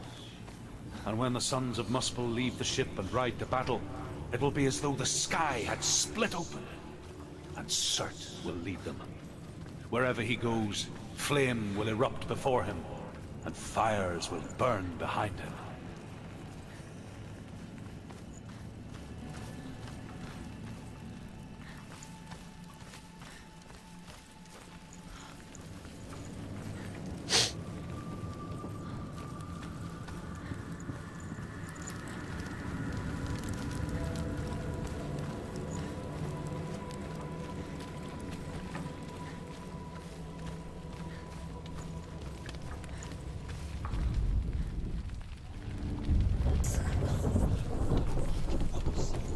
Northmen of Hell worship the Devourers, insatiable gods of darkness. I come from Erin, Senua, where I once followed my own gods, the Tuatha De Danann. Why did you abandon your gods? Senua, I was a man of knowledge, not a warrior. To survive, I did things. Bad things. Like you, Senua. The man I once was has died. And when that happens, even gods you worship can die with you.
Easy, bitch.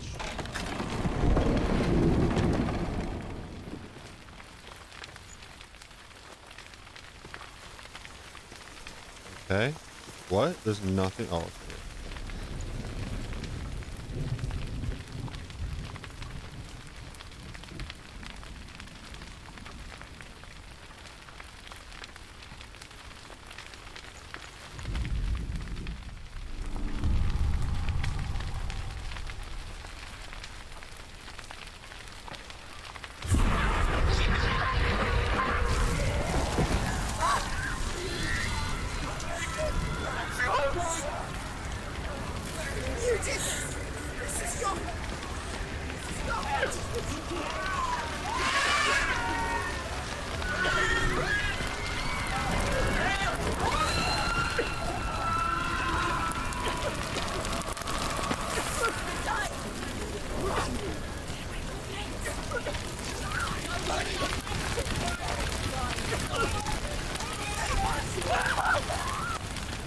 Okay.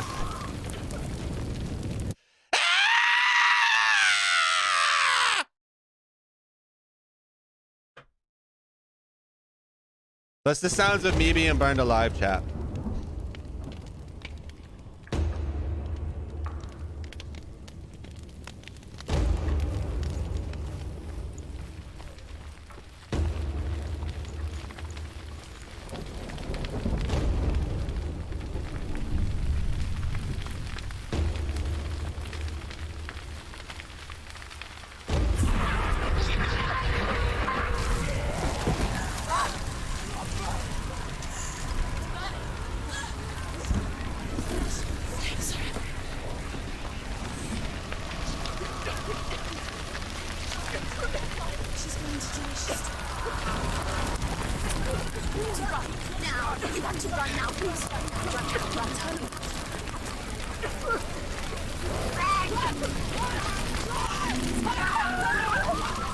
Okay, you're not supposed to go out that way. Still gotta go upstairs, I guess.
fucking go, dude.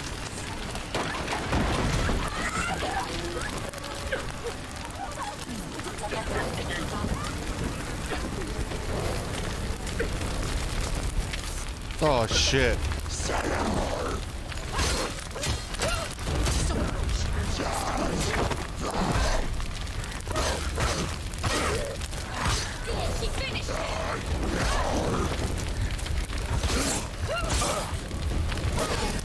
Behind you.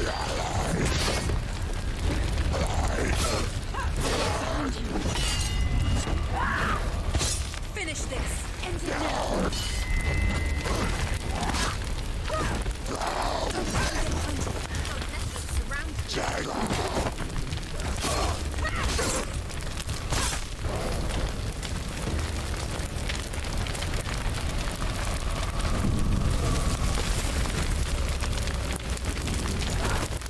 Easy, chat. Easy. You say your world has collapsed. Good. Let it collapse, and have the courage to shed your tears. Raise your world to the ground! My world is dead. Only I gotta go plug my phone in. It's at 1.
then, as with a newborn, will you see the world anew?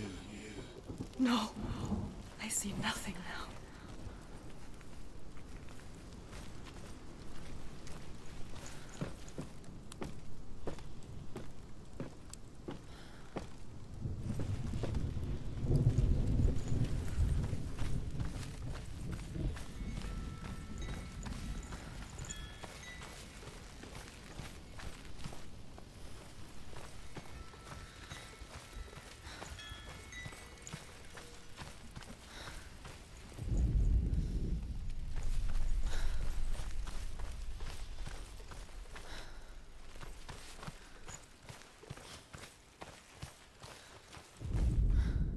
The Northmen say that what we see as a rainbow is the bridge that goes from the world of men to the world of the gods. For now, they say the frost giants and the mountain giants cannot cross it. But they say that when Ragnarok comes, not a thing in this world will be safe. The rainbow bridge will break under the onslaught of the fire giants riding on flaming steeds. Senua, I have seen the fire of Surt spread far and wide, and to our lands. Ragnarok is coming.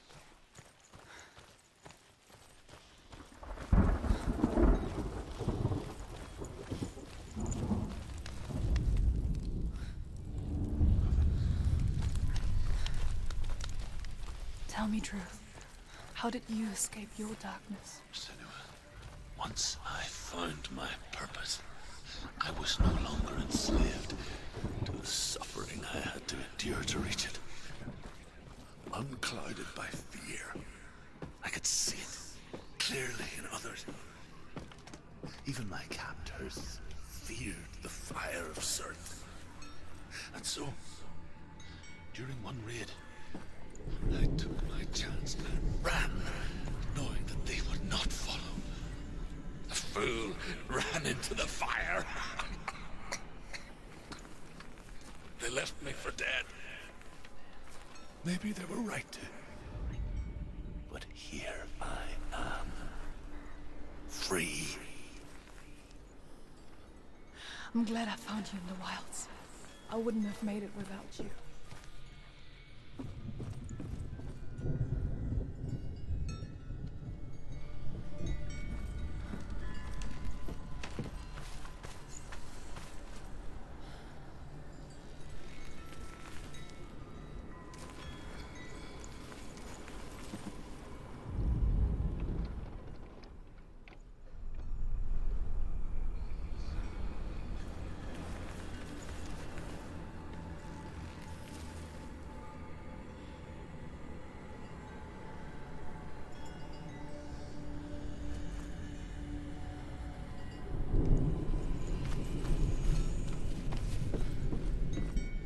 Whatever, we'll come back to this one.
I just need this fucking one now, huh?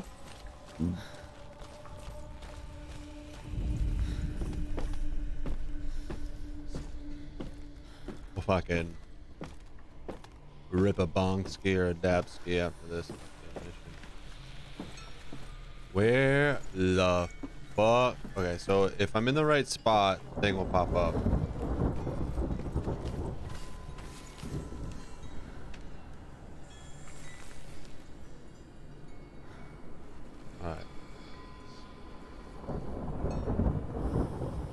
Around where I'm supposed to be.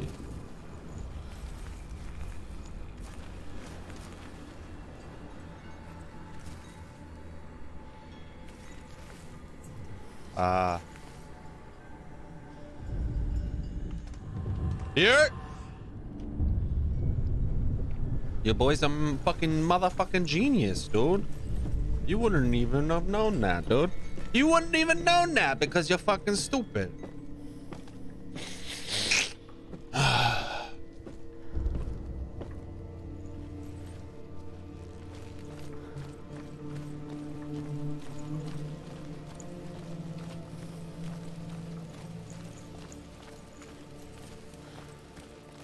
It's gonna make me run through all these fuckers though, that's the thing.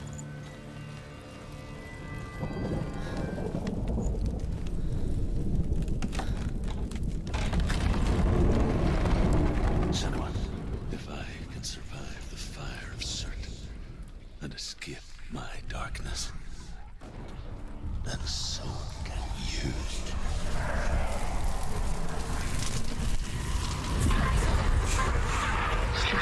Run, Senua, run, run! through the fire! Keep moving! Go on! Nothing will stop you! Run, Senna! Run! Run! Run! Through the fire! Run down and charge!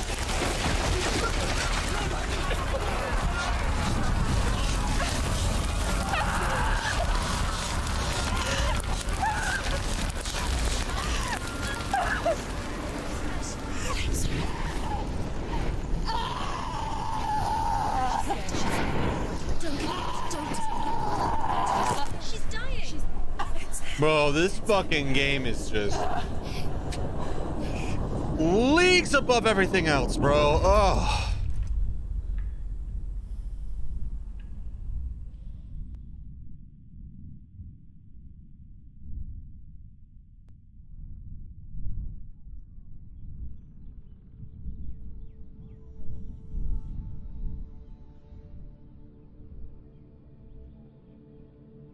I'm sorry. I'm so sorry.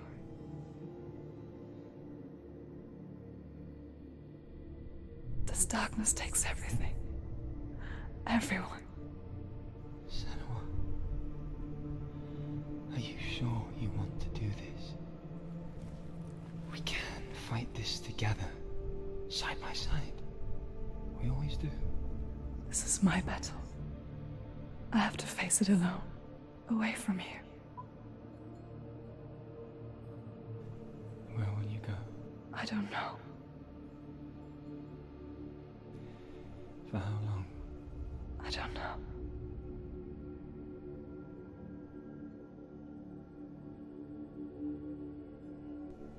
I believe in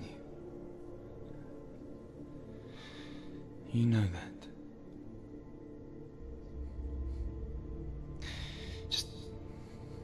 Just promise me that you will come back to me. I want you to say it. Say I it. want you to say it. Say it. I will come back to you. I promise.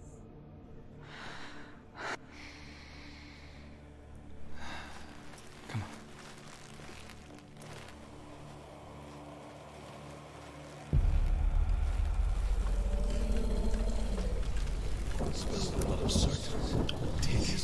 Look at this fucking guy, chat. What the fuck?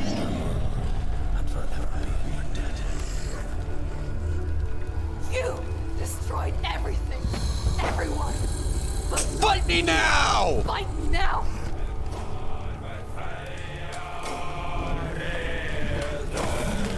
Oh!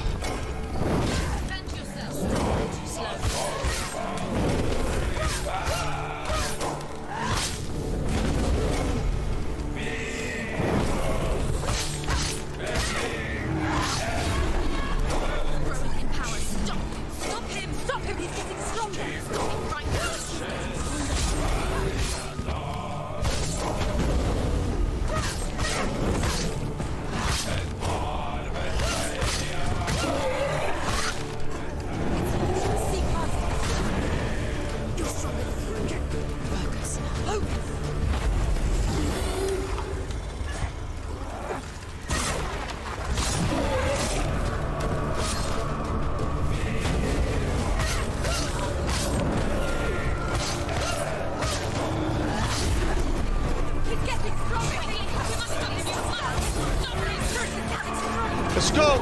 Focus. Bah. Get shit on. Ah!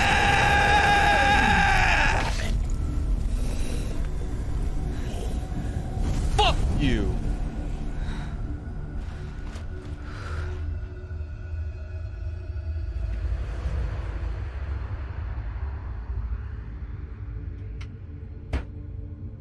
That dude was way easier than the illusion guy. For every battle won, a greater battle takes its place. And so it goes. Until we fall.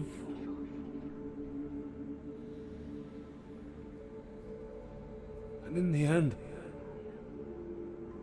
we all fall. gods have their time. Yet we still go on. Why? Why? I made a promise, and I will go to hell to keep I it. die free, knowing you will carry my stories with you. I have fulfilled my quest. Yes, you have. When the darkness comes, I vow to guide you in this life and the next to fulfill yours. Then I will see you in hell.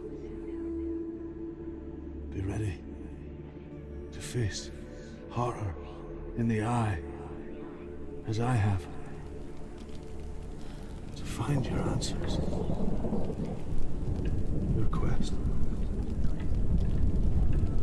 The truth.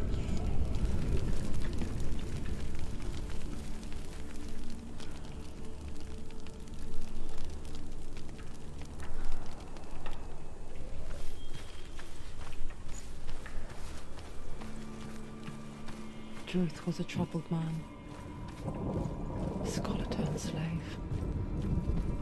They tortured him, took him with them on their raids, drove him to madness, spreading this new form of darkness to new worlds. To my world, Senua saw a deep connection form between the Northmen and the darkness.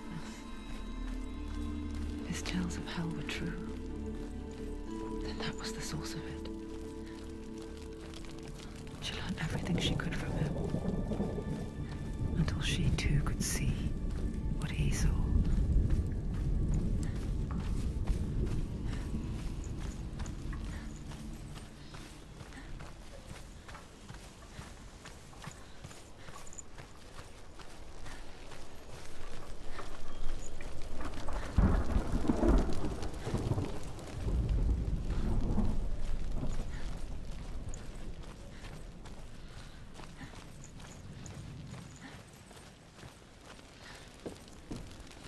Have you ever died before? It's a serious question. When the illusion of self is shattered, you simply cease to be. Though it may not seem that way to others, you know when it is true. You can feel it. A stranger in your own body. An imposter. And nothing is the same ever again. Senua has died before, and she will do so again. You can be sure of that.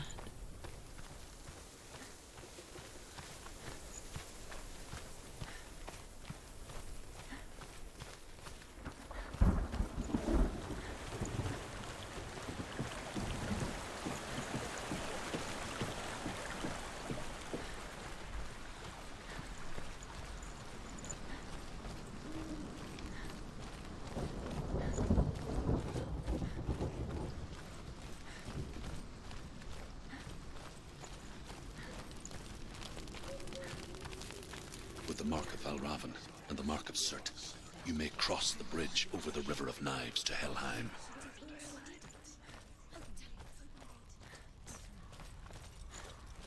Why is she waiting? She Open has the to gate. open No, the gate. don't. No, it's dangerous. It's dangerous. Don't open the gate. Don't. She's done it.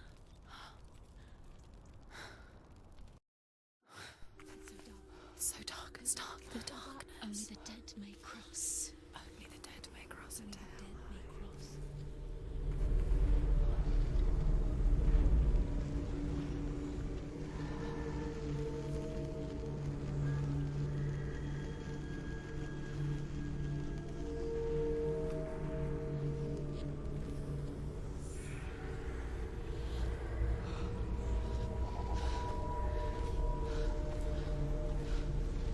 Truth?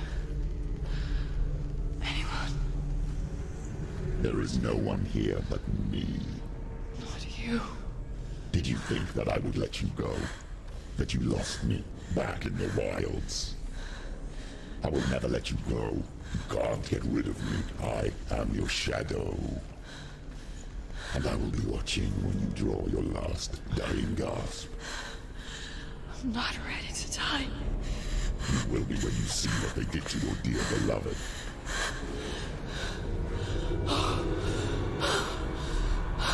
Oh.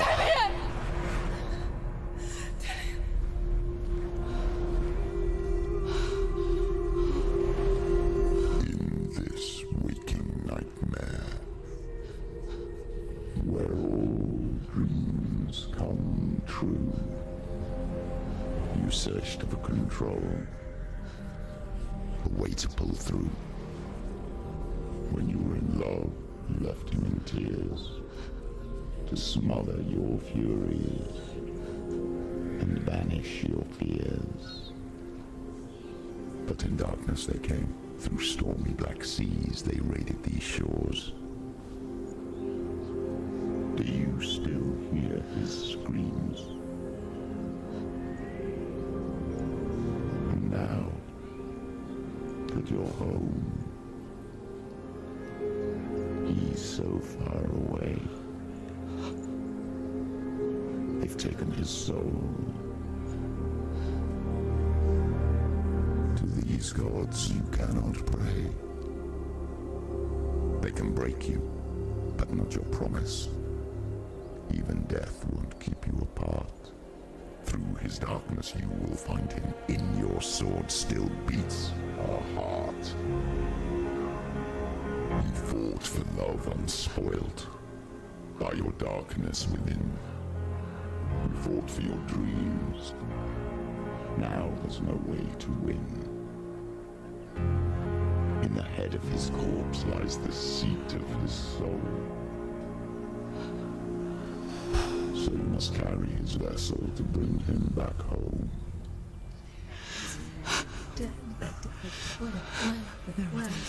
You did this! No!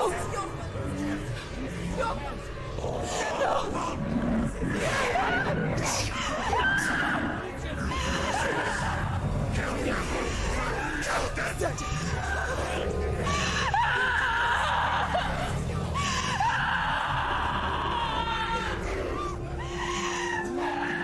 This game is a fucking trip, guys. Holy They can break you, but not your promise. Even death won't keep you apart. Through this darkness you will find him. In your sword still beats a heart.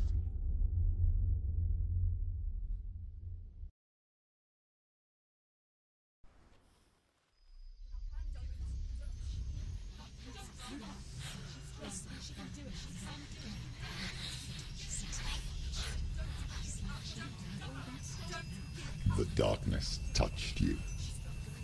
Everyone could see it in the hollows of your eyes. A gaze averted from life. You ran from it but brought it nearer. Led it to him. An endless suffering, worse than death. And you wanted to surrender, abandon and to find peace with the gods. No. The darkness won't allow it. So you will walk into the lair of the beast. Look it in the eye, and you will go to war. This is your mission. This is your quest. There is nothing else left.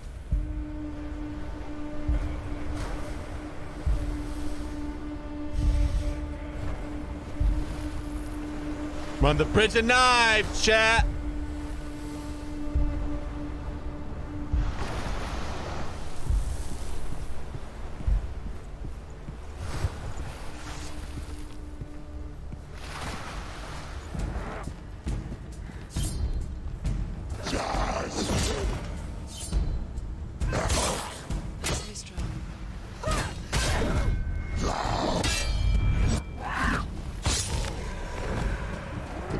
Made you a warrior for a reason.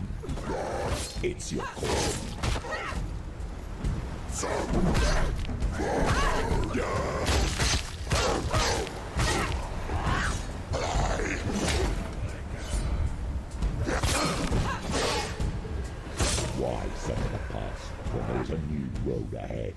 The only one that makes any sense.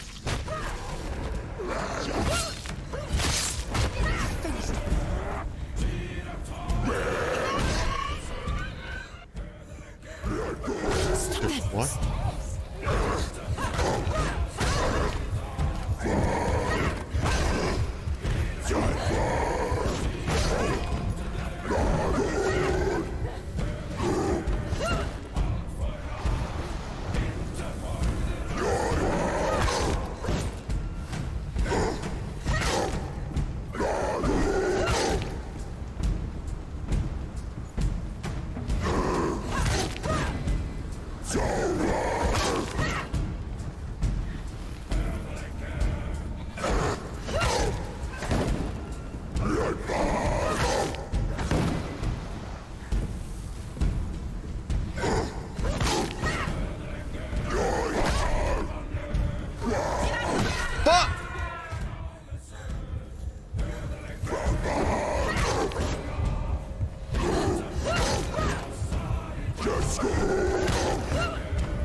Come on, buddy. Come on. Why don't you fucking eat my fucking pussy, dude?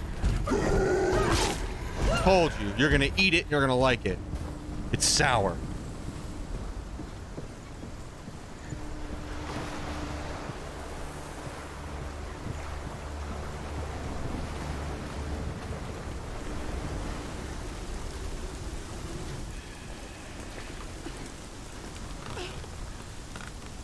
Every gate you open into darkness brings another change. Oh.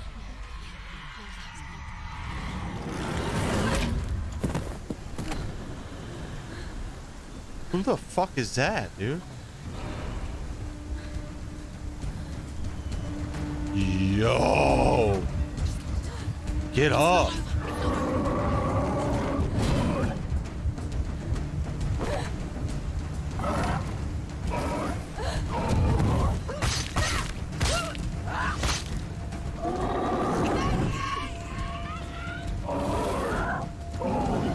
Oh!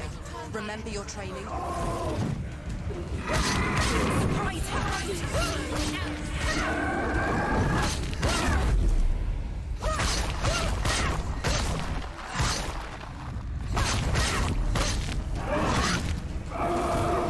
Dude, what? Take him down. Take him down now.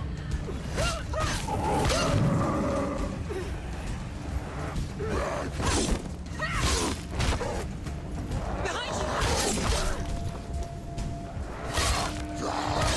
She's so weak. She's so weak. Behind you.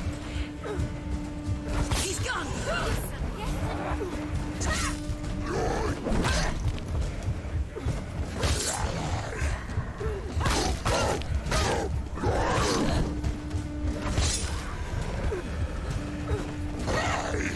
She will die. You will die.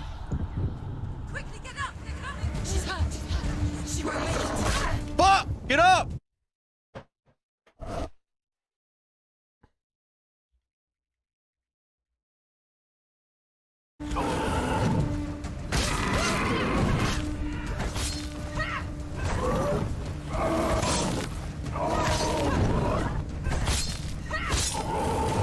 That's it.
journey to Helheim is never a straight one. However you come to the gold-covered bridge that leads to Hell, you may find it guarded by a giantess.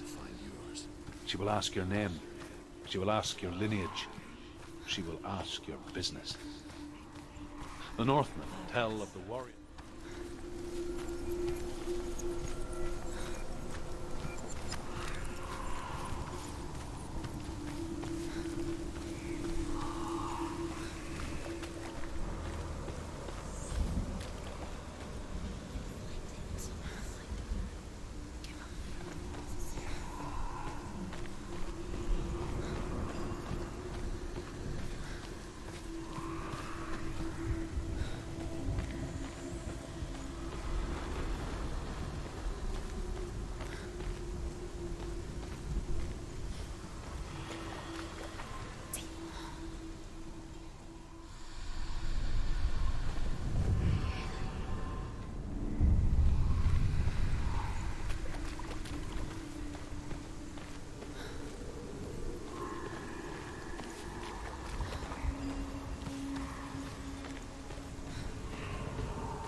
Oh, okay.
Why would it let me come over here if there's nothing fucking over there? I don't get it.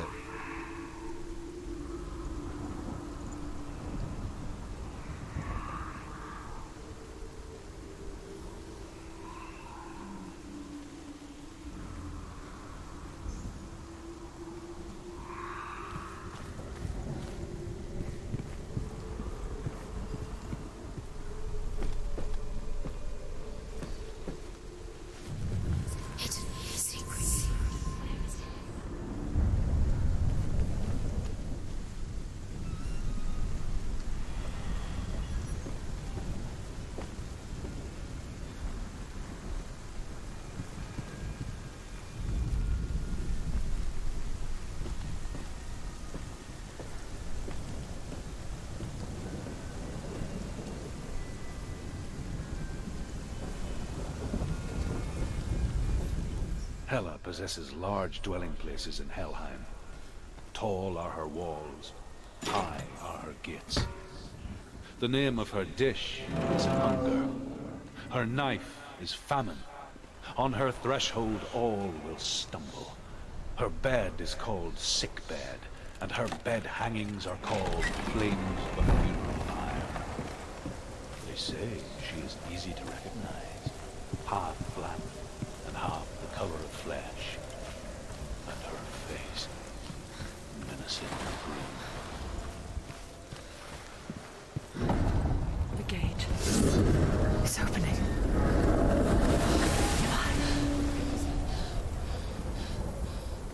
Who is it? It's coming. That song again. What is it? Is it? It's Hela. Yes, the source of the darkness. It's coming. This is your moment.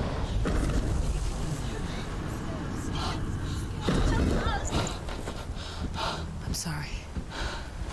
I can't watch this. What are you doing? You're showing weakness. You're not a warrior. You're a disgrace. The gods will punish you for this. Get up. Pick up the sword. Pick it up. Fight the darkness. Fight it. Get up. Get up. Get up and fight.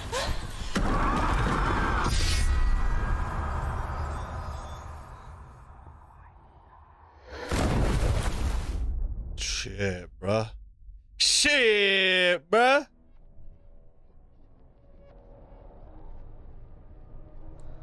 Stormy seas and lost souls.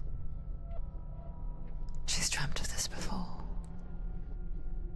They say dreams are visions of our memories, thoughts, and fears, as seen by our inner eye. But what if each one of us is always dreaming, even when awake, and we only see what our inner eye creates for us? Is this what hell is? A world shaped by Senua's nightmares. Maybe that's why people feared seeing the world through her eyes. Because if you believe that Senua's reality is twisted, you must accept that yours might be too. You failed the gods. You're pathetic. Rotten. Cursed. What were you thinking? Did you really think you could win? How stupid can you be? So stupid. Everyone hates her. She's cursed. The shadow hates. Look at you. A warrior. Worthless. Weak. Pathetic. Go on. Feel sorry for yourself, because there's no one left to do that for you. Everywhere. You failed. What's that? Take it. If you're too much of a coward to fight, then end the suffering. Broken and lost. Just like your sword. Come on. There.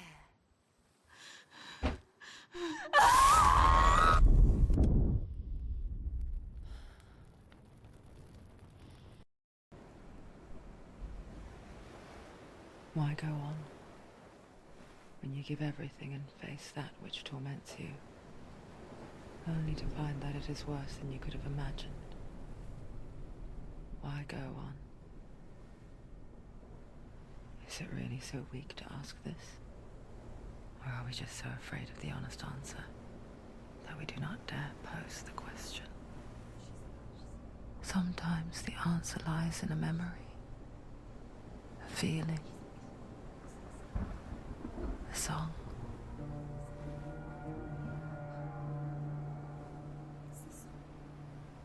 It's not real. It's a trick. It's not real. It's real. Listen to it. Don't give up. Did it? It's Not like this. It's not real.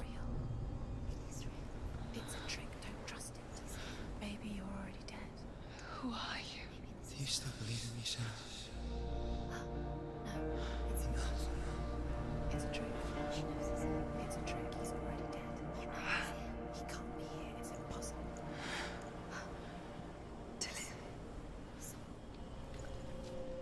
Come to me. Please.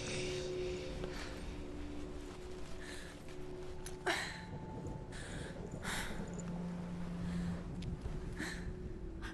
light.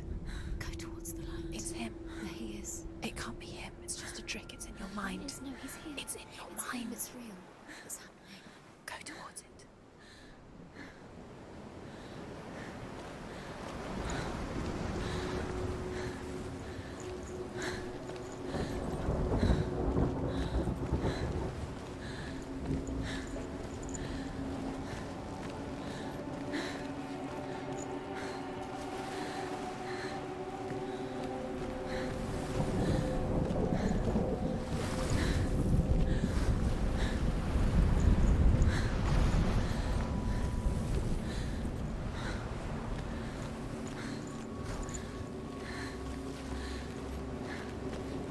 There it is.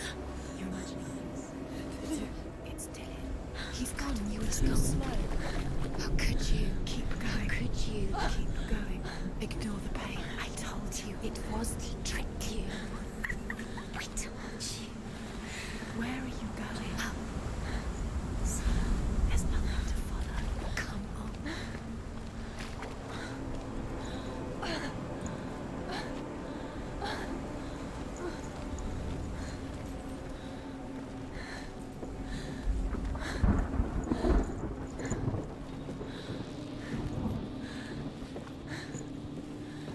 Before she first met him, she was not in a good place. Just a teenager, but She's still not in a good fucking place. barely functioning. She rarely left the house. Her father's in-bell made sure of that. Only occasionally did she venture out on her own, collecting firewood and herbs. Errands out in the Orkney Plains. That was her world. Like this one. Barren and lonely.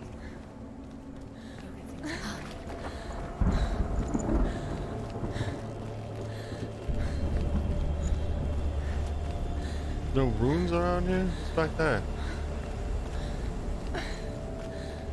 Wow, there's probably a rune back there. Why would they have this back here?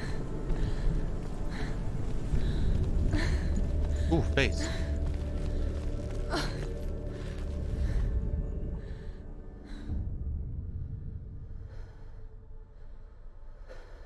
Senua, there will be times I found a face that you will feel alone and exhausted, like a strange little fish swimming against the tides of the big ocean. But have the faith to let go and let the tide carry you away. Because the whole ocean is your home, and it does not ask you to swim against it.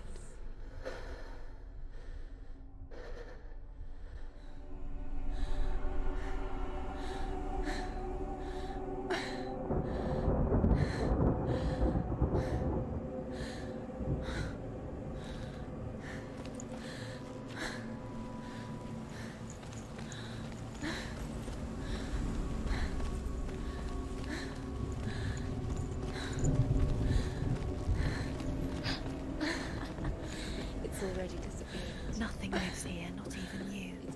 Yes. It's in your mind.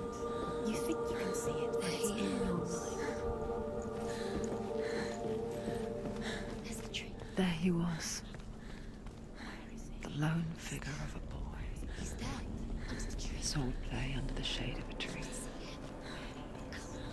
She remembers the first time she saw him. To her young eyes. I see him all the way over there. God damn, that's far. Come on, go! Jesus Christ. The gloom lifted. And for the first time in years, she felt a ray of hope. The Northmen tell of a great hero. His name is Sigurd. His father's hall was built around a great tree, and one day, Odin comes and thrusts a sword into the tree, a gift to whomever.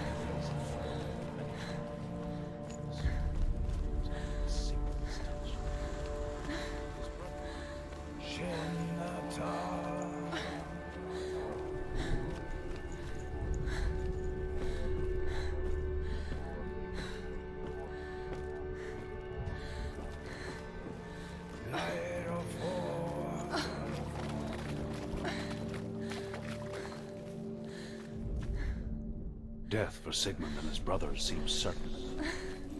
But the king's wife is Sigmund's sister, and she begs for mercy and implores the king to chain them up instead. He agrees. Not for mercy, though, but because he plans an even more cruel and lingering death. Chained to a tree in the forest that night, a she-wolf comes and devours one of Sigmund's brothers. She returns, ravenous, night after night, until only Sigmund is left. The next day, Sigmund's sister sends a servant with honey to smear on Sigmund's face. But to what end? Well, that night, when the she-wolf appears again, you'll never guess what happens.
As the she-wolf licks the sweet honey from Sigmund's face, he bites the wolf's tongue.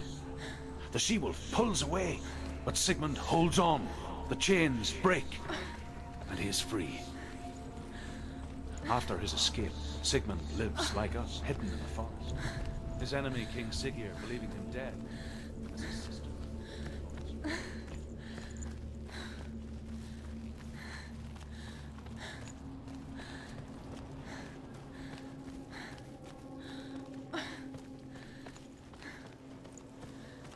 Day after day, watching from afar, she mimicked him, perfecting her own secret dance,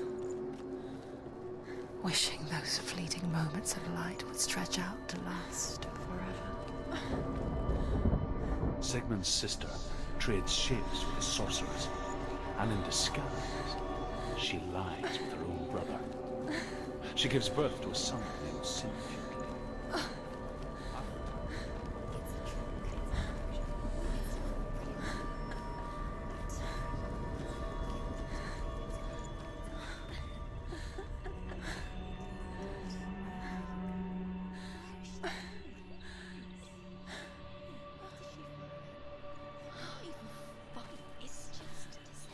How does he so effortlessly court the world and bliss? This game is gorgeous. See the world through eyes anew and dance with it, just like he does.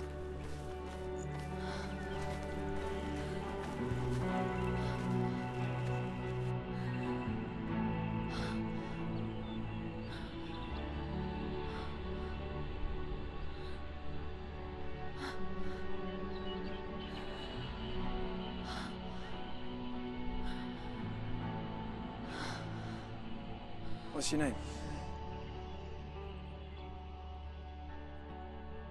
Senua. I haven't seen you before. I'm not. I don't leave home much. Oh, Zeno's daughter. I have to go. Wait. Who taught you to fight like that? No one.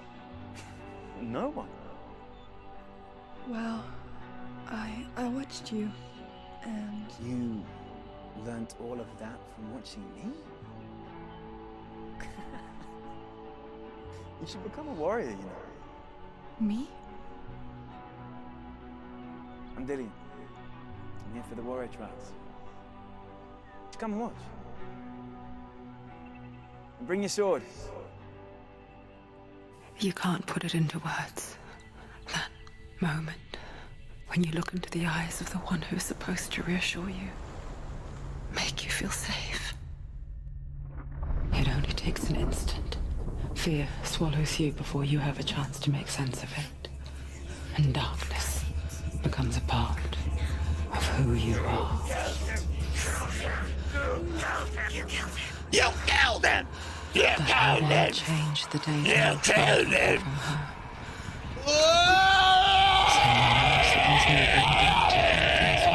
You killed him!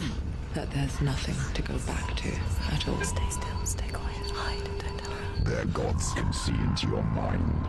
They will use this power to destroy you. They won't stop me. I can still feel him. Whatever's left of him, they will never let him go. I'm not gonna let him rot here! You're the one rotting here. Leave me alone! You will die here. No! And all your suffering will have been for nothing. Shut up!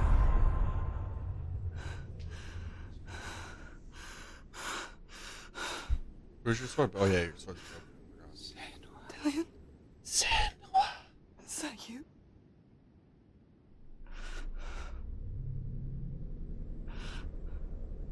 I'll find you, my love.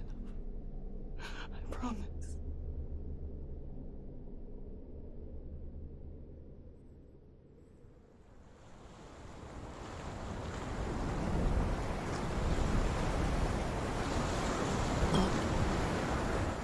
By the tree. Can you see him? You want to believe it. Is he not real? Is he there? You're alone in these mountains. Is that Dillian? Nothing lives here. You won't survive. You met him by the tree. She met him by the tree. Maybe it's a sign, the tree. What's he trying to tell you? He's waiting for you by the tree. Shut up.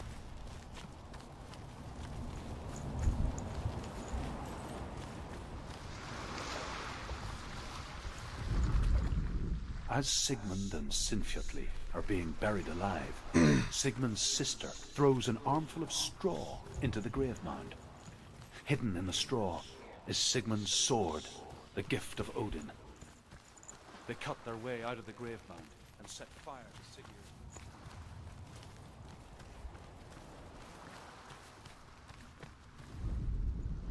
And here is the end of Sigmund's story. He was a fierce and great warrior who fought many battles.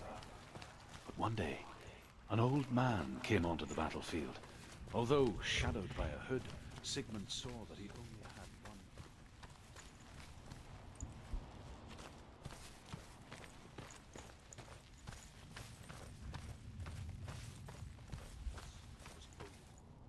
And thus the victory could not be his. Take it. Dillian left it for you. Take it.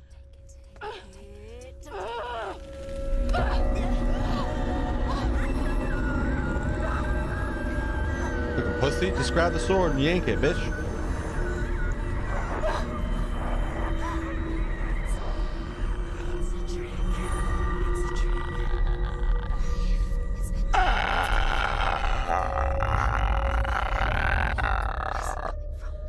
She started something.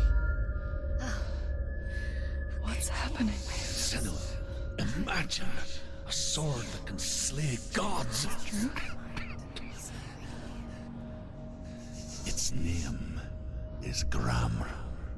It was forged by the god of all Northmen, Odin, and gifted to Sigmund, a great warrior. I need this sword. It's important. Can you help me? The sword appears whole, but it is an illusion. It shattered into shards long ago. It is said a great warrior can reforge Gramr by answering the trials of Odin, one for each shard. The roots of the tree of death will take you to new lands where you will face the trials. Go to the shaft. Where is it? Find it. There it is. Focus. There's the shaft. Focus. Focus. Use your eyes. Look. Get closer. A king in the north forced the dwarves to make a sword that would never fail and never rust, and that would slice through iron and stone and bring victory to its bearer. But the angry dwarves cursed it. It would be the death of a man every time it was drawn. And it would be the death of the king. Let me tell you about the sword Tyrving.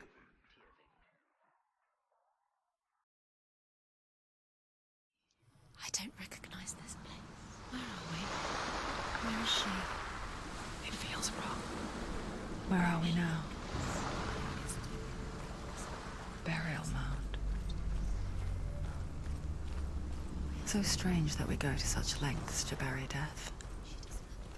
Something so very ordinary, inevitable. It's as if we conspire to hide death, because we have no answer for it. But when it comes, and it forces itself onto our friends or loved ones, then comes the reckoning. Feel the dead in the air. You can feel the dead. Don't go in there. Go in. You have to go in. Take the torch. It's too dark. Take it. Whoops, I'm back. I'll help you. Careful. You have What up, buddy? to see.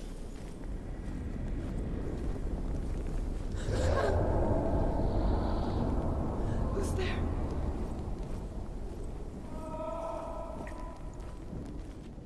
Dillian, I'm here. Can't see I'm shit. here for the trials. Like when we first met, remember? Like this, guy like this. It's a can. It's a fucking can. There he is. There he is. Dillian, there he is. Finally. You found him. What's wrong? What happened? It's pretty good. Can you hear me? This is my second time playing it though, so I already like Just wait there. kind of know what I'm doing. You have to find him. This is your mission. Find him. You have to use him. But yeah, this game's cool. Find him. Get him back. He was just there. How could you lose him? How could she lose him? How could she? Find him. Yeah, I'm looking, dog. I just need to make sure there's no runes over here. Okay. Did I come from this door? I'll find him.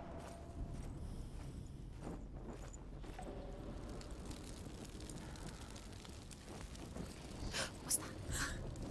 Did you hear that? Nothing. Was that voices?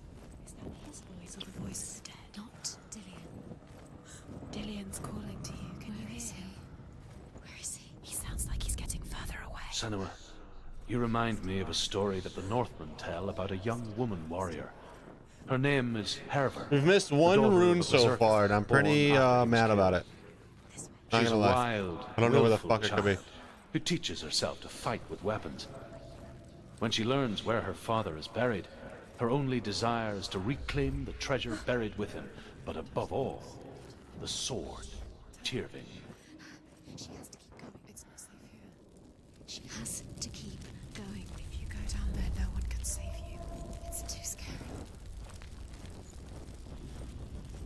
We're gonna go the. Ooh.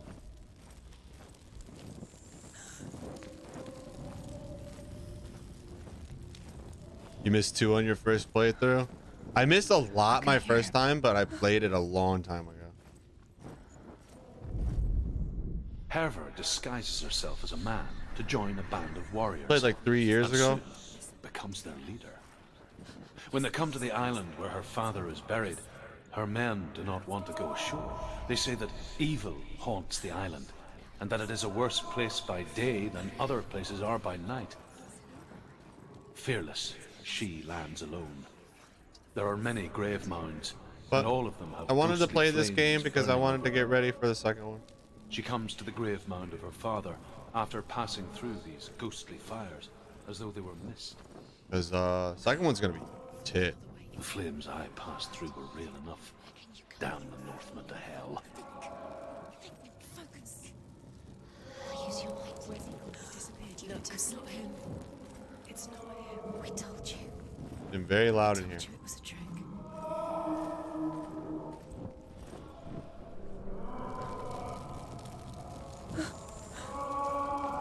Oh yeah, he's loud. He's yelling now, chat.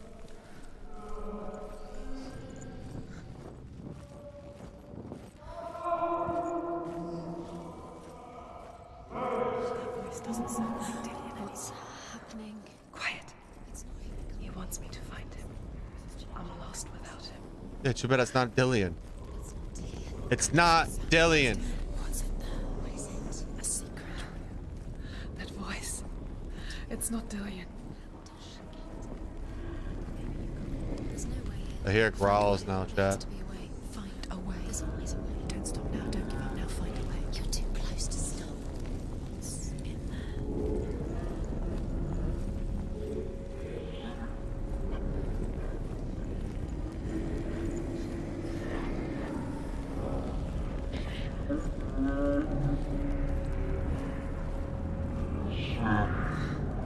Dillian wants me to face my fears. Face him. Gonna be a fucking crazy boss over here right now, chat. So we know it's not Dillian. We know it's not Dillian. Ooh, she looks creeped out right now, bro. She's shocked as a motherfucker. She just saw a spider in the bathroom. Kill it! Father? Wait, what?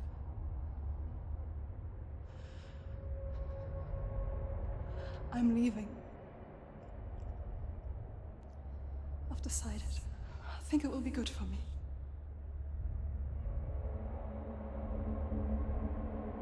It's the darkness. It's speaking through No, you. Dad, it's me. I think I can beat it. In my own way.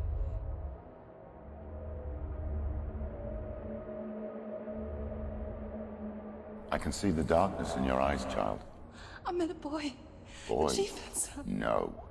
He said he could help No. me. Oh, that's her trick. Is that her Normal. dad talking the whole time? Normal. Yes. You're not normal though. But it's his No fault. boy is going to save you. No one can. Chat, I got pissed. Be right back. When they see the rot growing inside you, No. they will turn their back on you. The gods can only fix you through my hand. You're going nowhere. No. You will not defy the gods.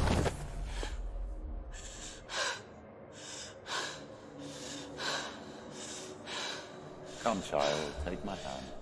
Come. Senua. I am leaving. You cannot escape the darkness. Your curse will make everyone suffer. You will have blood on your hands! Blood on your hand!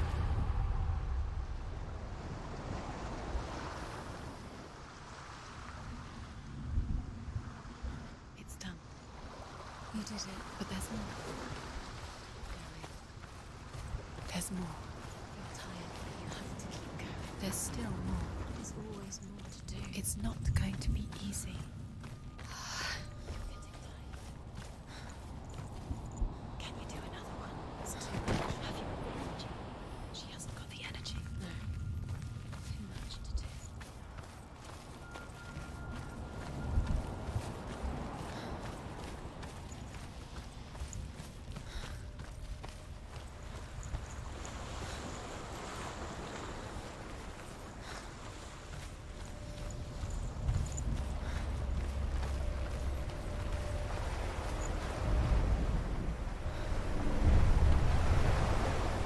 Northmen say that their Allfather, Odin, gave his eye in exchange for a drink from Mimir's well, the Well of Wisdom.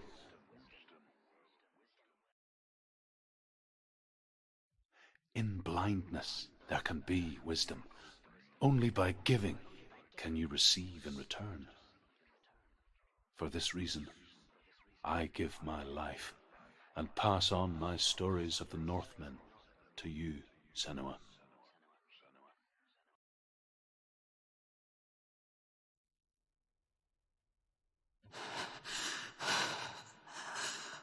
Where am I?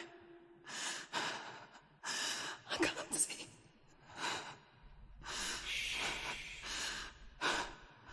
Who's there? Can you hear me?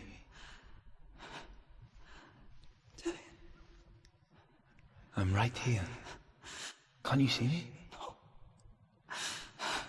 Help me. Breathe slow. It's the darkness. Stay still. Empty your thoughts. Yo! Running Zed, thank you so much for that fucking sub on YouTube. Appreciate you. Thank you so fucking much. Then there is a way out. I can't tell where it comes from. Yes, you can.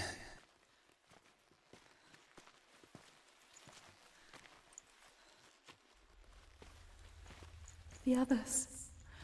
The voices. They've gone. I'm still here. It's so quiet.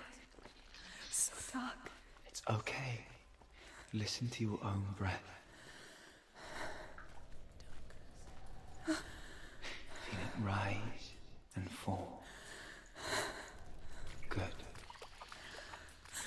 Be aware of everything you hear and feel. Let your senses guide you.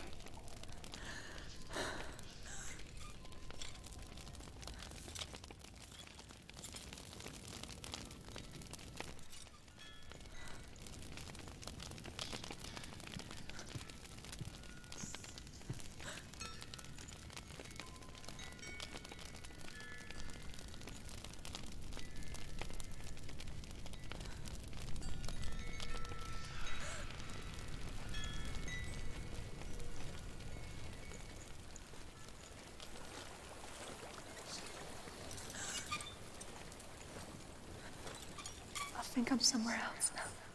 The breeze has gone. Use all of your senses.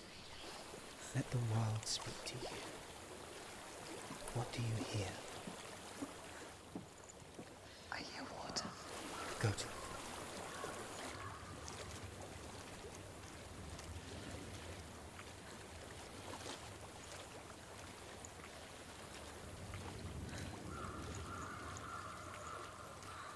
Senua? Senua, I'm losing you. Senua? Senua, I'm losing you. Come back to me. I'm just searching around, chat.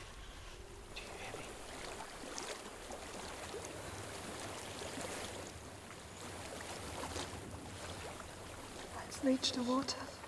Good. That's your way out. Follow it upstream. I'm so sorry. I thought I left this all behind. Don't be sorry. It's your fault. He was right. It's inside of me. It won't let me go. Senua, my father, he taught me the hardest battles are fought in the mind, not the sword.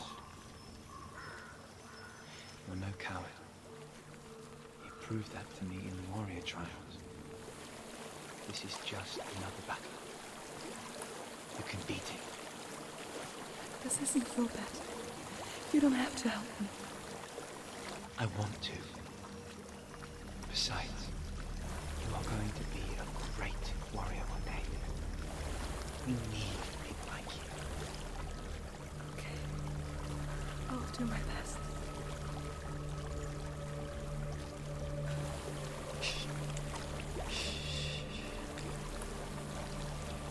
I know what you're thinking. He's not really here. It seems there's no escaping the past in this place. And so she's forced to relive it. To what end?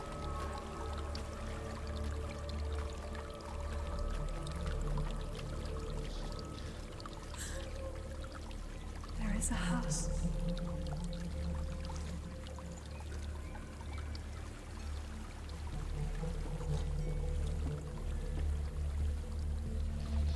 I don't know what's inside.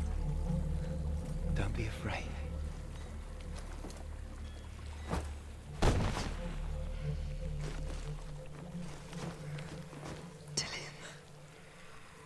There's something in here. I forgot about these things. Then it cannot see you. Quietly move past it, one step at a time.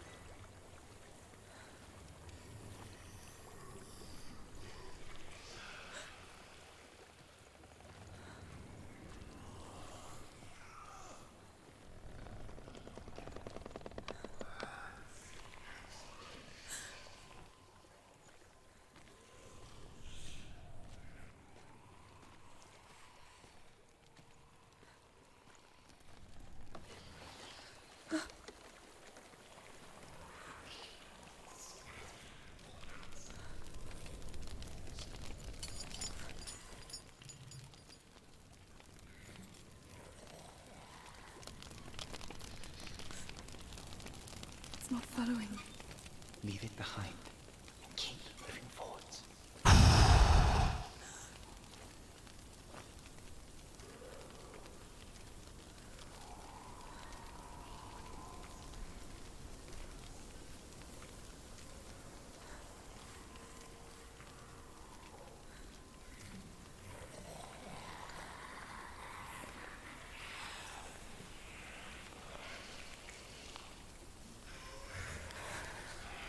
There's more of them.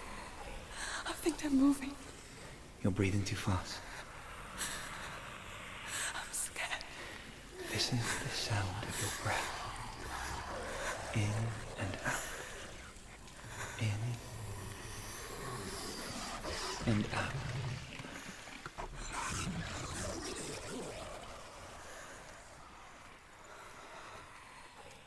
It will pass. You can do this, Senua. What the fuck?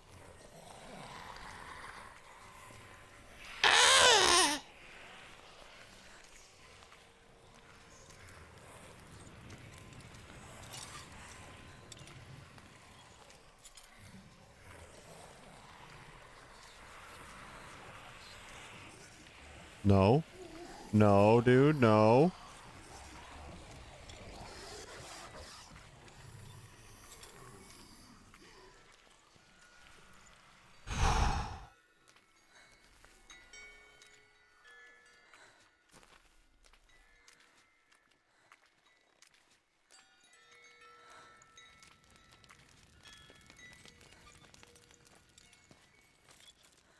I think I'm in a house.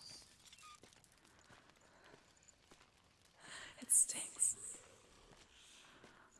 of death. The darkness is testing you, but you are in control.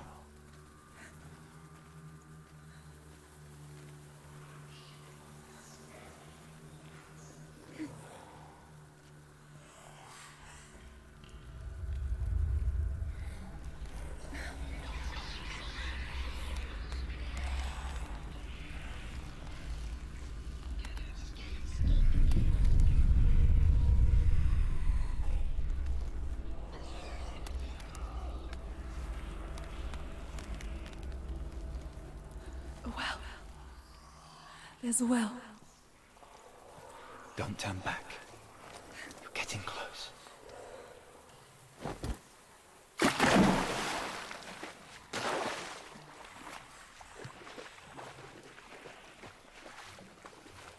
Delia. Help me.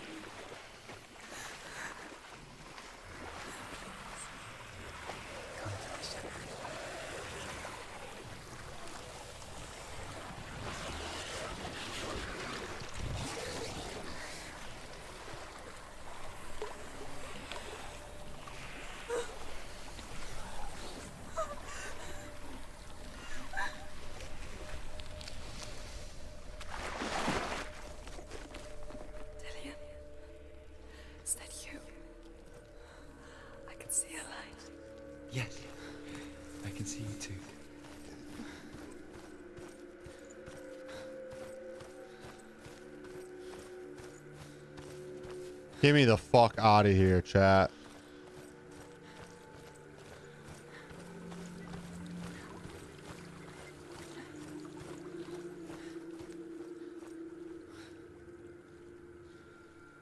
She could spend hours, days even, trapped within herself, in the dark.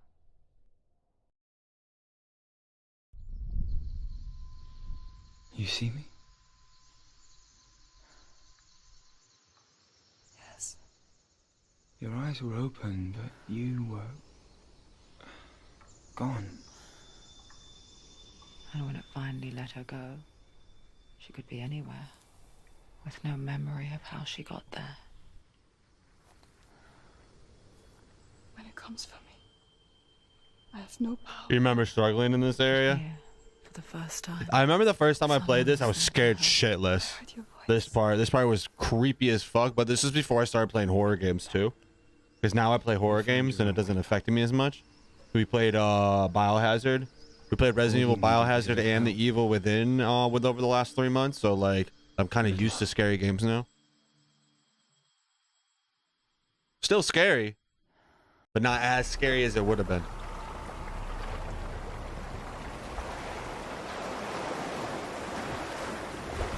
What if this is hopeless? What if you're wrong? What to do with the sword? What if we're wrong? The sword will never be. Isn't there one more shard left? What if this is the end? It's just a trick. It's just a pointless Oh, 2 more You've been shards. fooled before. You could be fooled again. You're being tested. You don't know. It's just their game for you. You never know which way it's going to go. I want to tell you a story about a god of the Northmen called Balder. The second son of Odin. Called he was Balder. beautiful, good, and wise. He was fair of feature, he spoke fair words, he gave fair judgments. Light shone from him. Only good things were told of him. Yet he was the first of the gods. The vocalist of Cranium left. Wow. I never expected that.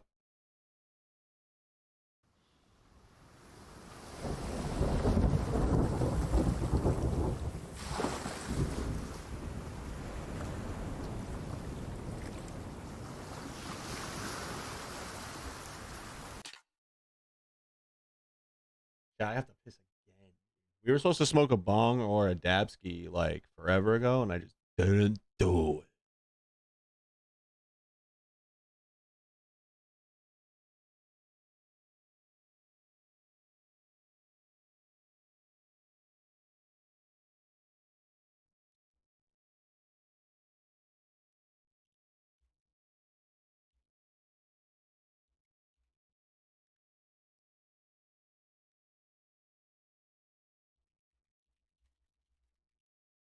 Pee-pee time. Pee-pee time to dab time.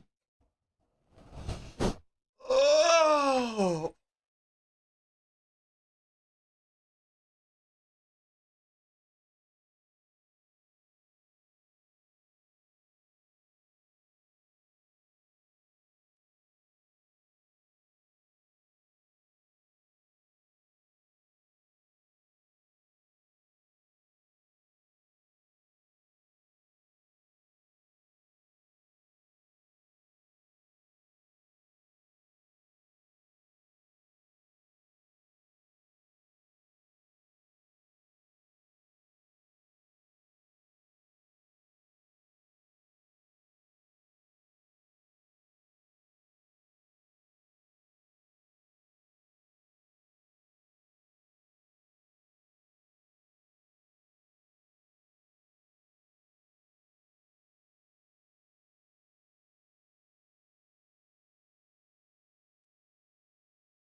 Oh, shit.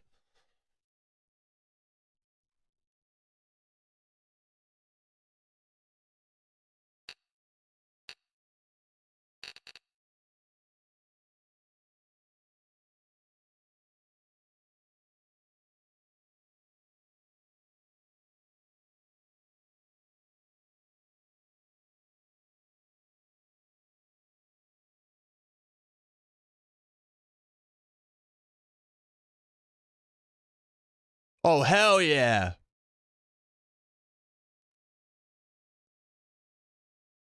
I can't wait to play Power World, dude. It's gonna be cool. All right, we're gonna watch a music video while we smoke this.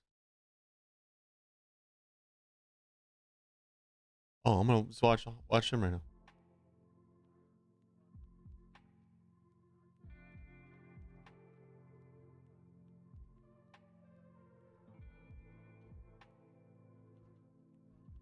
Hey, Sonic, I want you to know one thing. I want you to know one thing. Okay? You are a mother.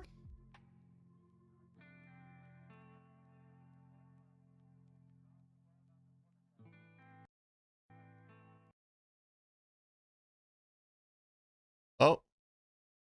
He's gone. What happened?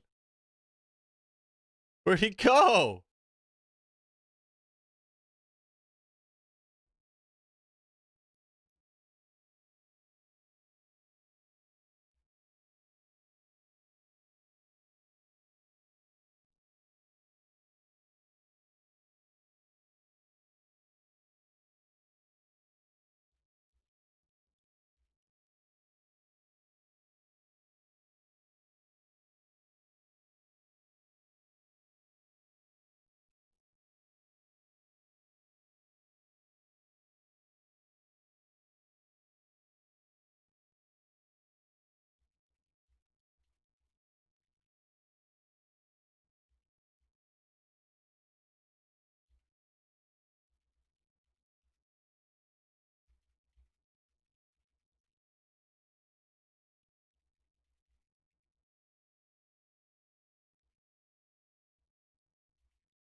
All right.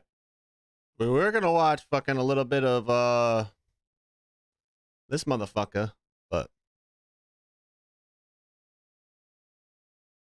New and used cars you can find on Auto Trader. You can find cars like the ones on your favorite show. Oh no, I bet I can even find the cars in my feed. Sure can. Holy fuck. Holy shit. We did it. We did it. We did it. Yo, what is up? I don't know how to say your name, but I'm gonna just call you BL. What's up, BL? Holy shit. The thing is, I'm proud of how I did that fight too. It was clean. Yes, I did a few mistakes, but still, it was clean. It was clean. Blunts? Okay, I can call you that. What's up, Blunts? How is your amazing Monday going so far? Holy shit. Can I skip these? 2 in a current state. Journey 2 can be initiated from the shrine bonfire. Yes, I guess. You should be in. You'll not be able to. No.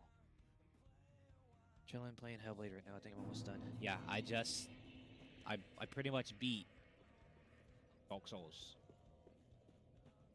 Then call I am 1,000. Very Okay. then take. Let's level up again. Like 2 hours out from the ending. Bro, that's huge.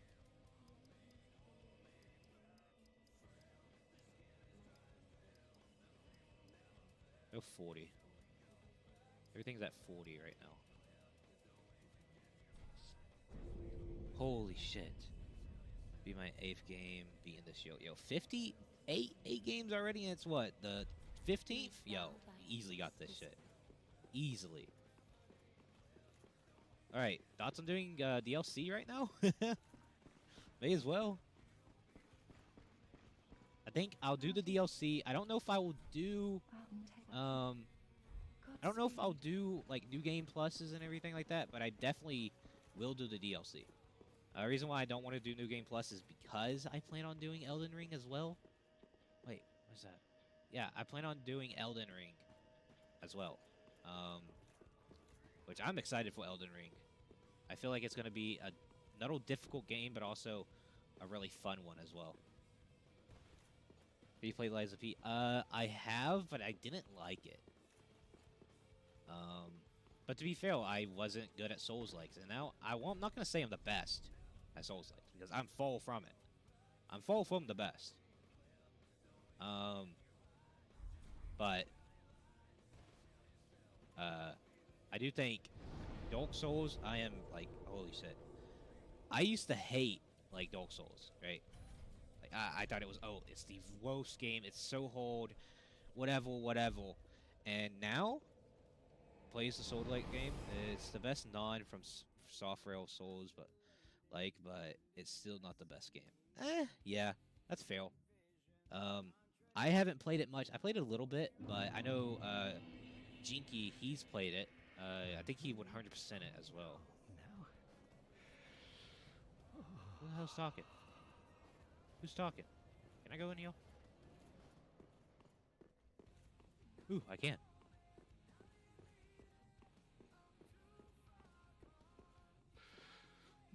Oh, I was about to hit this guy. 100% Sunset Overdrive took me far too long. Yeah, I think Jinky's also 100% Sunset Overdrive. I think he did that pretty recently, mostly because of the way animations work in the game. But yeah, I haven't 100% a lot of games. How rejoice, my new friend, the cold and quick, the sweet.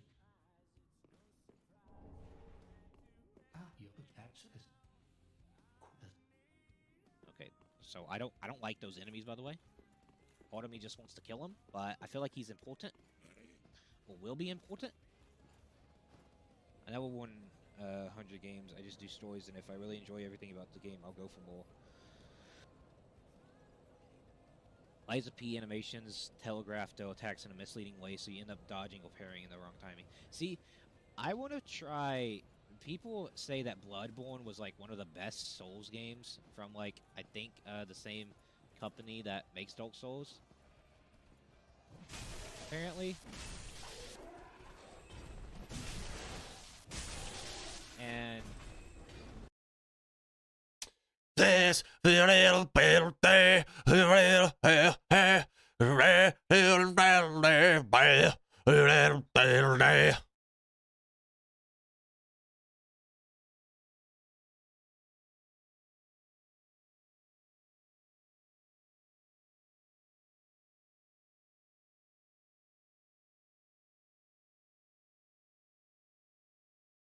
Alex from Tennessee.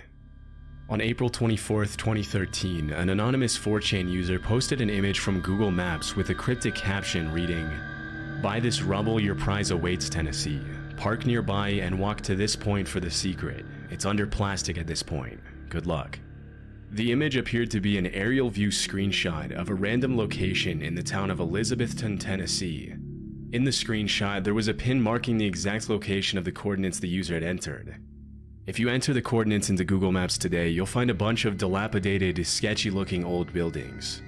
At first, other users played the post off as a joke, with some mentioning that the OP was probably crazy or just looking for internet attention. But a little less than 20 minutes later, the uploader once again became active on the thread and answered everyone's remarks by saying, "No one shall claim the prize, time to try other websites."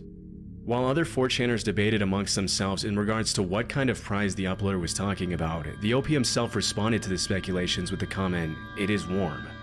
Over the next couple of hours, the OP proceeded to post a series of strange and ominous messages in the thread, such as, "No cops here," "Someone coming for the prize," and "Little friend fly away, why is no one coming, see?"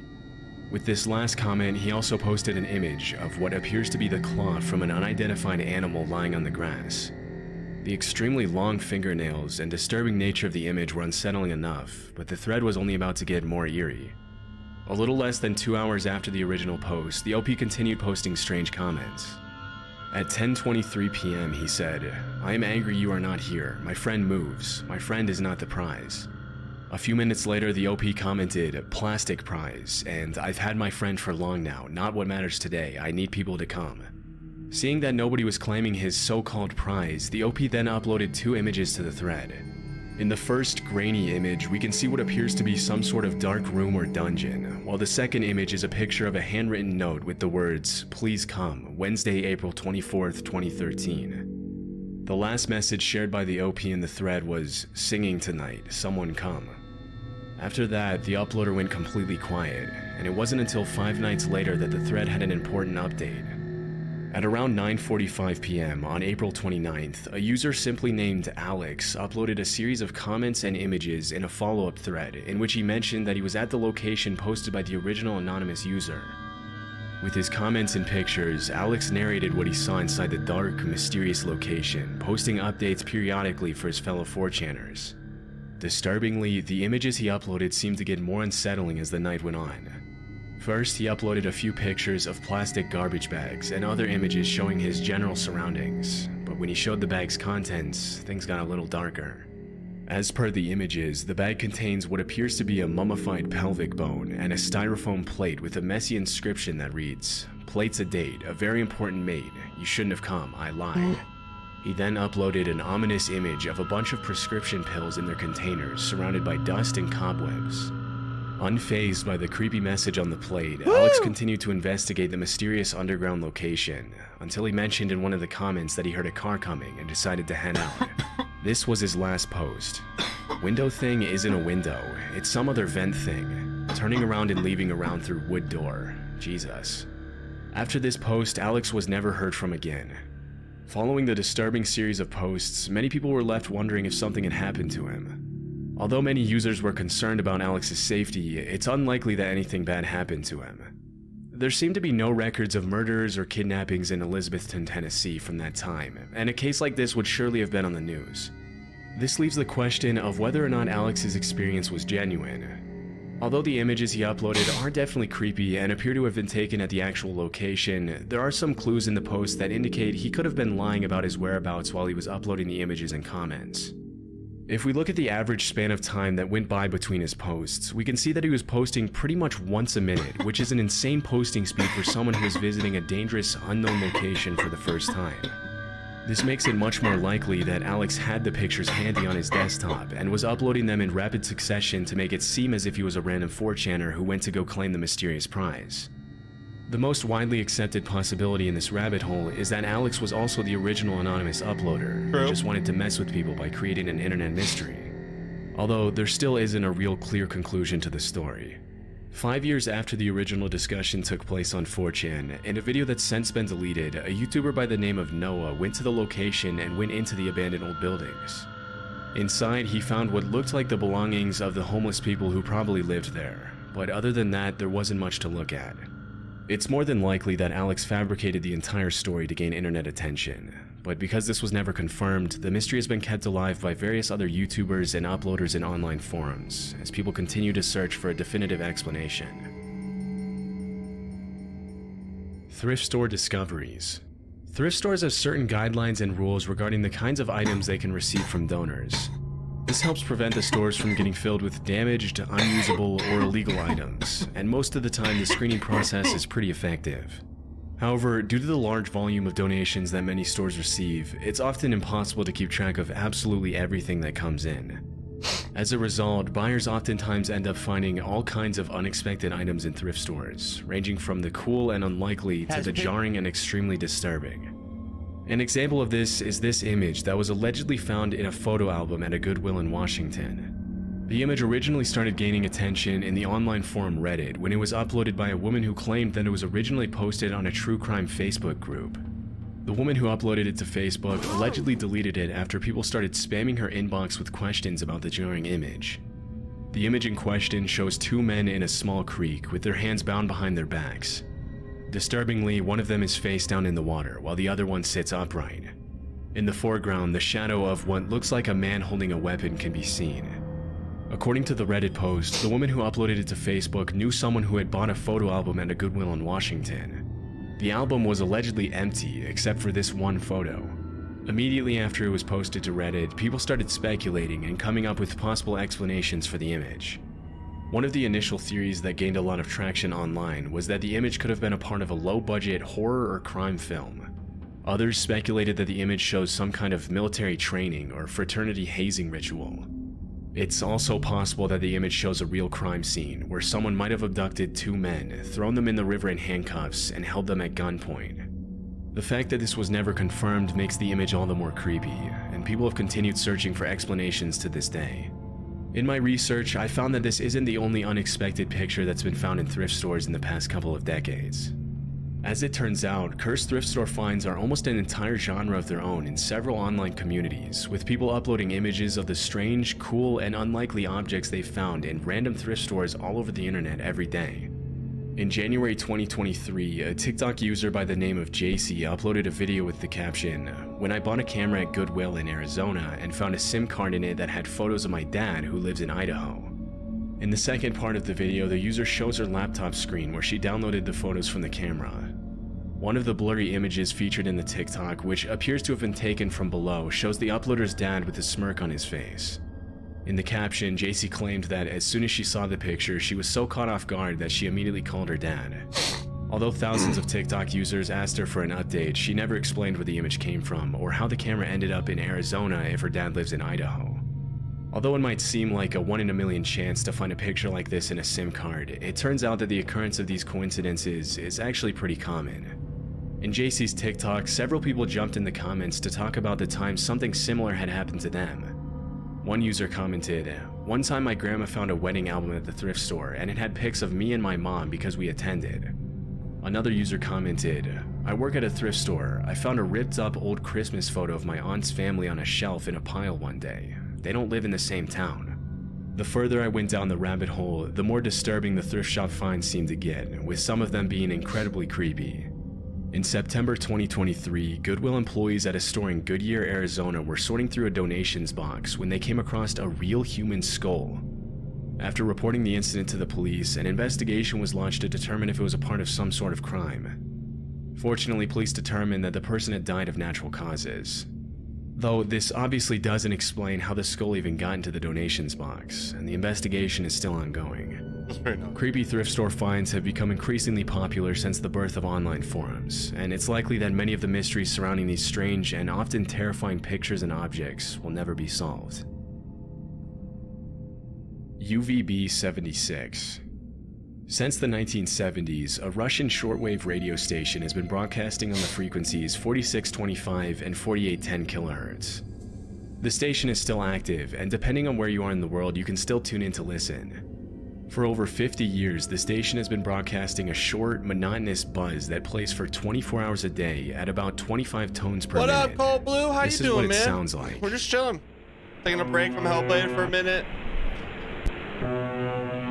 We're, you skipped school for this? Don't lie to me. Before 2010, the physical station was located in a bunker in the town of Pavravo near Moscow.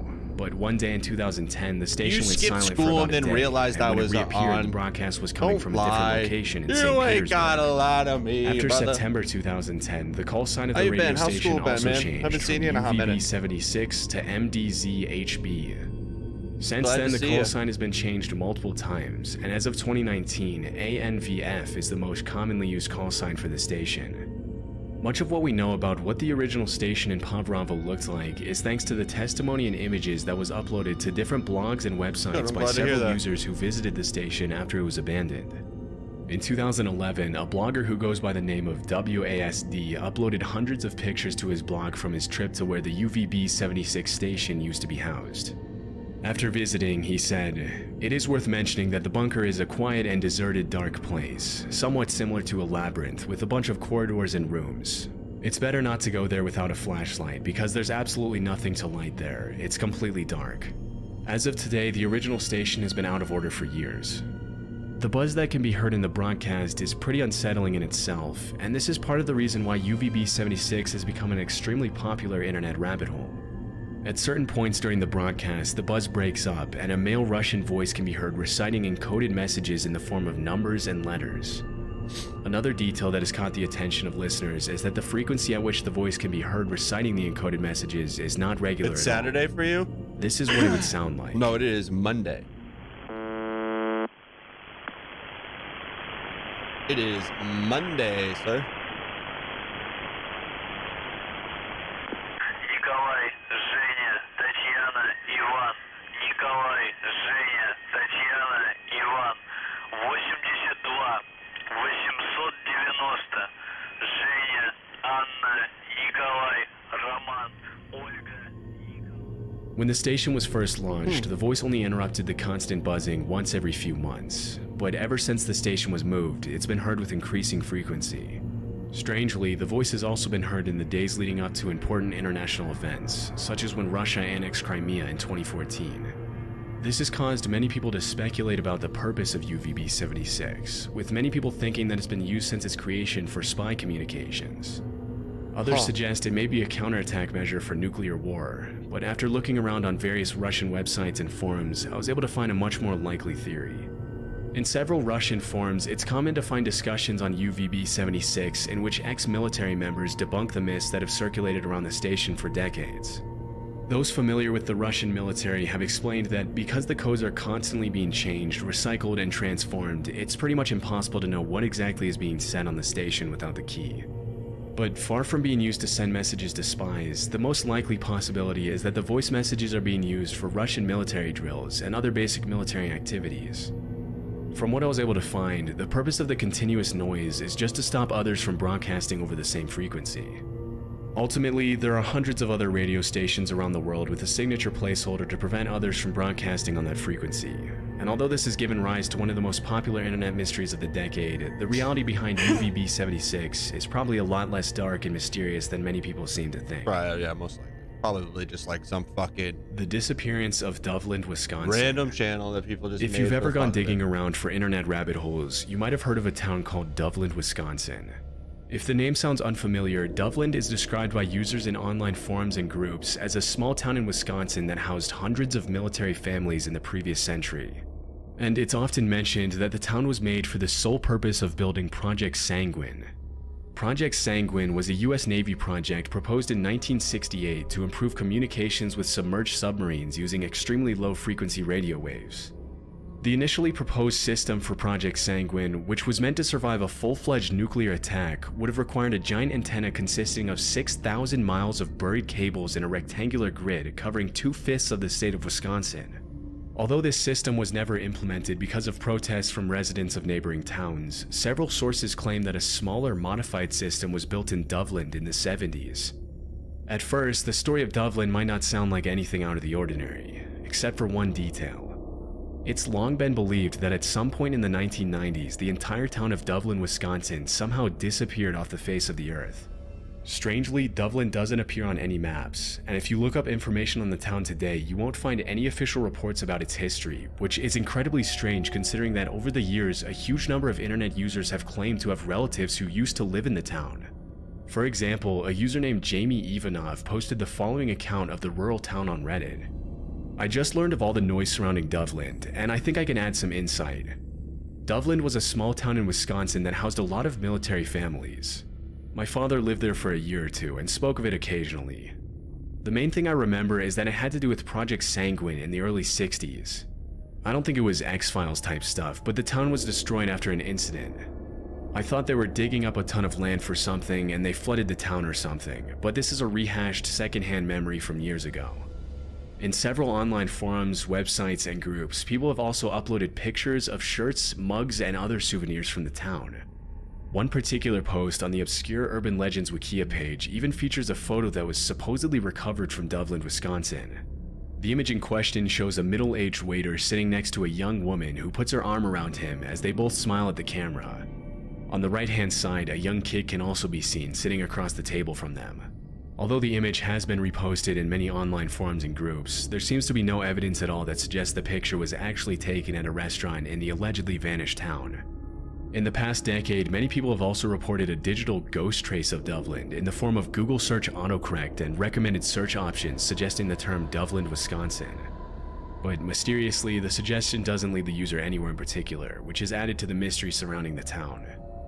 Throughout these past 2 decades, reports of vanished towns have been pretty common in the online mystery and horror community, but there's one thing in particular that makes Dublin stand out from other urban legends of towns that have disappeared off the face of the earth. Some of the most notorious vanished towns have been found to be part of different alternate reality games, or even online publicity campaigns for movies and video games. But from my research, nothing like this can be linked to Dublin, Wisconsin, and everything seems to indicate that this town never actually existed. That's crazy. The earliest mention I was able to find of the town was in a 2015 Tumblr post, in which a user asked if anyone had ever heard of the small rural town of Dublin, Wisconsin, after which the OP discussed the main theories behind the phenomenon of the alleged vanished town. One of the more far-fetched theories that has gained traction in online forums is that Dublin did exist back in the day, but a freak accident that occurred during Project Sanguine somehow shifted the entire town into another dimension, or we shifted into a reality where the town never existed.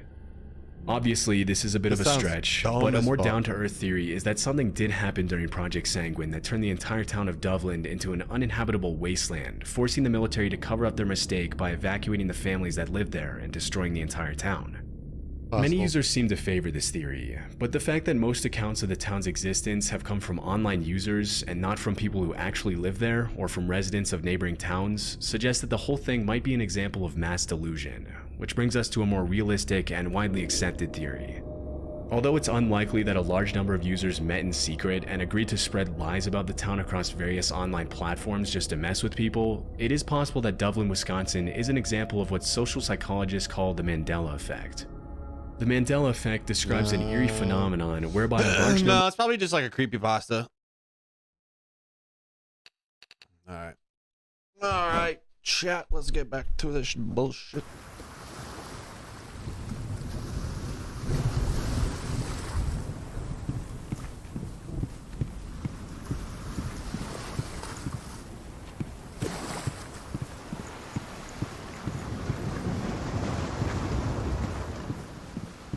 I remember this shit.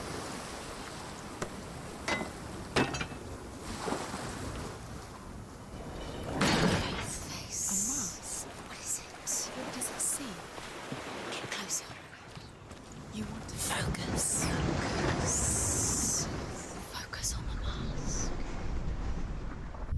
Where are we? What is this? It's the same. It's another world. The bridge. It's not broken. It's fixed. What happened? The bridge is fixed. Let's cross it. Yeah, team on that one.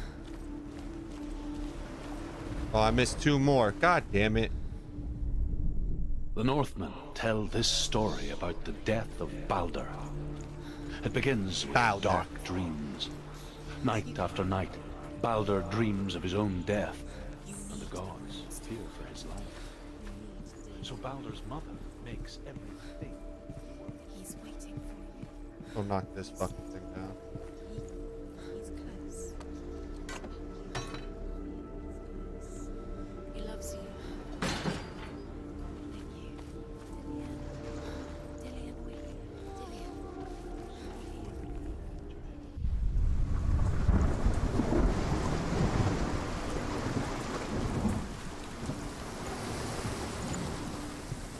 The gate is open.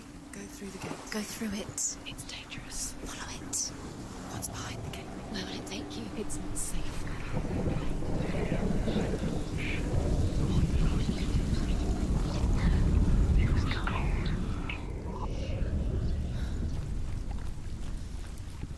She should have listened to her father. Why didn't she listen to her father? She thought she could defy him.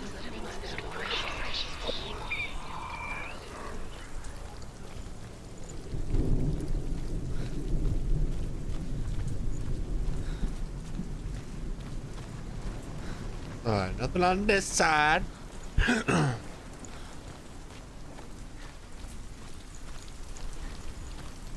Dillian doesn't know who killed him, but we do.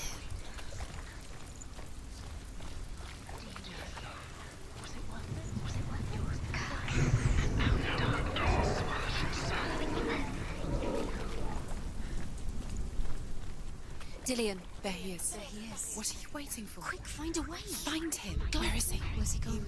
We're in the wrong world. He's not here. She's in the wrong world. He's not in this world. He's in the other one. He's in the other one. He's in the dark world. The dark. The world once seemed so simple. Black and white. Darkness and light. Narrow dividing lines of our own making. Dillian taught her to see further.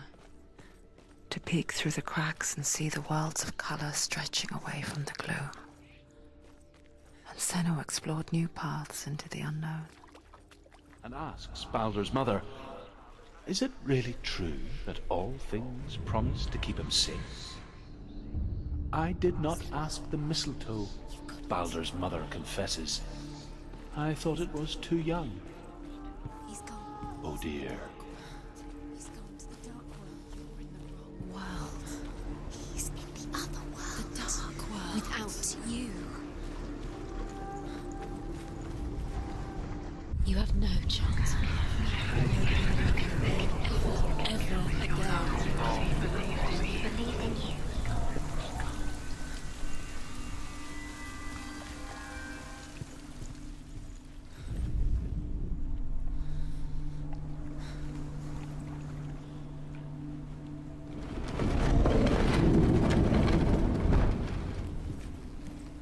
You broke him. You killed him.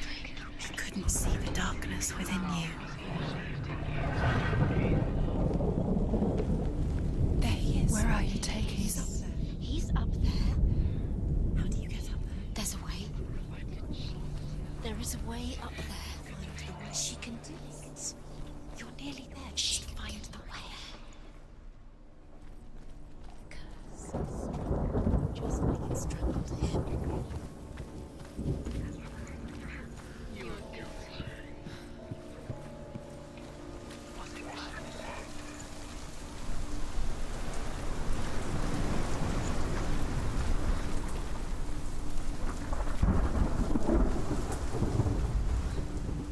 Do you remember the smell of his neck?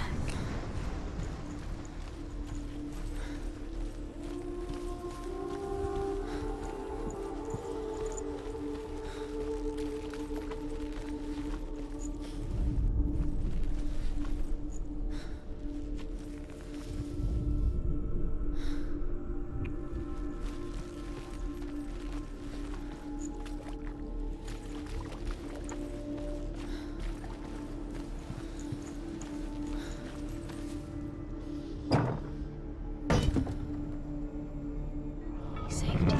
He saved you. That's you. You have him. His love keeps you strong.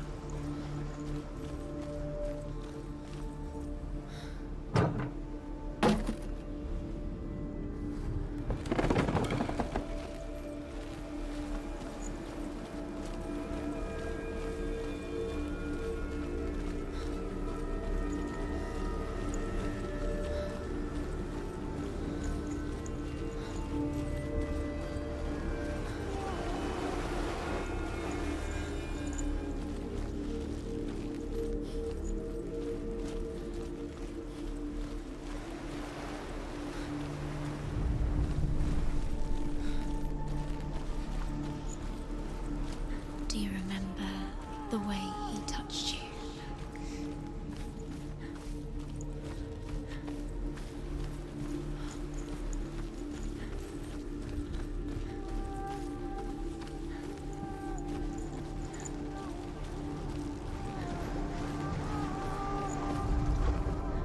Your curse has claimed Dillian. Poor Dylan. He didn't know. He was coming.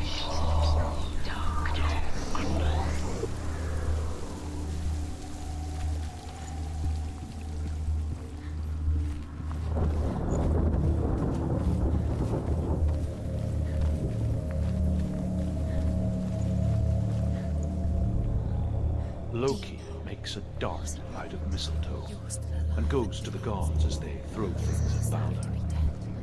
The blind god, Huth, was there. Loki asks him why he wasn't taking part. Huth says, I cannot see where Baldur stands, and even if I could see him, I have no weapon. Loki replies, "Here is a wand. I will tell you where he stands." And Hud throws the mistletoe at Balder. It pierces through him, and to everyone's horror, Balder is killed. I forgot what I'm doing right now, chat.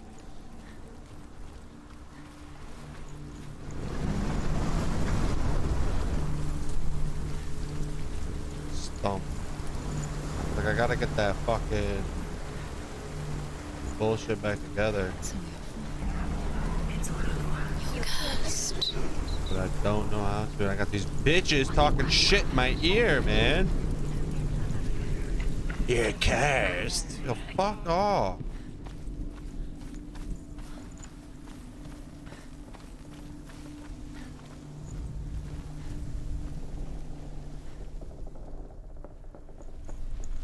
She thought that she knew best.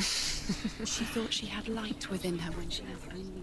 She is pure darkness.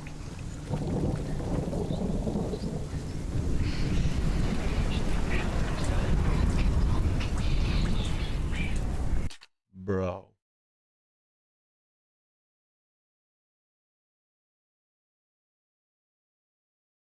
We should go play Alan Wake 2 for the first time.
So glad this game doesn't have crazy motion blur. You had that loved you. You squashed it, strangled it, flattened it. The curse cannot be undone.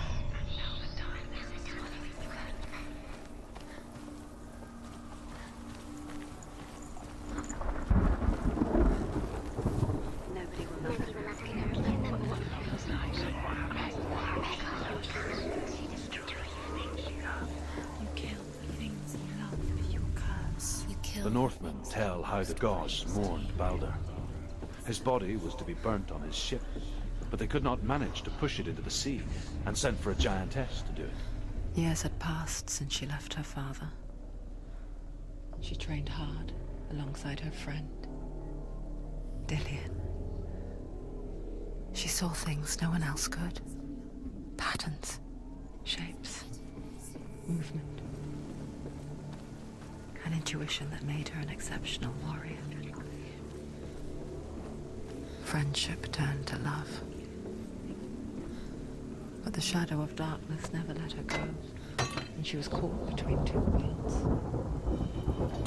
Zinbel and her past, and Dillian, her future. And now the darkness is swallowing you both. Two realities, tearing at her soul.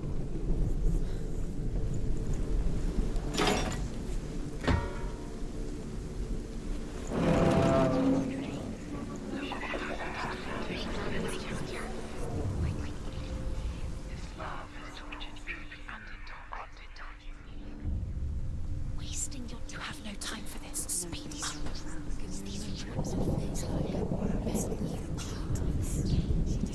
Trials to distract you. Sorry I'm late. It's okay, I love you. What if these trials mean Don't ever apologize, Debbie. laughing at you? What if they take you no closer to Dillian? He cared in a way that nobody else. Letting this get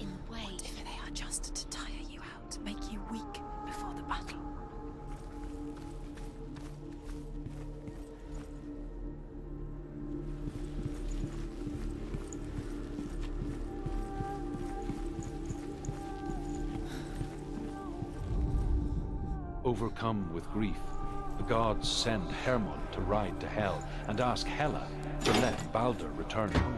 Balder. All the gods are weeping, he says. Are they? Asks Hela. We shall see if he is truly missed.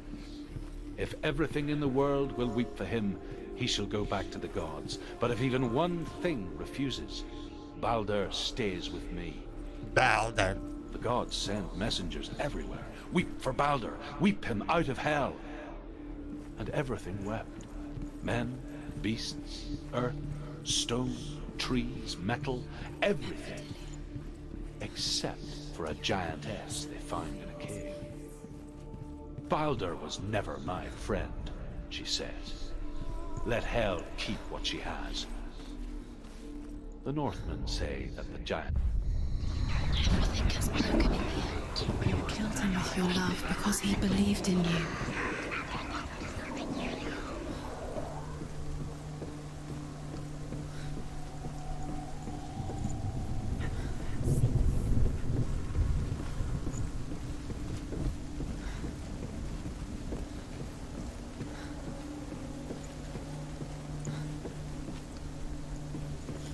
You have blood on your hands. You are guilty. Was it You are worth it? guilty.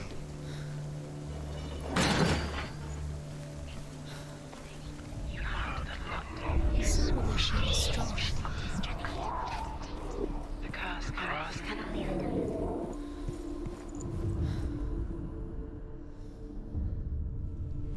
What if this is pointless? What are you doing? The Northmen tell how the gods punished Loki for Balder's death. They captured him and took him to a cave. They fetched his 2 sons and turned one into a wolf, and he ripped his brother apart. The gods used Loki's own son's entrails to tie him down and turned these bonds to iron and dangled a poisonous serpent over his face so that its venom would drip onto him. Each time the venom drips onto Loki's face, he writhes in agony. The Northmen say that is the cause of earthquakes. A reminder, perhaps, that if even gods must accept death, then so must we. Do you think she's allowed wasting your time? Just delay, minute by minute by minute. What does she think she's doing? You're special. She thinks she can. They mean nothing. Special. Waste of time. Could all be a waste of her What if the gods are laughing? messing with her. It wouldn't have claimed Dillion. First time, Dillion. Oh, I did He it. didn't know he was coming. Dillion!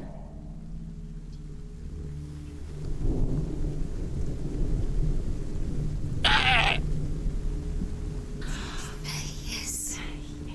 Dillion never much cared for the underworld. He looked dimly upon the druids, like her father, Zinbel. I guess he took after his father, a chieftain who believed nothing he couldn't see. And he happened to be blind. She felt safe in Dillion's arms, learned to see the world through his eyes. And slowly, the darkness that had bound her so tightly began to unravel. Go to him. Go to him. That's it. Quicker. Quicker.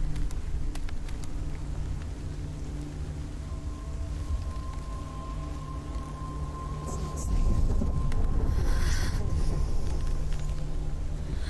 You're going to fall, careful. No, she's not. She's not beautiful. She's strong. She's steady. She can do it. You can do it, Senua. He's disappeared. You've lost him to the sea. He's gone. You've lost him to the... Just gone to the water. He's drowned.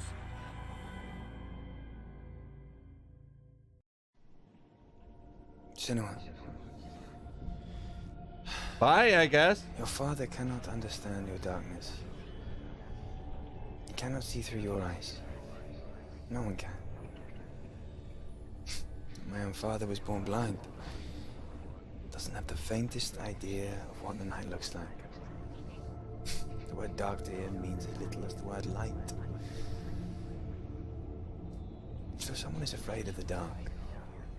Should we fix them by taking away their sight? Would you give up the beautiful world that you and only you can see just to be rid of your nightmares?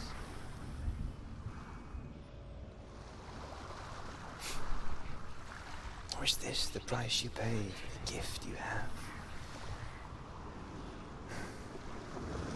A gift that makes you so special in my eyes. Just another part of the person I love.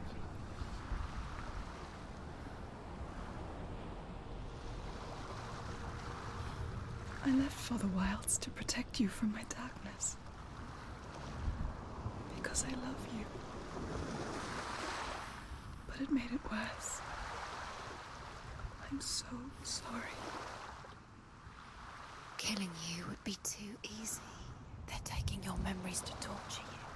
They're taking you from the inside. You're disappearing one memory at a time. Every time you remember, it disappears. They're going to take everything. They're not yours anymore. They're going to take everything you have. The memories of ghosts. They belong to the gods, not to you. They're eating you from the inside. They want to kill your soul. They want to crush it. I think they want your body. They want your soul. They want your mind and they're going to take it. The memories were yours, but they're the gods now. Nothing is yours anymore. It's disappearing with your memories.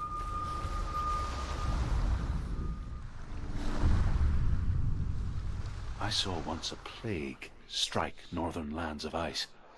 It was so terrible that not the oldest man among us could remember the like. Yeah, I got new Hundreds lights. died. I haven't set them up yet. The sickness took nearly every person younger than 40 and many older.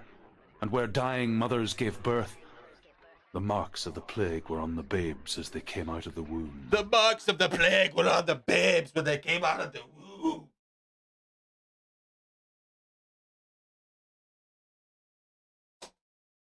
Where are we? I don't like it. This place feels... It doesn't What feel is right. this place? It's creepy. It feels wrong. It feels strange. Where is it? Where are we? Turn back. Creepy. This is wrong. This has to be Let's wrong. split. This place stinks. It's disgusting. It smells like death. I can't breathe. Can you smell the death?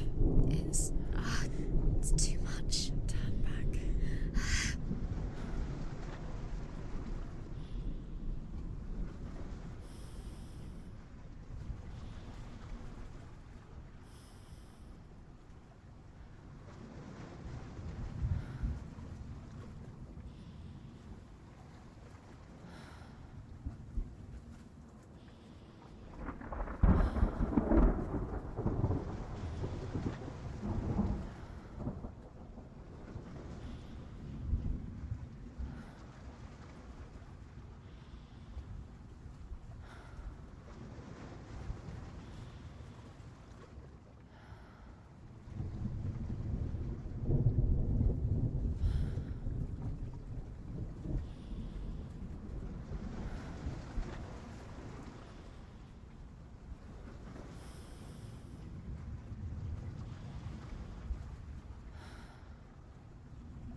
Smells like dabs in here. Crazy. Not used to it.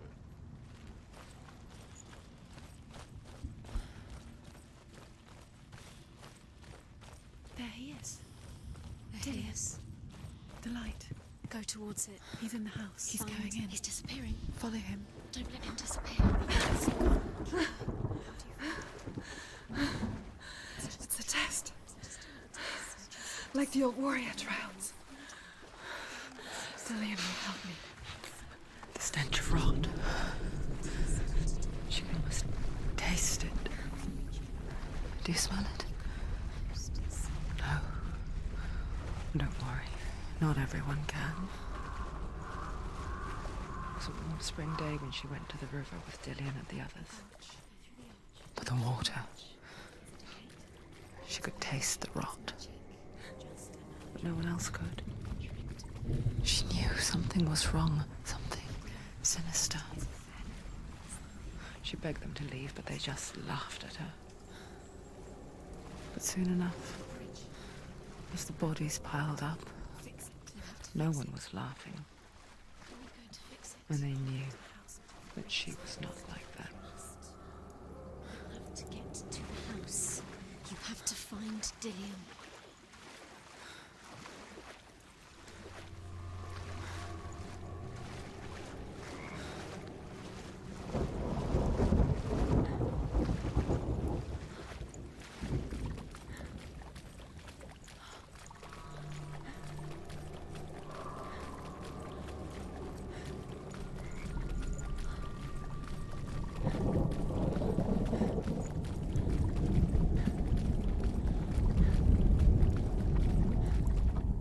The Northmen speak of a death moon, a light shaped like a half moon that appears inside a house and goes around the walls. I once saw the death moon appear at a farm, and first the shepherd died, then a guest died, and then the farmhand, and then the farmer and 6 of his men drowned in the sea. That is not the end of it, because the dead return to haunt the living. If you see the death moon, then beware, because there will be death in that house. She did it. You fixed the bridge. She fixed it. You passed the trial. Get to the house. You succeeded.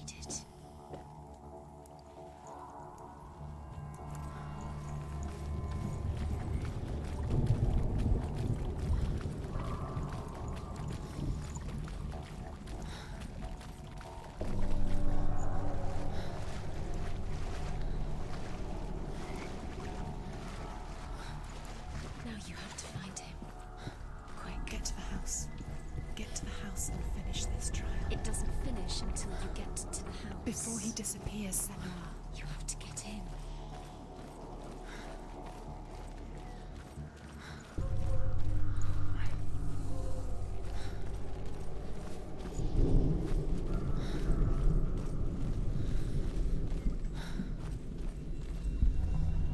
Senua!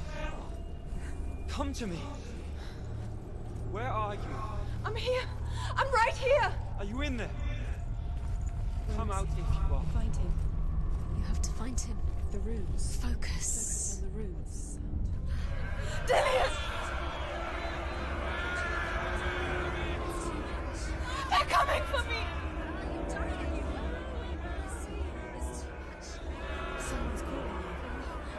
Someone's calling you. Dillian. You can hear Dillian. It's Dillian. Go to him. Dillian. Go to him. He's trying to save you.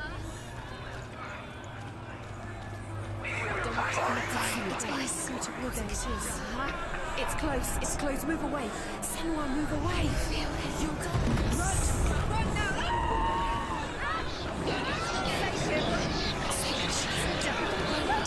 Fuck, I forgot all about this shit. Get up, bitch.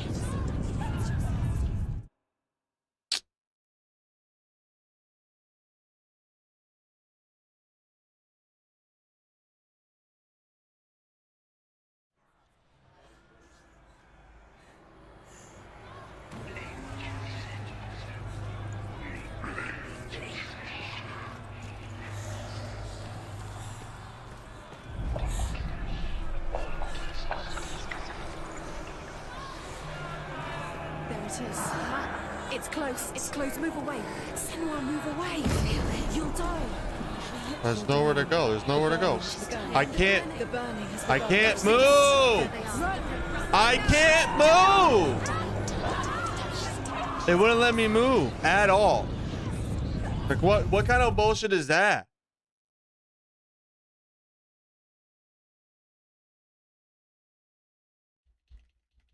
Okay, get up. Get up. Get up. Get up. Get up. Move.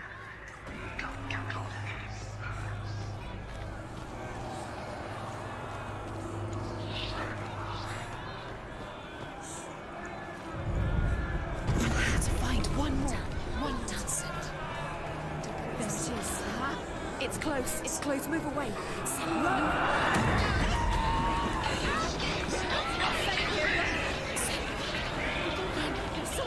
You came through the wrong door. Where's your sword? To defend yourself. Is that? What should I do? The light. Go towards it. Find her. Focus. Focus. Look. You've got them. Where's the door? To find a way to find it again. Fuck. Move away. You're lost again.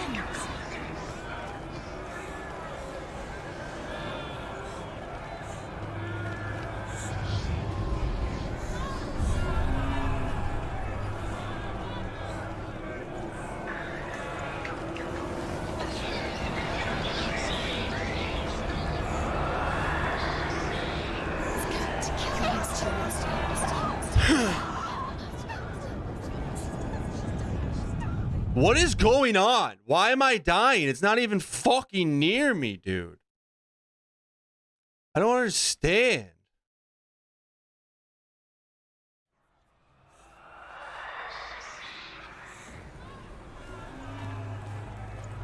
Like, I literally did it.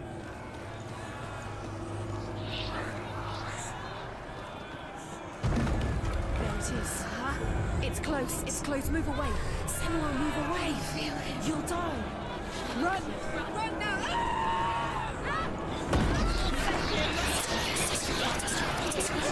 Bro, I don't understand, man. I don't understand why it like seems to just be moving faster and faster like every time.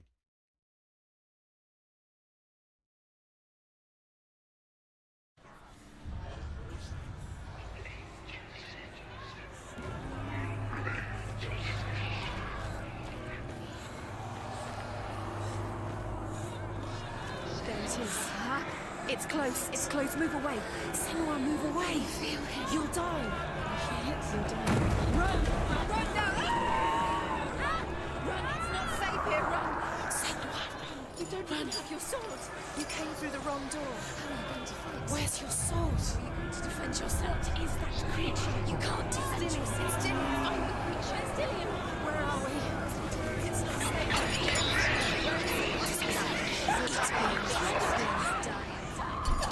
Bro, makes no sense, man. It's not even near me, man. Not even near me. Insane. I forgot how fucking dumb this is.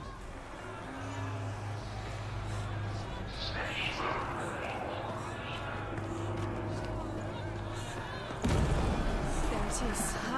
It's close. It's close. Move away. Senua, move away. You'll die. Run. Run now. Run.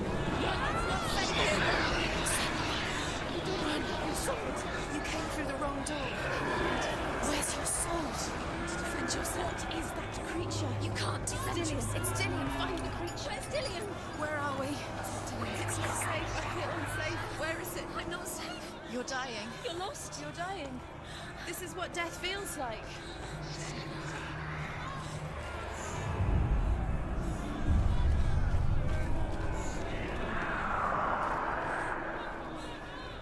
Fuck.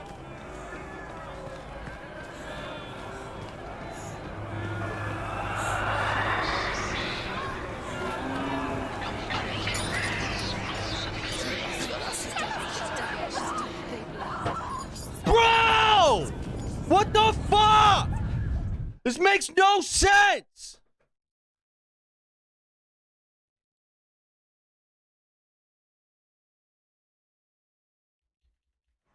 Get up.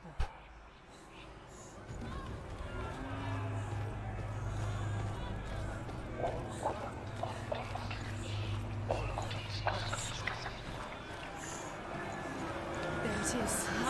It's close. It's close. Move away. Senua, move away. You'll die. You're dying. The burning has begun. Dying. The burning. The burning has begun. There Go it to the is. gates. There they are. The rooms. You can get through. I can't find you.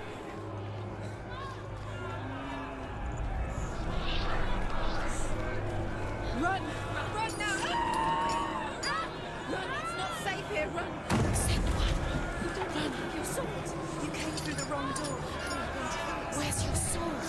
To defend yourself. What is that creature? You can't defend Still yourself. inside. Where are we? They're coming! This is what death feels like.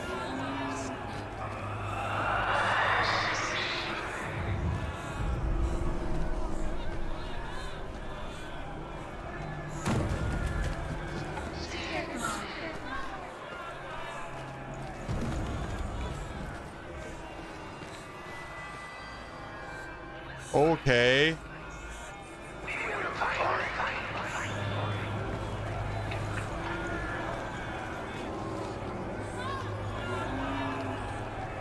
Dillians!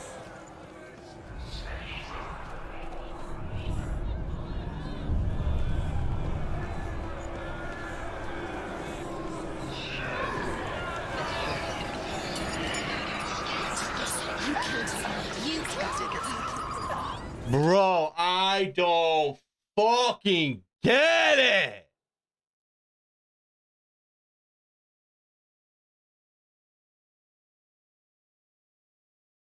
There is.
You did this. You killed us. You're dying. You're dying.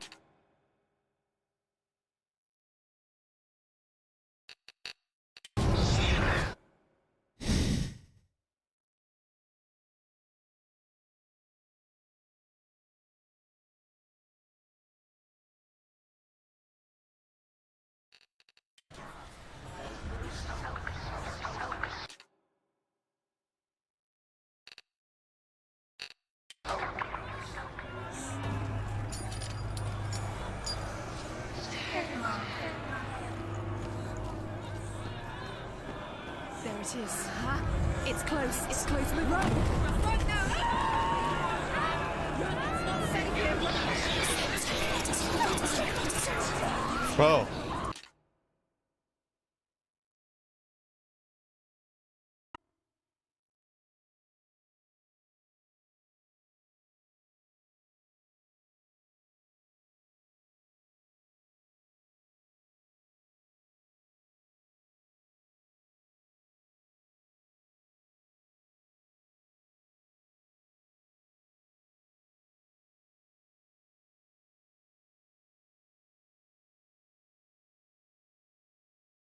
Okay.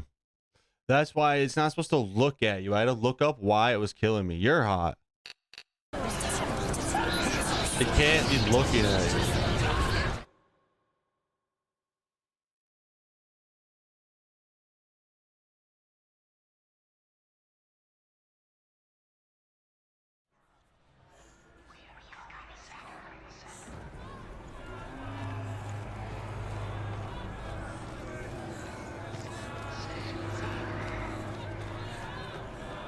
There it is. Huh? It's close. It's close. Move away. Run. Run now. That's not safe. You came through the wrong door. Where's your soul? To defend yourself against that creature. You can't defend yourself. It's Dillian. Find the creature. Where's Dillian? Where are we? It's not safe. I feel unsafe. Where is it? I'm not safe. You're dying. You're lost. You're dying. This is what death feels like.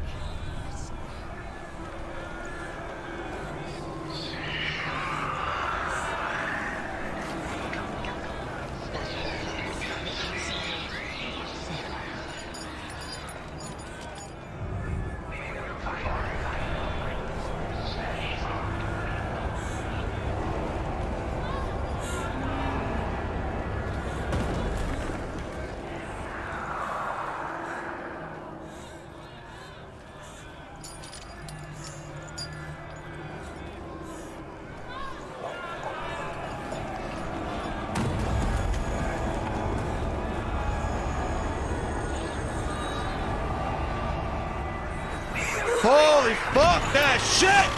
Ah, I hate that! That is the worst level I've ever played in any video game other than the Simpsons Home and Run. Oh, fuck that last mission on that game too. Fuck this mission. Oh! Oh!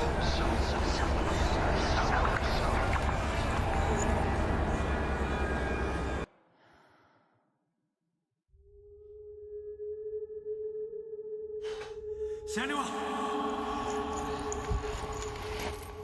Senua! What happened? They're blaming me for the plague. They say that I'm cursed. What if they're right? How would they know such a thing? Are they gods?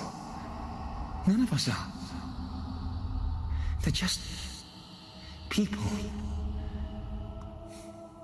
Good people, but they're scared. They're afraid of what they can't see. Like children scared of the dark. They make up stories to fill the void. That doesn't make them true. What if my father was right? You have to step out of this darkness. Let them see who you really are, like I have.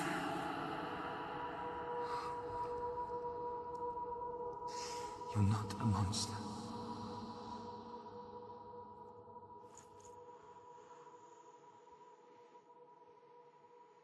You are not a monster. This darkness made me a monster. Alright, let's go pull this sword out now, I think. Right? You've done it. You did it. The warrior trials. You need that sword. Go get the sword. You did it with the sword. You have to get the sword. With grammar reforged, you will have Odin's blessing to walk, a goddess, into the halls of Helheim and challenge Hela as an equal. So Dillian was helping me. And the sword will lead me to him. Like when we first met.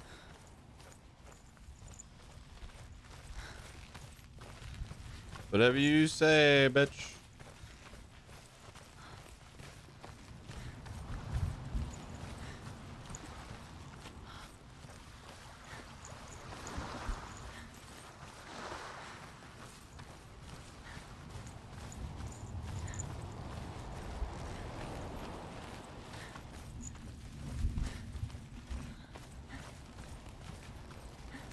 Dillian gave her the strength to pass the warrior trials, and she saw a way out.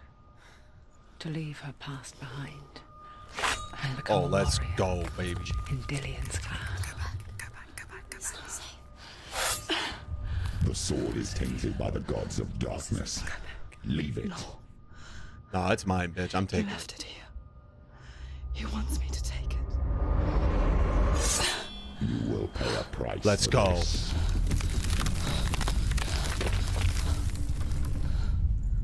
But years later, with Zinbel's parting words still haunting her, the darkness came back with a vengeance. The plague. Dillian? Everyone suffered. My father was not supposed to die like this.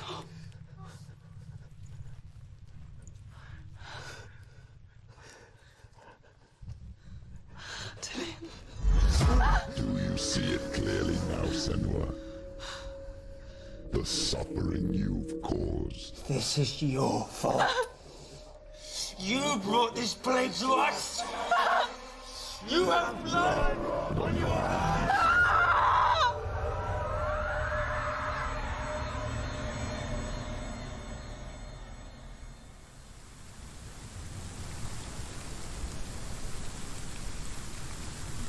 They're coming for you now. They're coming. They're coming to get you. Hold your heavy strike. Hold it! Hold the heavy strike. Hold it. Hold your heavy strike. Unleash the sword. She can't remember. How does she focus? Don't give up. Don't give up. Dude, what the fuck? Focus is growing. Now. Focus. It's the only way.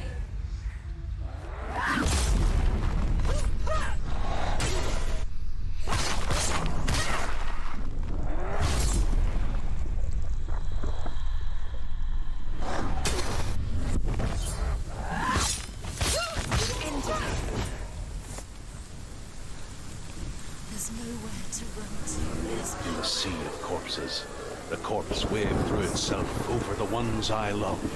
The ship broke up under them. The ship that had sailed from the land of shining fields. Their memorial stone is sacred.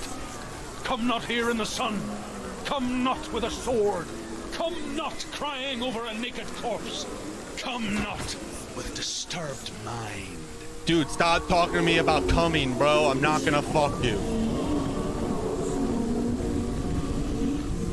She's lost. She's lost. Think I'm lost, you pussy? You think I'm fucking lost? You think I'm lost? Ah!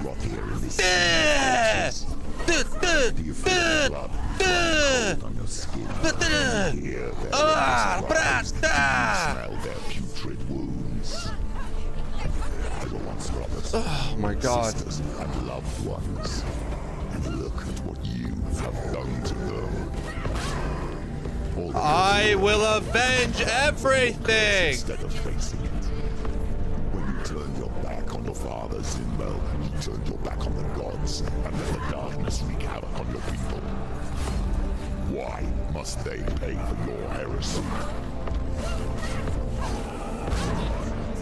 End it now. This is nearly the end. You won it. Focus now.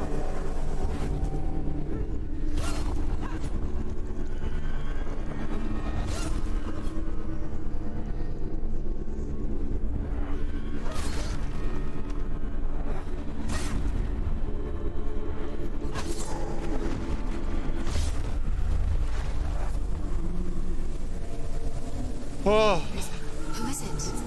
Galena. Where are you? Do you hear, Senua? It's Do you hear the voice of your mother, Galena? She calls for you, Senua. Go to her. Answer her pitiful call. I need you! Help me! Darkness took her life, and it will take yours.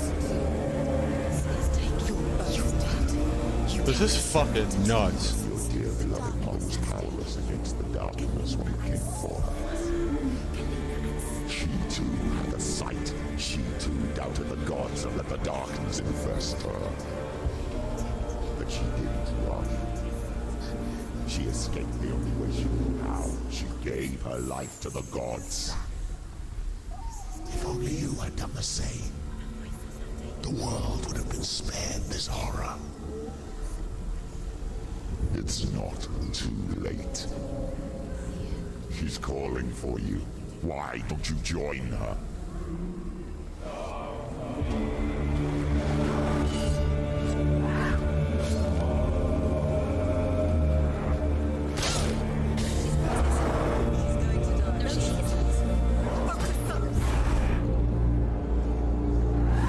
You can do this. Make it. Go again.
Some of this pussy.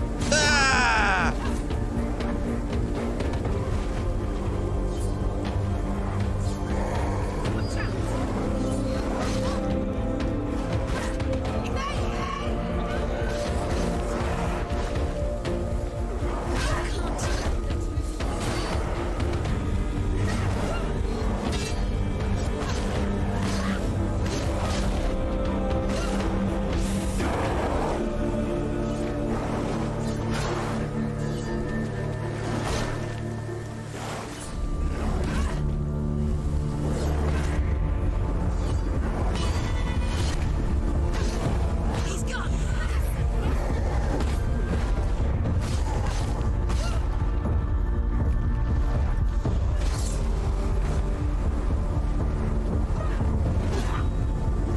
Why do you still fight on?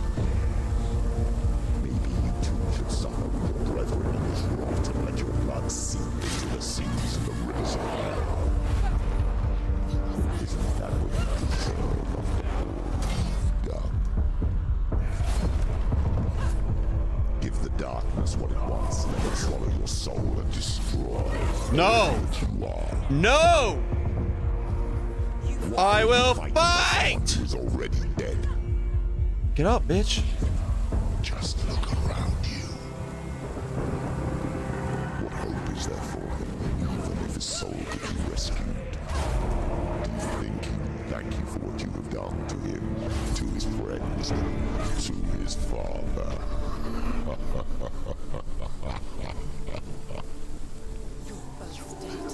You both surrendered to the voices. The darkness has taken you. Galena and Senua. Galena and You are lost. There's nothing you can do. You're dead. You're both dead. Mother and daughter dead in the sea of corpses.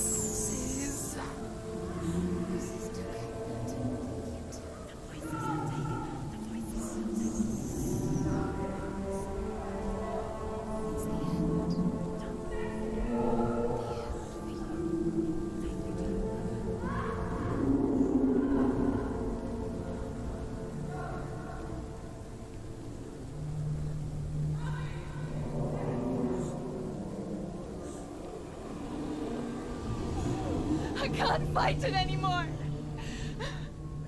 Not on my own. Where are you, Mother? I want to be with you. Fucking gnarly, chat. That night, she gave up on her world to follow in the footsteps of her mother, to go to a place where the darkness couldn't reach her.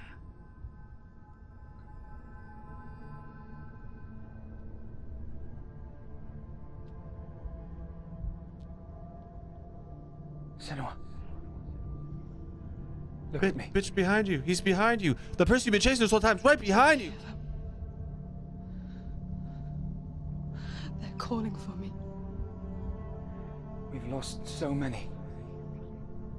And I've lost my father. I can't lose you. You said it. I have blood on my hands. I didn't say that. You've done nothing wrong.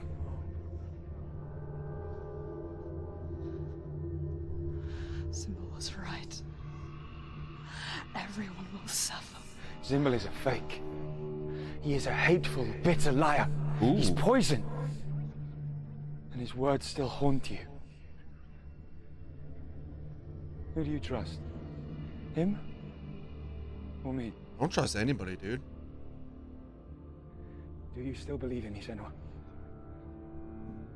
In us?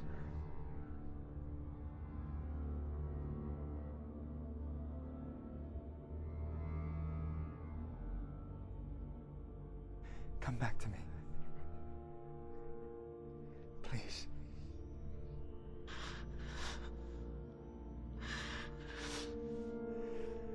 Don't let this darkness come between us.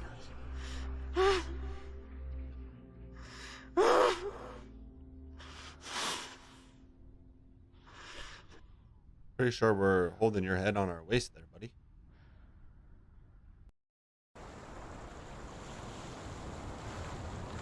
The hardest battles are fought in the mind.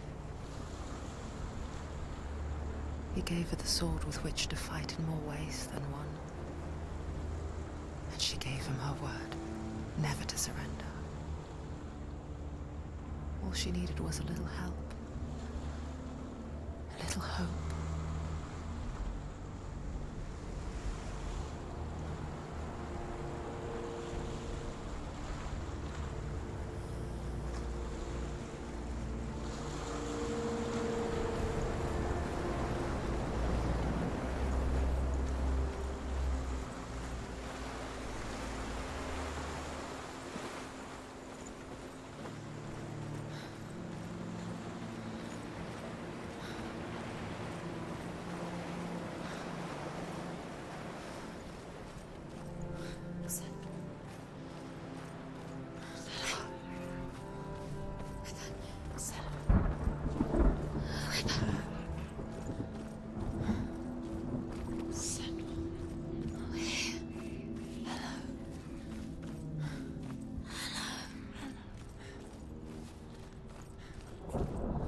I'm here to help you.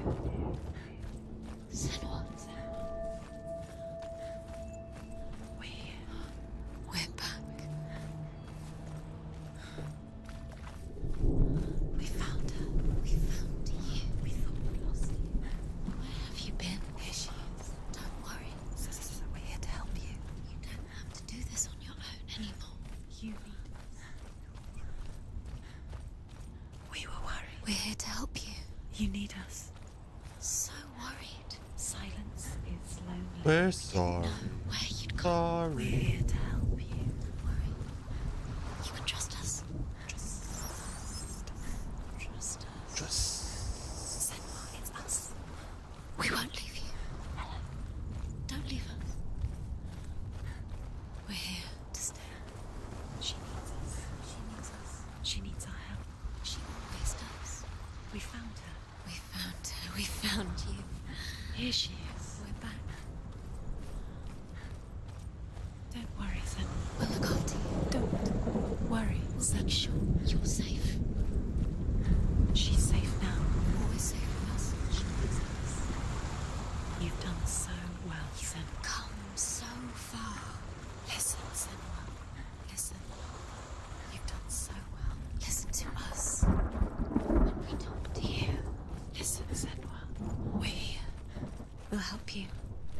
There's a door. You can do it. You can see it. Come on, Senwa. Go away.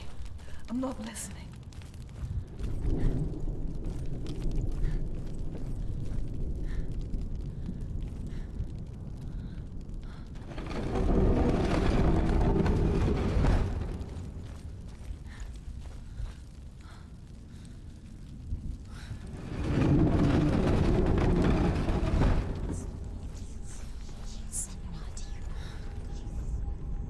I will tell you of a great hero named Sigurd, son of Sigmund, no less.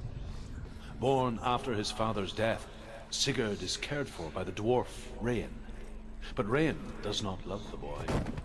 Instead, he plans to use him for his own ends. You see, Rain's father possessed a great treasure given to him by the gods. But Rain's brother, Fafnir, killed his father and took the gold all for himself. Fafnir hid the treasure out on a heath and could not leave it. And from the evil in his heart, What is it? She can feel it. No. Don't open the door. No, go in. Don't. Turn back. Turn back. It's too dangerous. What's A great beast guards Helheim. Garm is its name, and it knows you are here, Senua. It can smell your stink. What are you afraid of, Senua? How will you save Dillion if you are too much of a coward to step into the shadows? They can't stop me. Then do it. The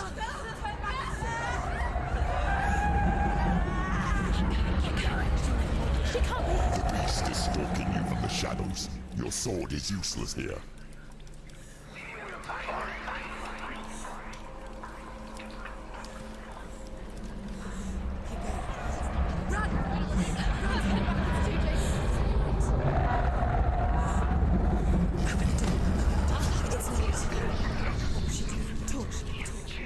Don't be fooled. The beast is still here.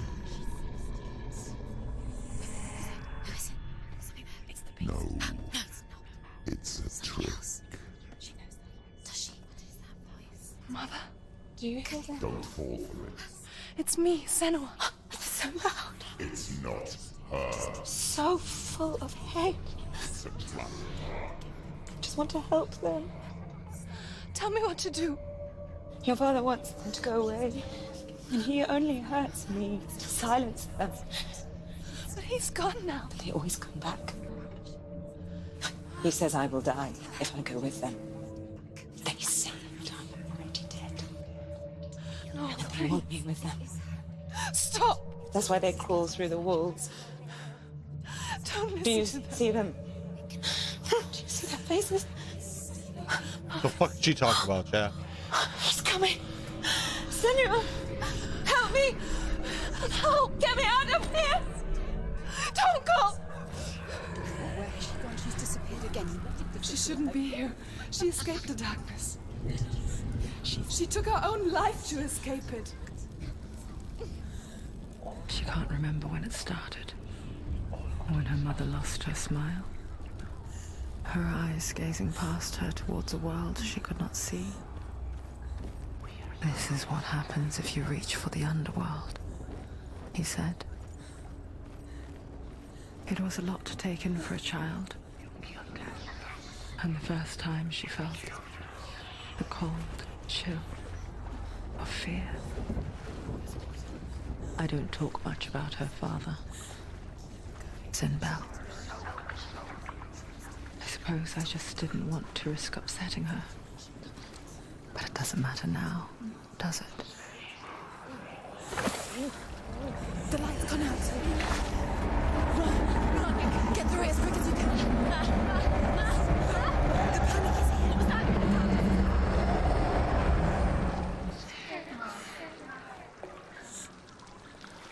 Run! Run! Get to the light. Stop! Stay there. Stay in the light. You have to rest here. She's stuck. She hasn't found the rooms. Stay in the light. Stay. Get to the next light. Let's go quickly. Look. Fire. There's fire. How will she get it? Fire. She has to go towards it. She'll have to go through the darkness.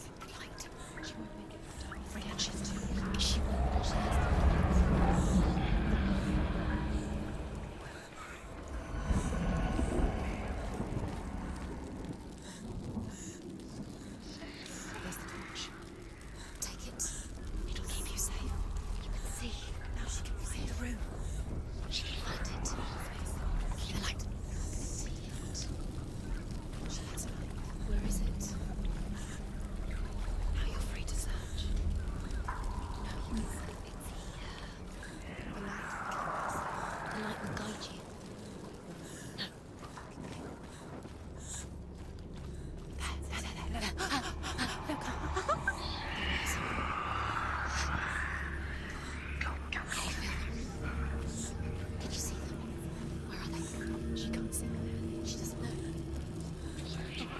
Look. Use your eyes. Look. Where is it?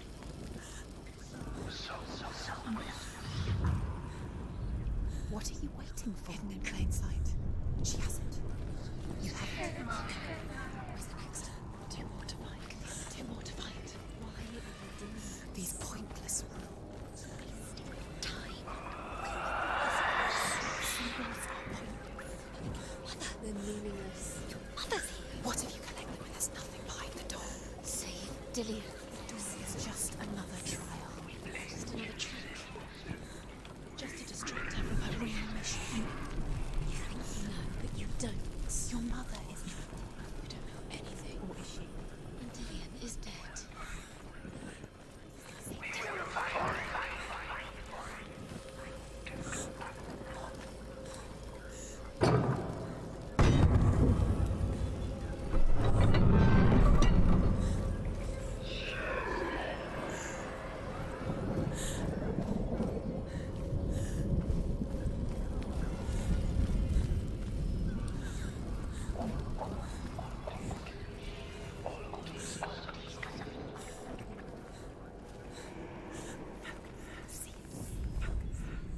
Rain the dwarf's sole desire is to possess this dragon's accursed treasure, and he uses Sigurd to reclaim it.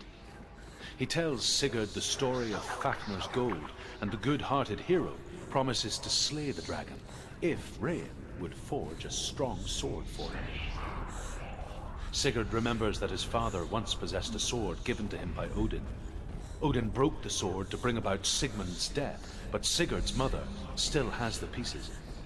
And so Rain reforges Her the torch is face. going out. No, it's not. It's going to run out soon. She hasn't got much time. It's going to burn out. She's too slow. What? It's not going to burn out. The darkness will come again. It's going to stay there like a girl.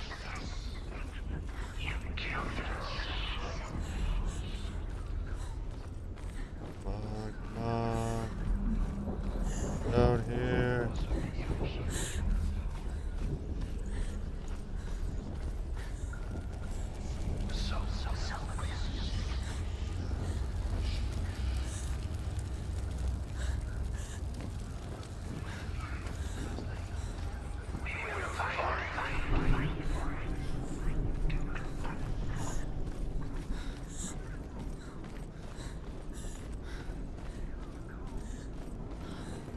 I really thought my torch was gonna burn out though.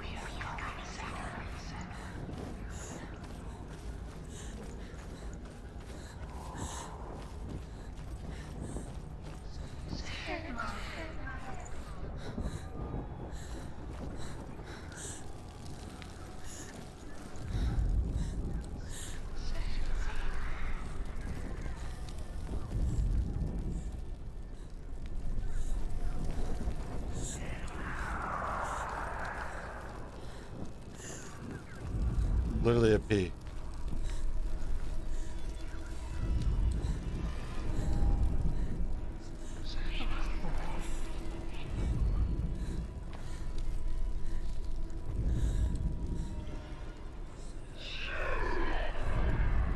Oh, what? Wow. She has it. She did it. She's done it. This place. It reminds her of the isolating, suffocating darkness that she lived through as a young girl. Imprisoned in her room at night. The faces in the dark, coming through the walls.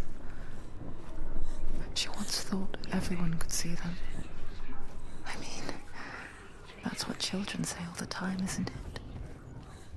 That there are monsters in the dark. By the time she realized that only she could see them, her father, Sinbad, could see the monster in her.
gonna help her. She's not.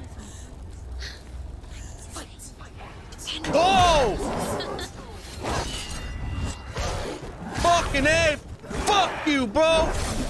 Scared the shit out of me!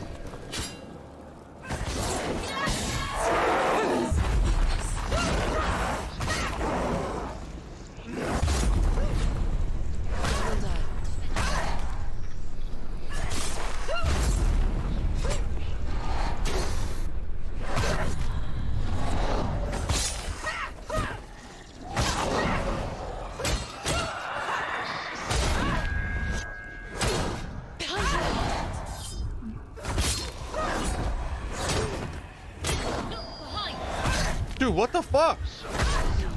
Dude, I can't move!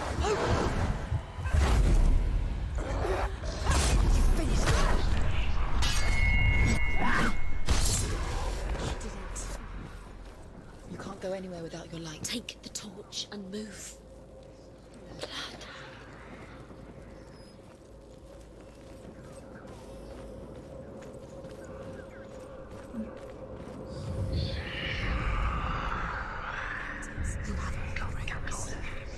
Do you feel it?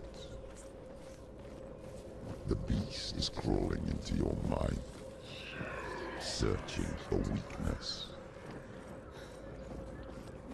It found your mother and used her to trap you in here. Did you see her die? I don't remember. I was only 5. They told me she escaped the darkness, that she's with the gods.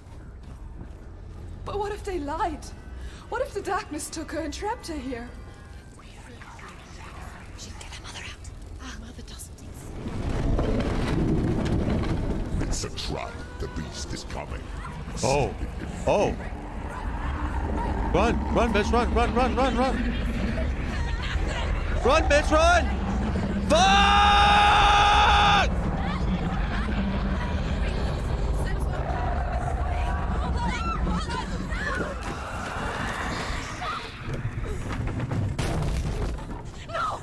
What have you done? No! No! You've lost it. It's over. The darkness is back. You lost him. You've lost him. Get it out. Get it alight. Without his head, you will never bring his soul back. His fate is sealed. Fuck! Now it can see you at your weakest. The time you suffered as a child at the hands of your father Zindo while you pined for Dillion. Do you remember that darkness, Senua? The beast is bringing it back.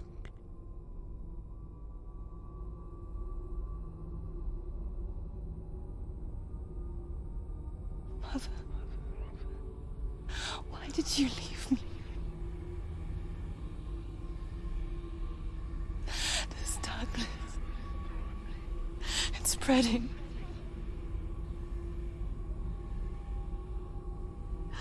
Father's keeping me away from the others. Away from Dillion.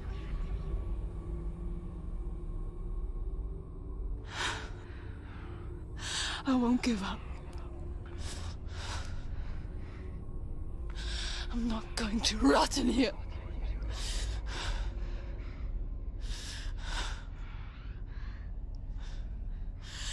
I'm going to find Dillion.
It's nearly over. Finish it.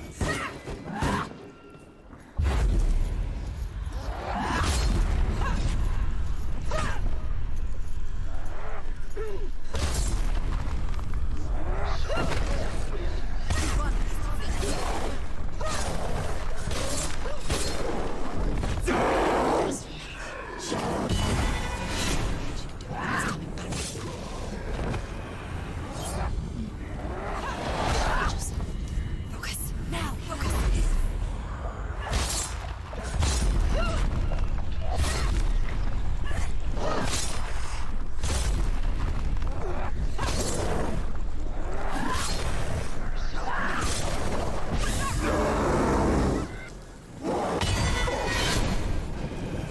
Keep down. Finish it. Finish it.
Easy.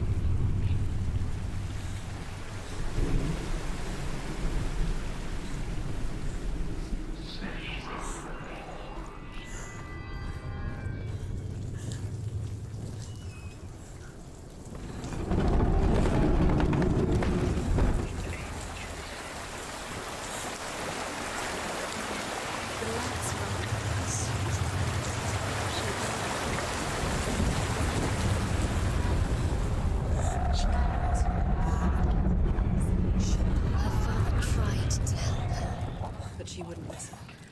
He was doing his best. She never, ever listened. Nope, bitch. I'm not gonna listen to you. You're just a voice inside my head. Just a figment of my nana. Zinbel was right. Zinbel was trying to save her from the darkness.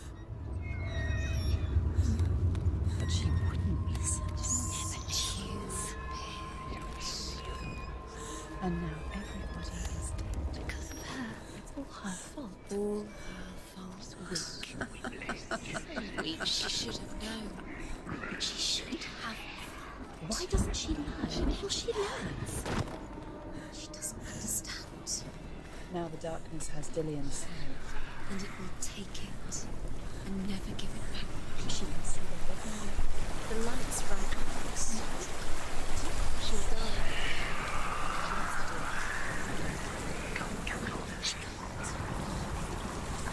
She'll die. She has it.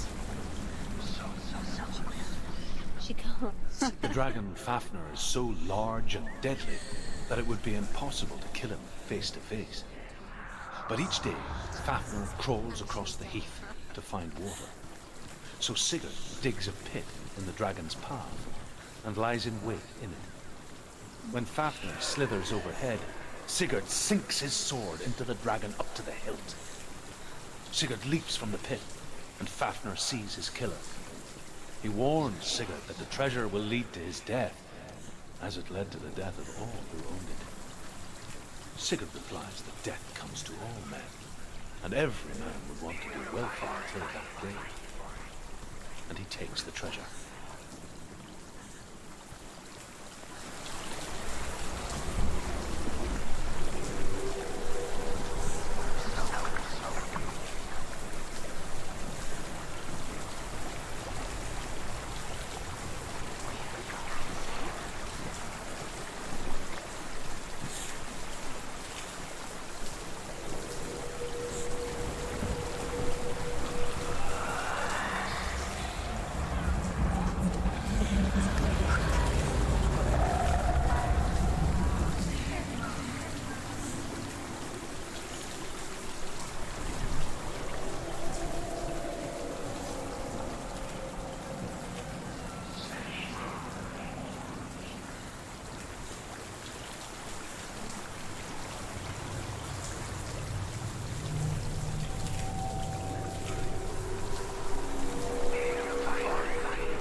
What's she doing?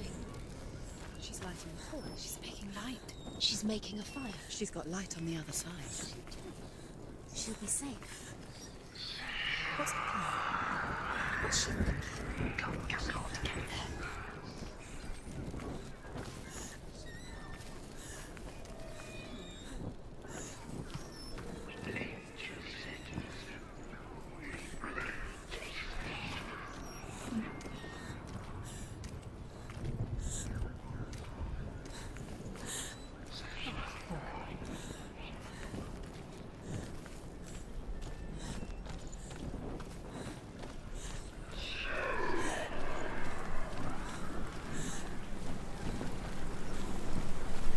Now she can go. She can do it.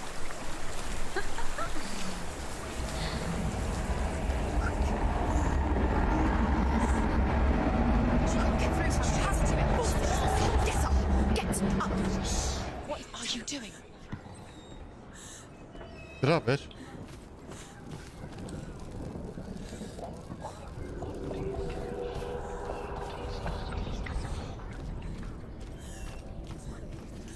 Where is she going? Faster, faster, keep going, keep going. What is she doing? Stop. Stop. Keep going. Don't beat in the middle. Follow you. Quick.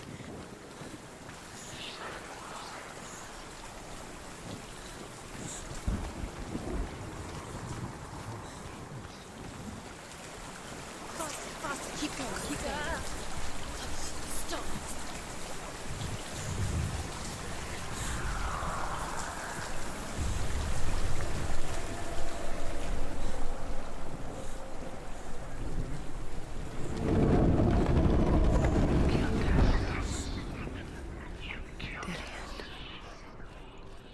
She can't help but think of him.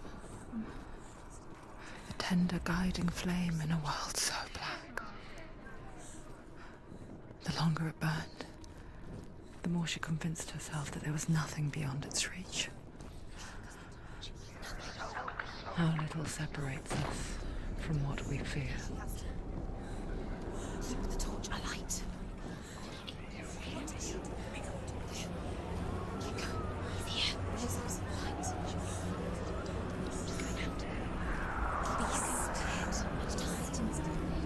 Keep looking for Dillian.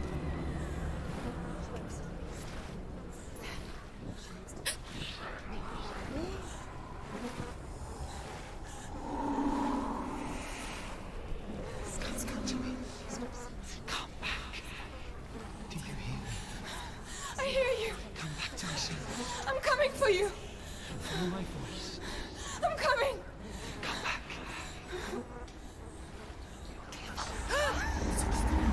The darkness is here. Keep going. Ignore the memories. Your eyes. Just keep close your eyes.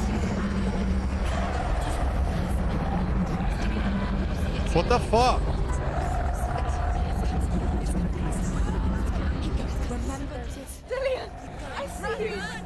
The beast has Dillian. No! You're not taking him from me!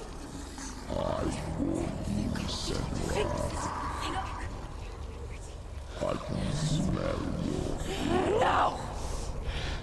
You betrayed your god.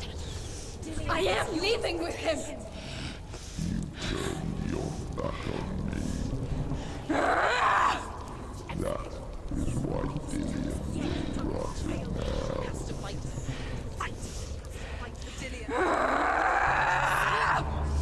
Carve into my shadow.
People think of evil as an unnatural, invisible force, and so invoke the gods for protection. But evil can come from the hand behind the gods. A familiar hand, cold and cruel. He tried to fix her with his rituals, kept her trapped in that hole. She couldn't say which was worse. The darkness, or the monster that her father had become. She couldn't fight them both. And so she left, headed for the one ray of light that shone down on her. If she had stayed, she wouldn't have survived. But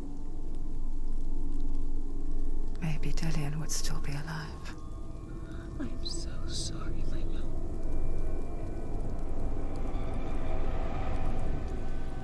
She will save his soul, even if this time she can't save her own.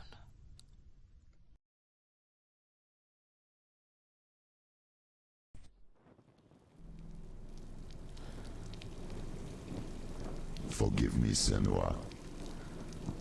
I know you have no reason to trust me anymore. Listen.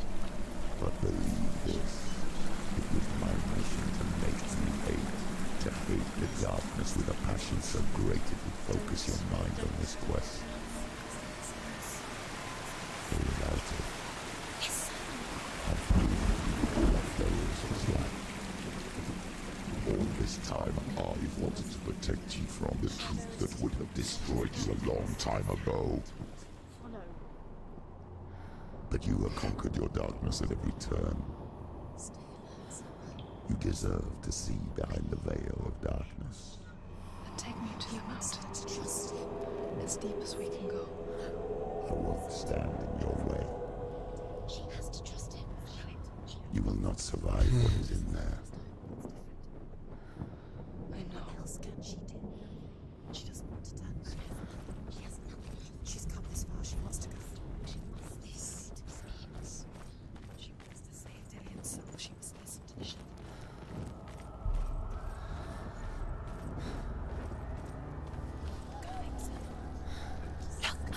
What? Hella's Gate. Hella's Gate. Hella. Can you hear it? She's there.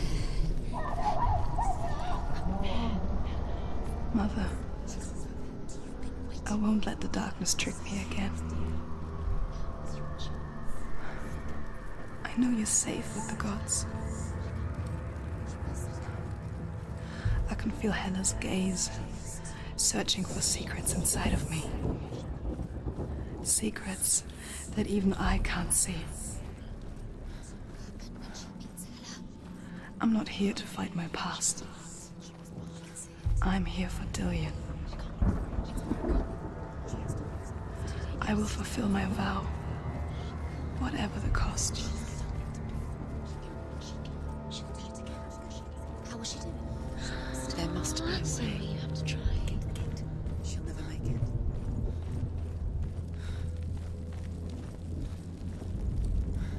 The Northmen say the world will come to an end. They call this Ragnarok, the destiny of the gods. First, there will be a terrible winter, 3 years long.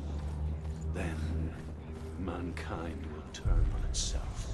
Brothers will fight each other to the death, and people will forget what they owe their kindred. Times will be hard. Crimes will be great. It will be an age of axes and swords. The wind will blow through abandoned halls. Wolves will walk where children played. The world will fall into ruin.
How will she do it?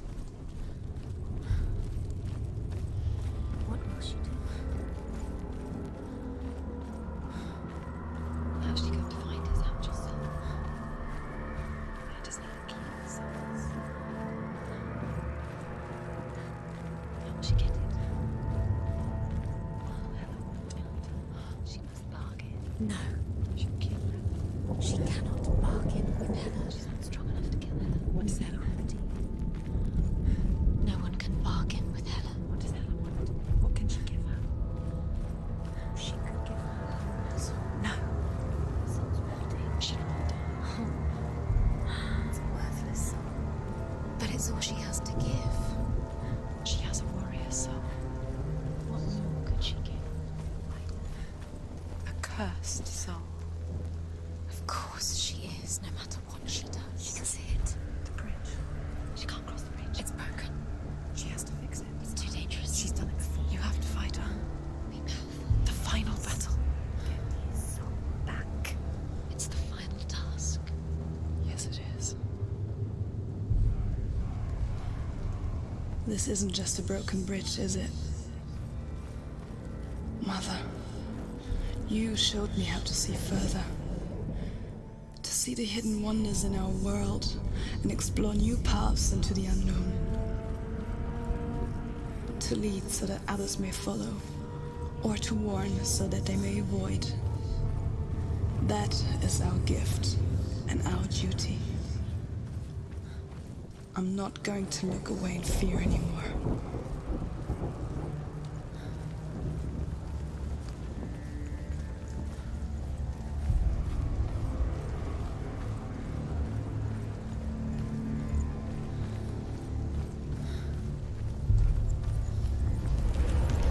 She can do it. She can do it. She can still see the secrets of the gods. She will think differently. So special. You can do it. She must see. She has the sight. She can see their secrets.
Chat, what the fuck? Oh my god. I'm about to freak out.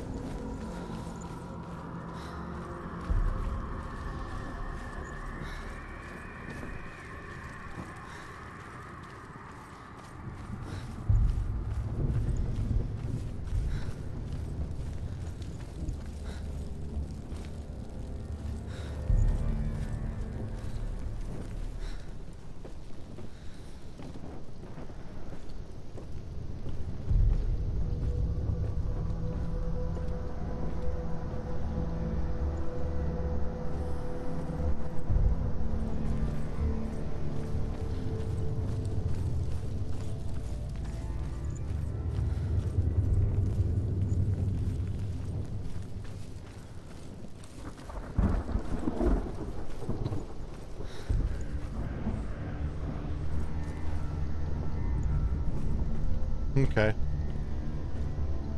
Probably not this way. I don't even remember climbing this fucking ladder in the first place at all. That's not me.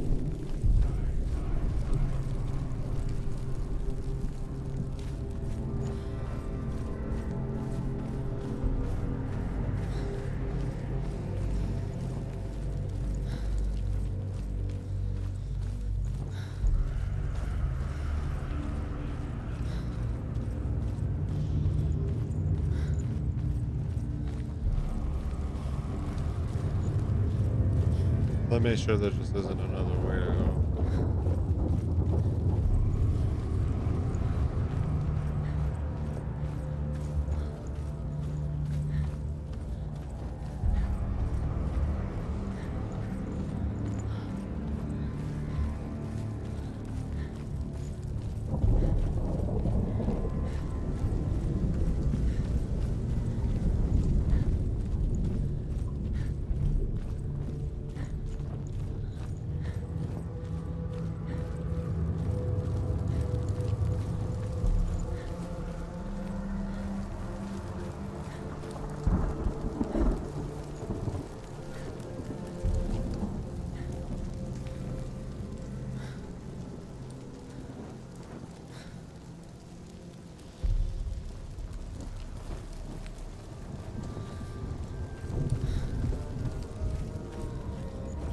Okay, guess you don't have to go this way at all.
There's an illusion.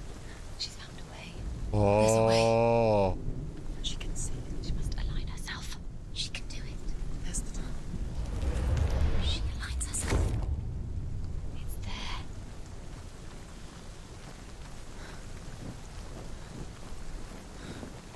I was like so confused. What the fuck?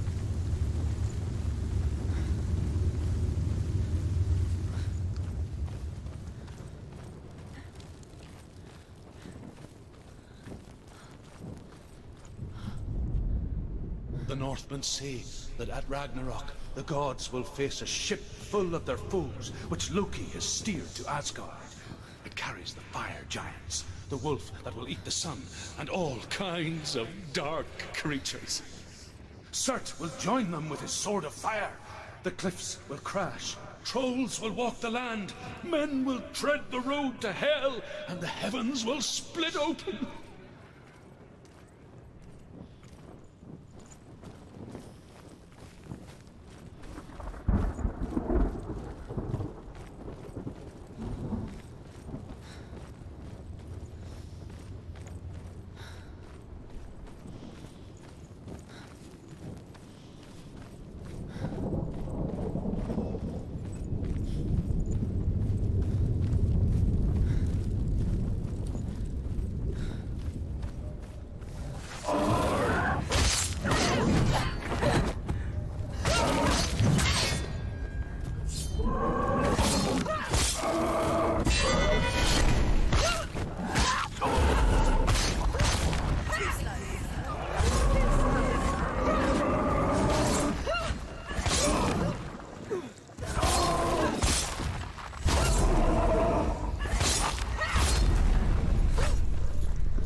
Northmen said each god will do battle at Ragnarok. We only missed 6. Odin will fight the I think monsters. I missed will like be 24. killed, but his son will avenge him. Like the first playthrough, I just didn't do it. I don't know. Freyr will face Surt, but he had given his sword away for love, and without it, he cannot defend himself against the flames.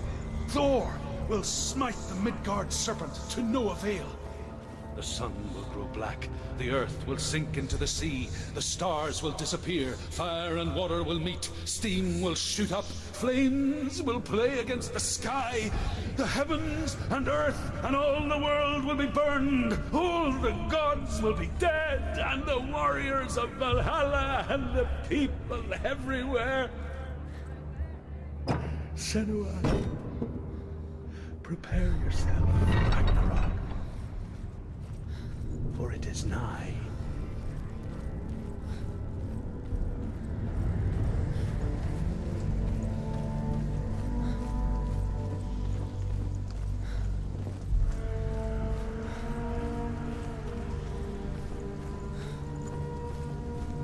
I have a feeling I'm gonna fight people on this. Knew it.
Dude, fuck off.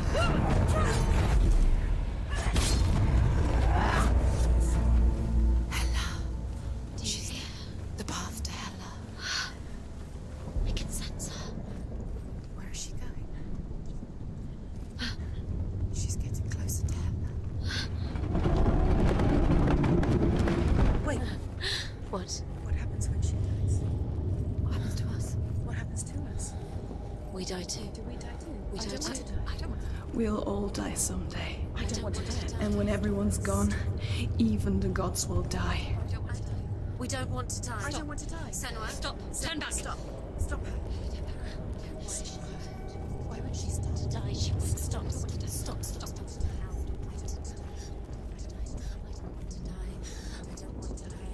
I don't want to die. I'm sorry. I didn't ask you to be a part of me. If you don't want to die with me, then leave me alone. I don't want to die. Please stop. Please stop. Please stop. Please stop. Please stop. Please stop. Please stop. You'll never come back if you go there. There is nothing to go back to. We only have each other now. Don't abandon me. Everyone suffers. They were right about me. Listen to me, not them. They were afraid. Like children scared of the dark. So was I. They made up monsters to fill the void. That doesn't make them real. They made them real. No! Follow your soul and let go of the Senua of old.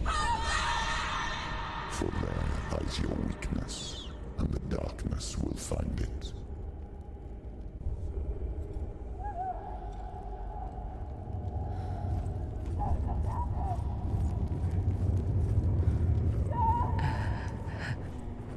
It's not like the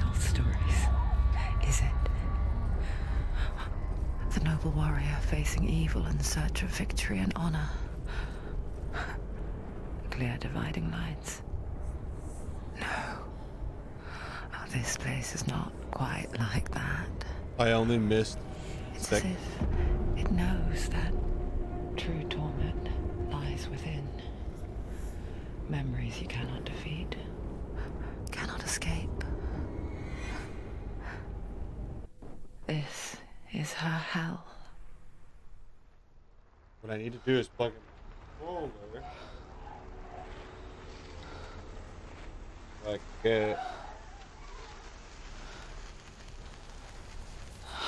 photos. Wait, Mother! Don't be like this. No! Turn away, Senor! Turn away, Senor! You see it, Senor? Do you see the darkness? Faces of fear and suffering. You can see it.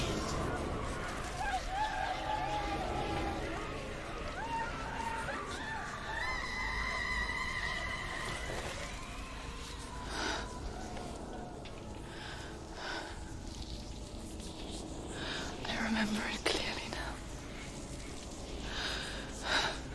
She has nothing to fear anymore. The gods have saved your mother. Through my hand. You killed her. It is the will of the gods. Fuck the gods! You did this to her! Why? This is what happens when you listen to the voices of the underworld. They crawl into your soul and rot you from the inside. Defy the gods like your mother, and the darkness will come for you too. Hey, yo, fuck this guy, bro. You understand, son?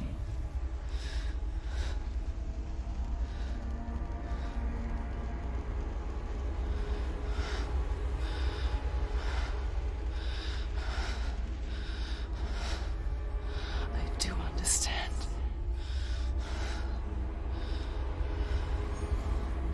You cursed me with your own madness. I was just a child. You created this darkness! You created this darkness so you could hide behind it! Only suffering brings salvation. It is the way of the gods. It was all a lie.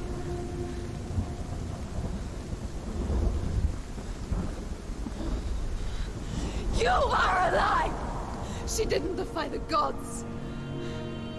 She defied you. And so you killed her. Didn't pray to the gods. You prayed to your mother. Your mother. To fight the darkness and abandon you. You taunted her. You killed her. Hey, fucking You are the goosebumps, chat.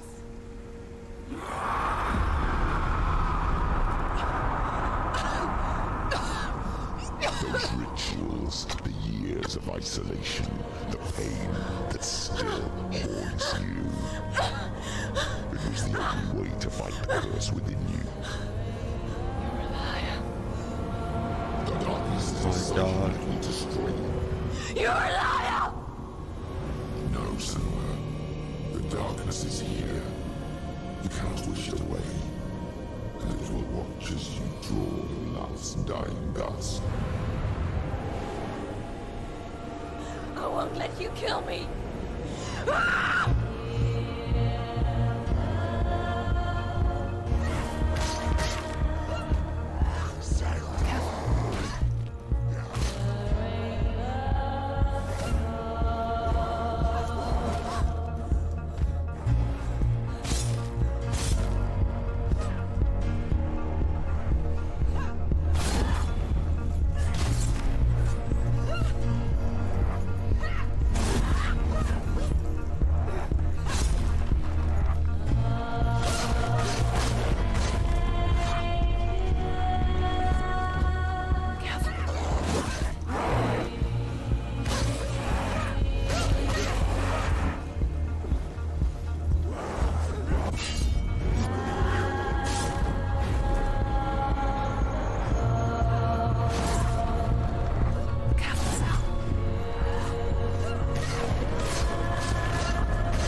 darkness.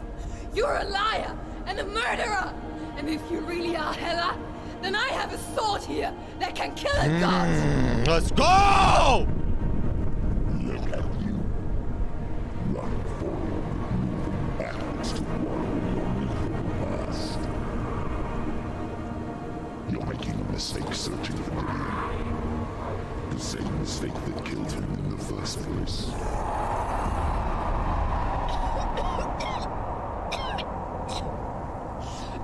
I'm trying to save you from yourself. You said that it is a lie.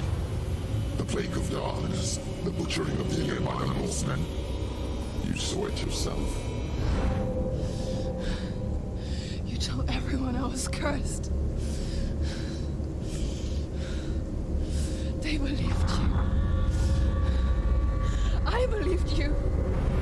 Tell me, Senua, where is Dillion's soul if the darkness is alive? How you save him?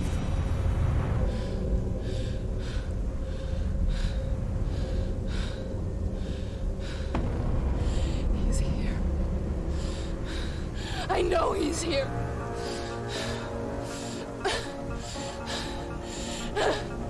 Dillion, I know you're here. Hold on. I'll find you.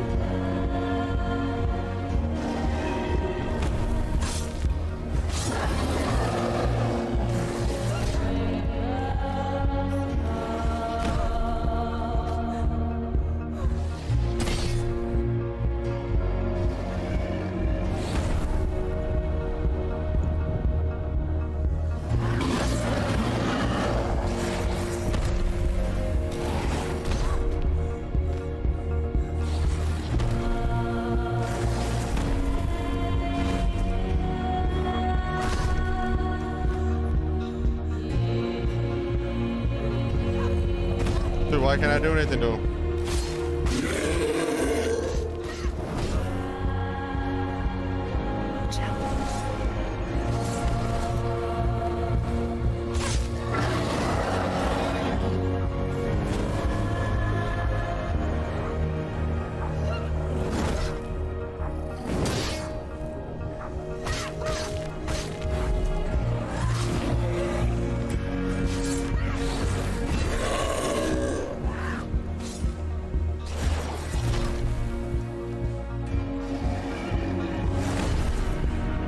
Dude, I hate this fucking thing.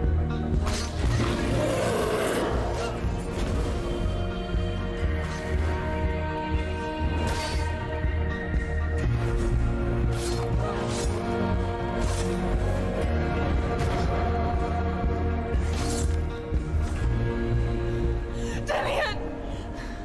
Where is he?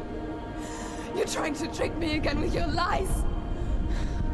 I know he's here. You took him from me. You have him. Dillion's gone.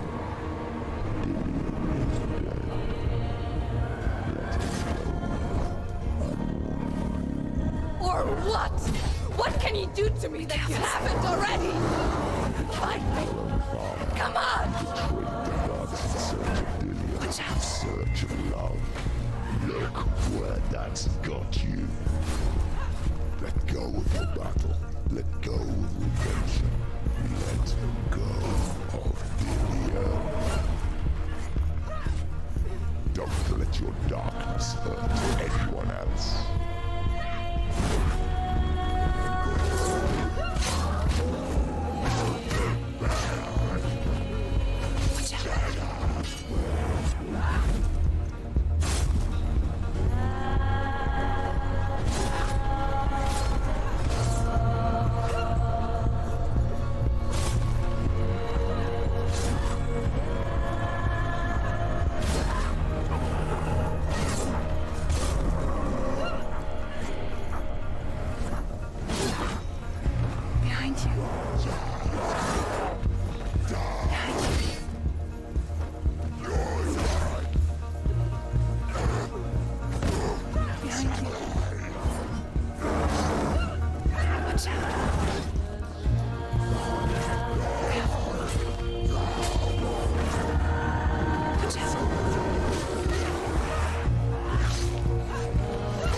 You're supposed to lose that fight, chat. You're not supposed to win. I tried to go as long as I could.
If you're alive, and there's no darkness, then you never took him from me, did you? And I can't save Dorian.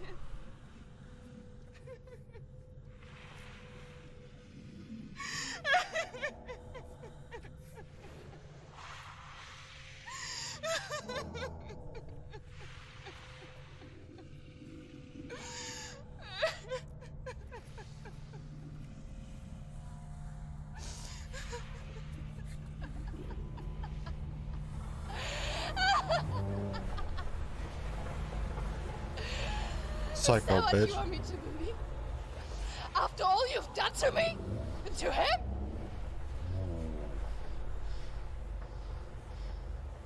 You're not a lie, but you're a liar! You crawled into me to confuse me and deceive me.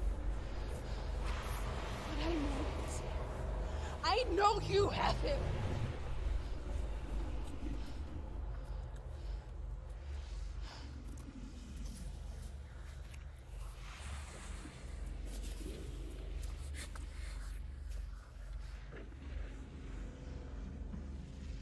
I'll give you my life.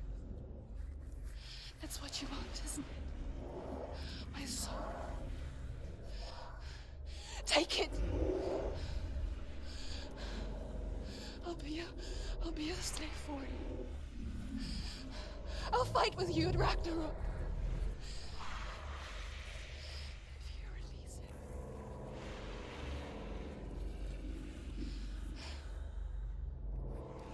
It's crazy, dude.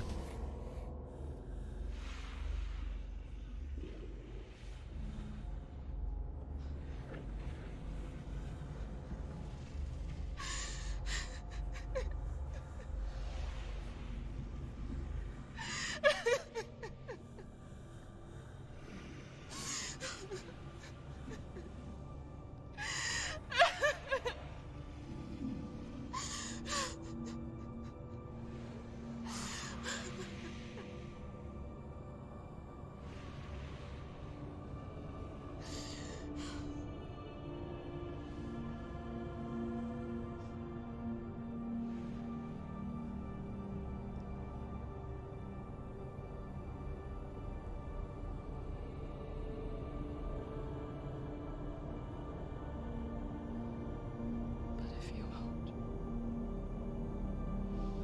you will have to kill me. Because I've got nothing left. No fear. No hate.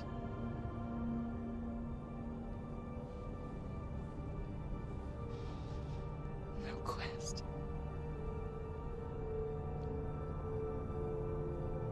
Nothing.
the hard way to not be afraid of death, Senna.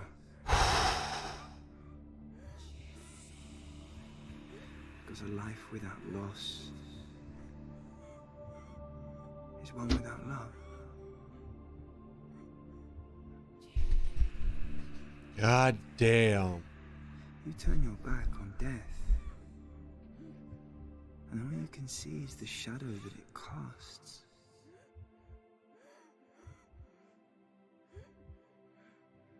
The longer you hide from it, the longer the shadow grows until all you can see is darkness.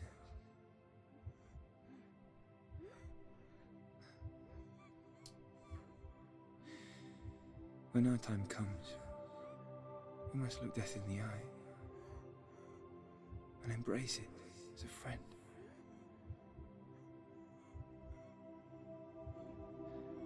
Only then can we let go of our fear.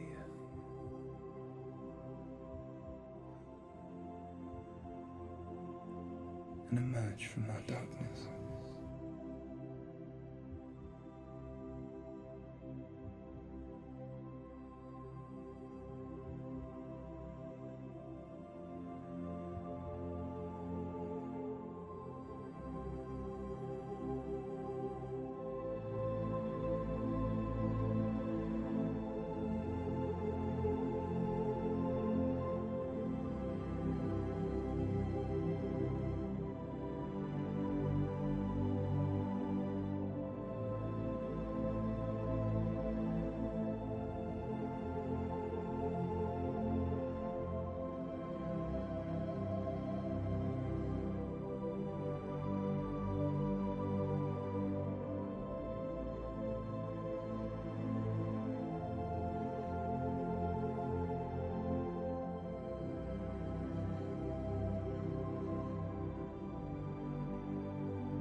Never forget what it is like to see the world as a child, Senua.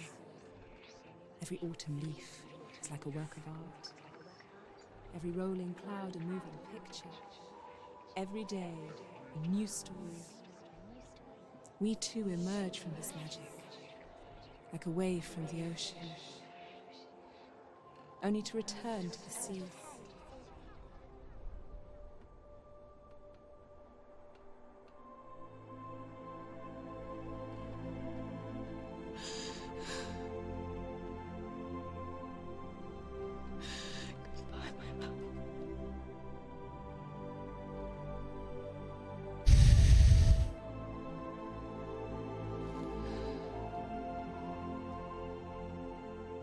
Do not mourn the waves, the leaves, and the clouds. Even in darkness, the wonder and the beauty of this world never leaves us. It is always there, waiting to be seen again.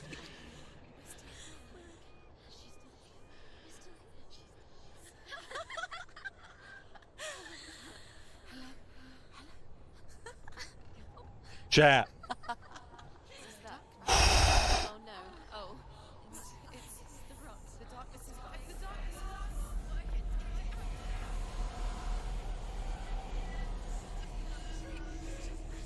Wait. What is it? It feels... It's different. It feels... It's okay. Is it okay? This is where my story once began. It's different. And so it has to end here. It's changed. Because I cannot see further than this. Follow us. We have another story to tell.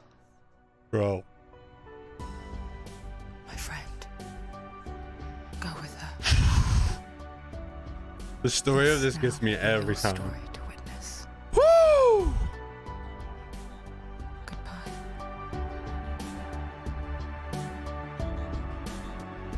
This game is so good. So different. I know it's hard to tell how mixed up you feel. Hope chat. Holy fuck, man. Hellblade. Honestly, one of the best games I've ever played. One of the best games I've ever played.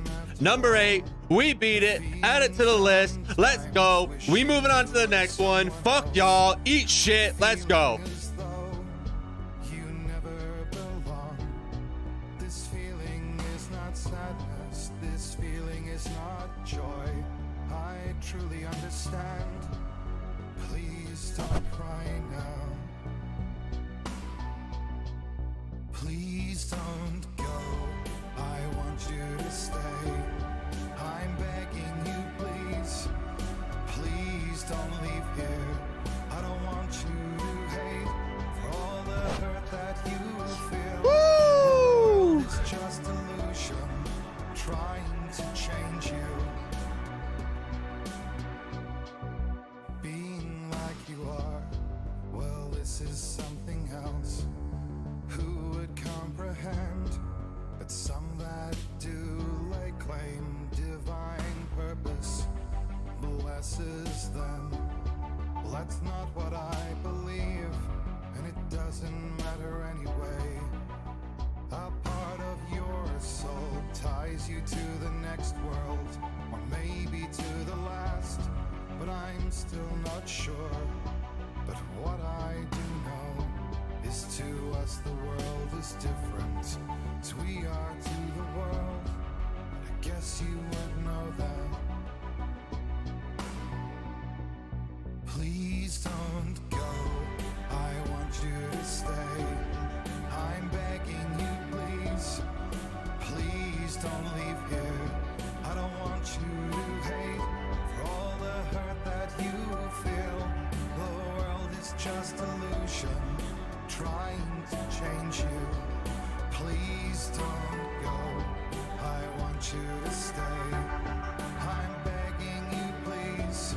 Oh, please don't leave here. I don't want you to change for all the hurt that you feel. This world is just illusion, always trying to change you.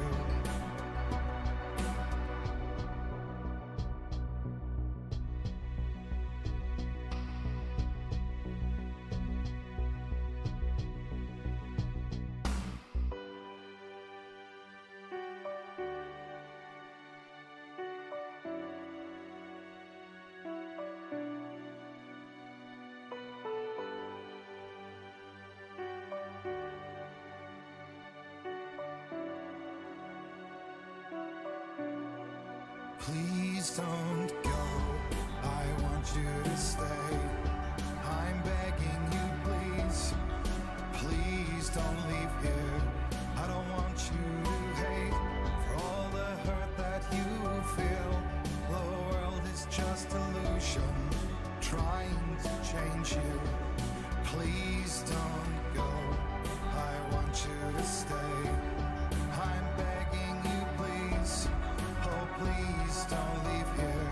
I don't want you to change for all the hurt that you feel. This world is just illusion, always trying to change you.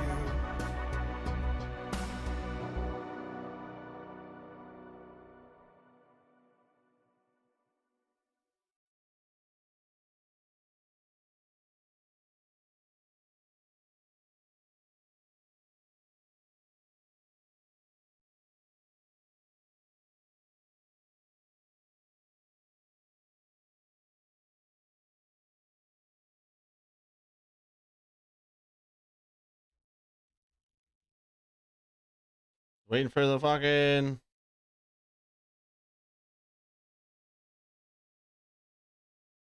credits to be done.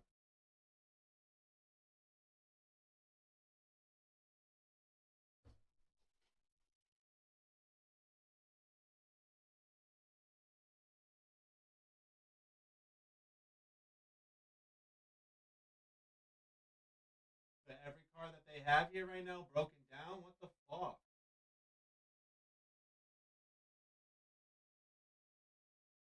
People are fucking weirdos, bro.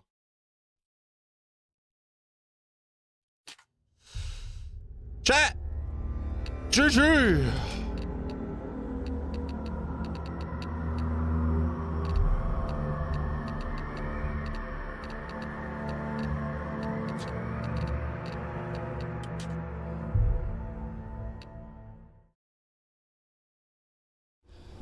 stormy seas and lost souls. Was it? She's dreamt of this before. It's coming.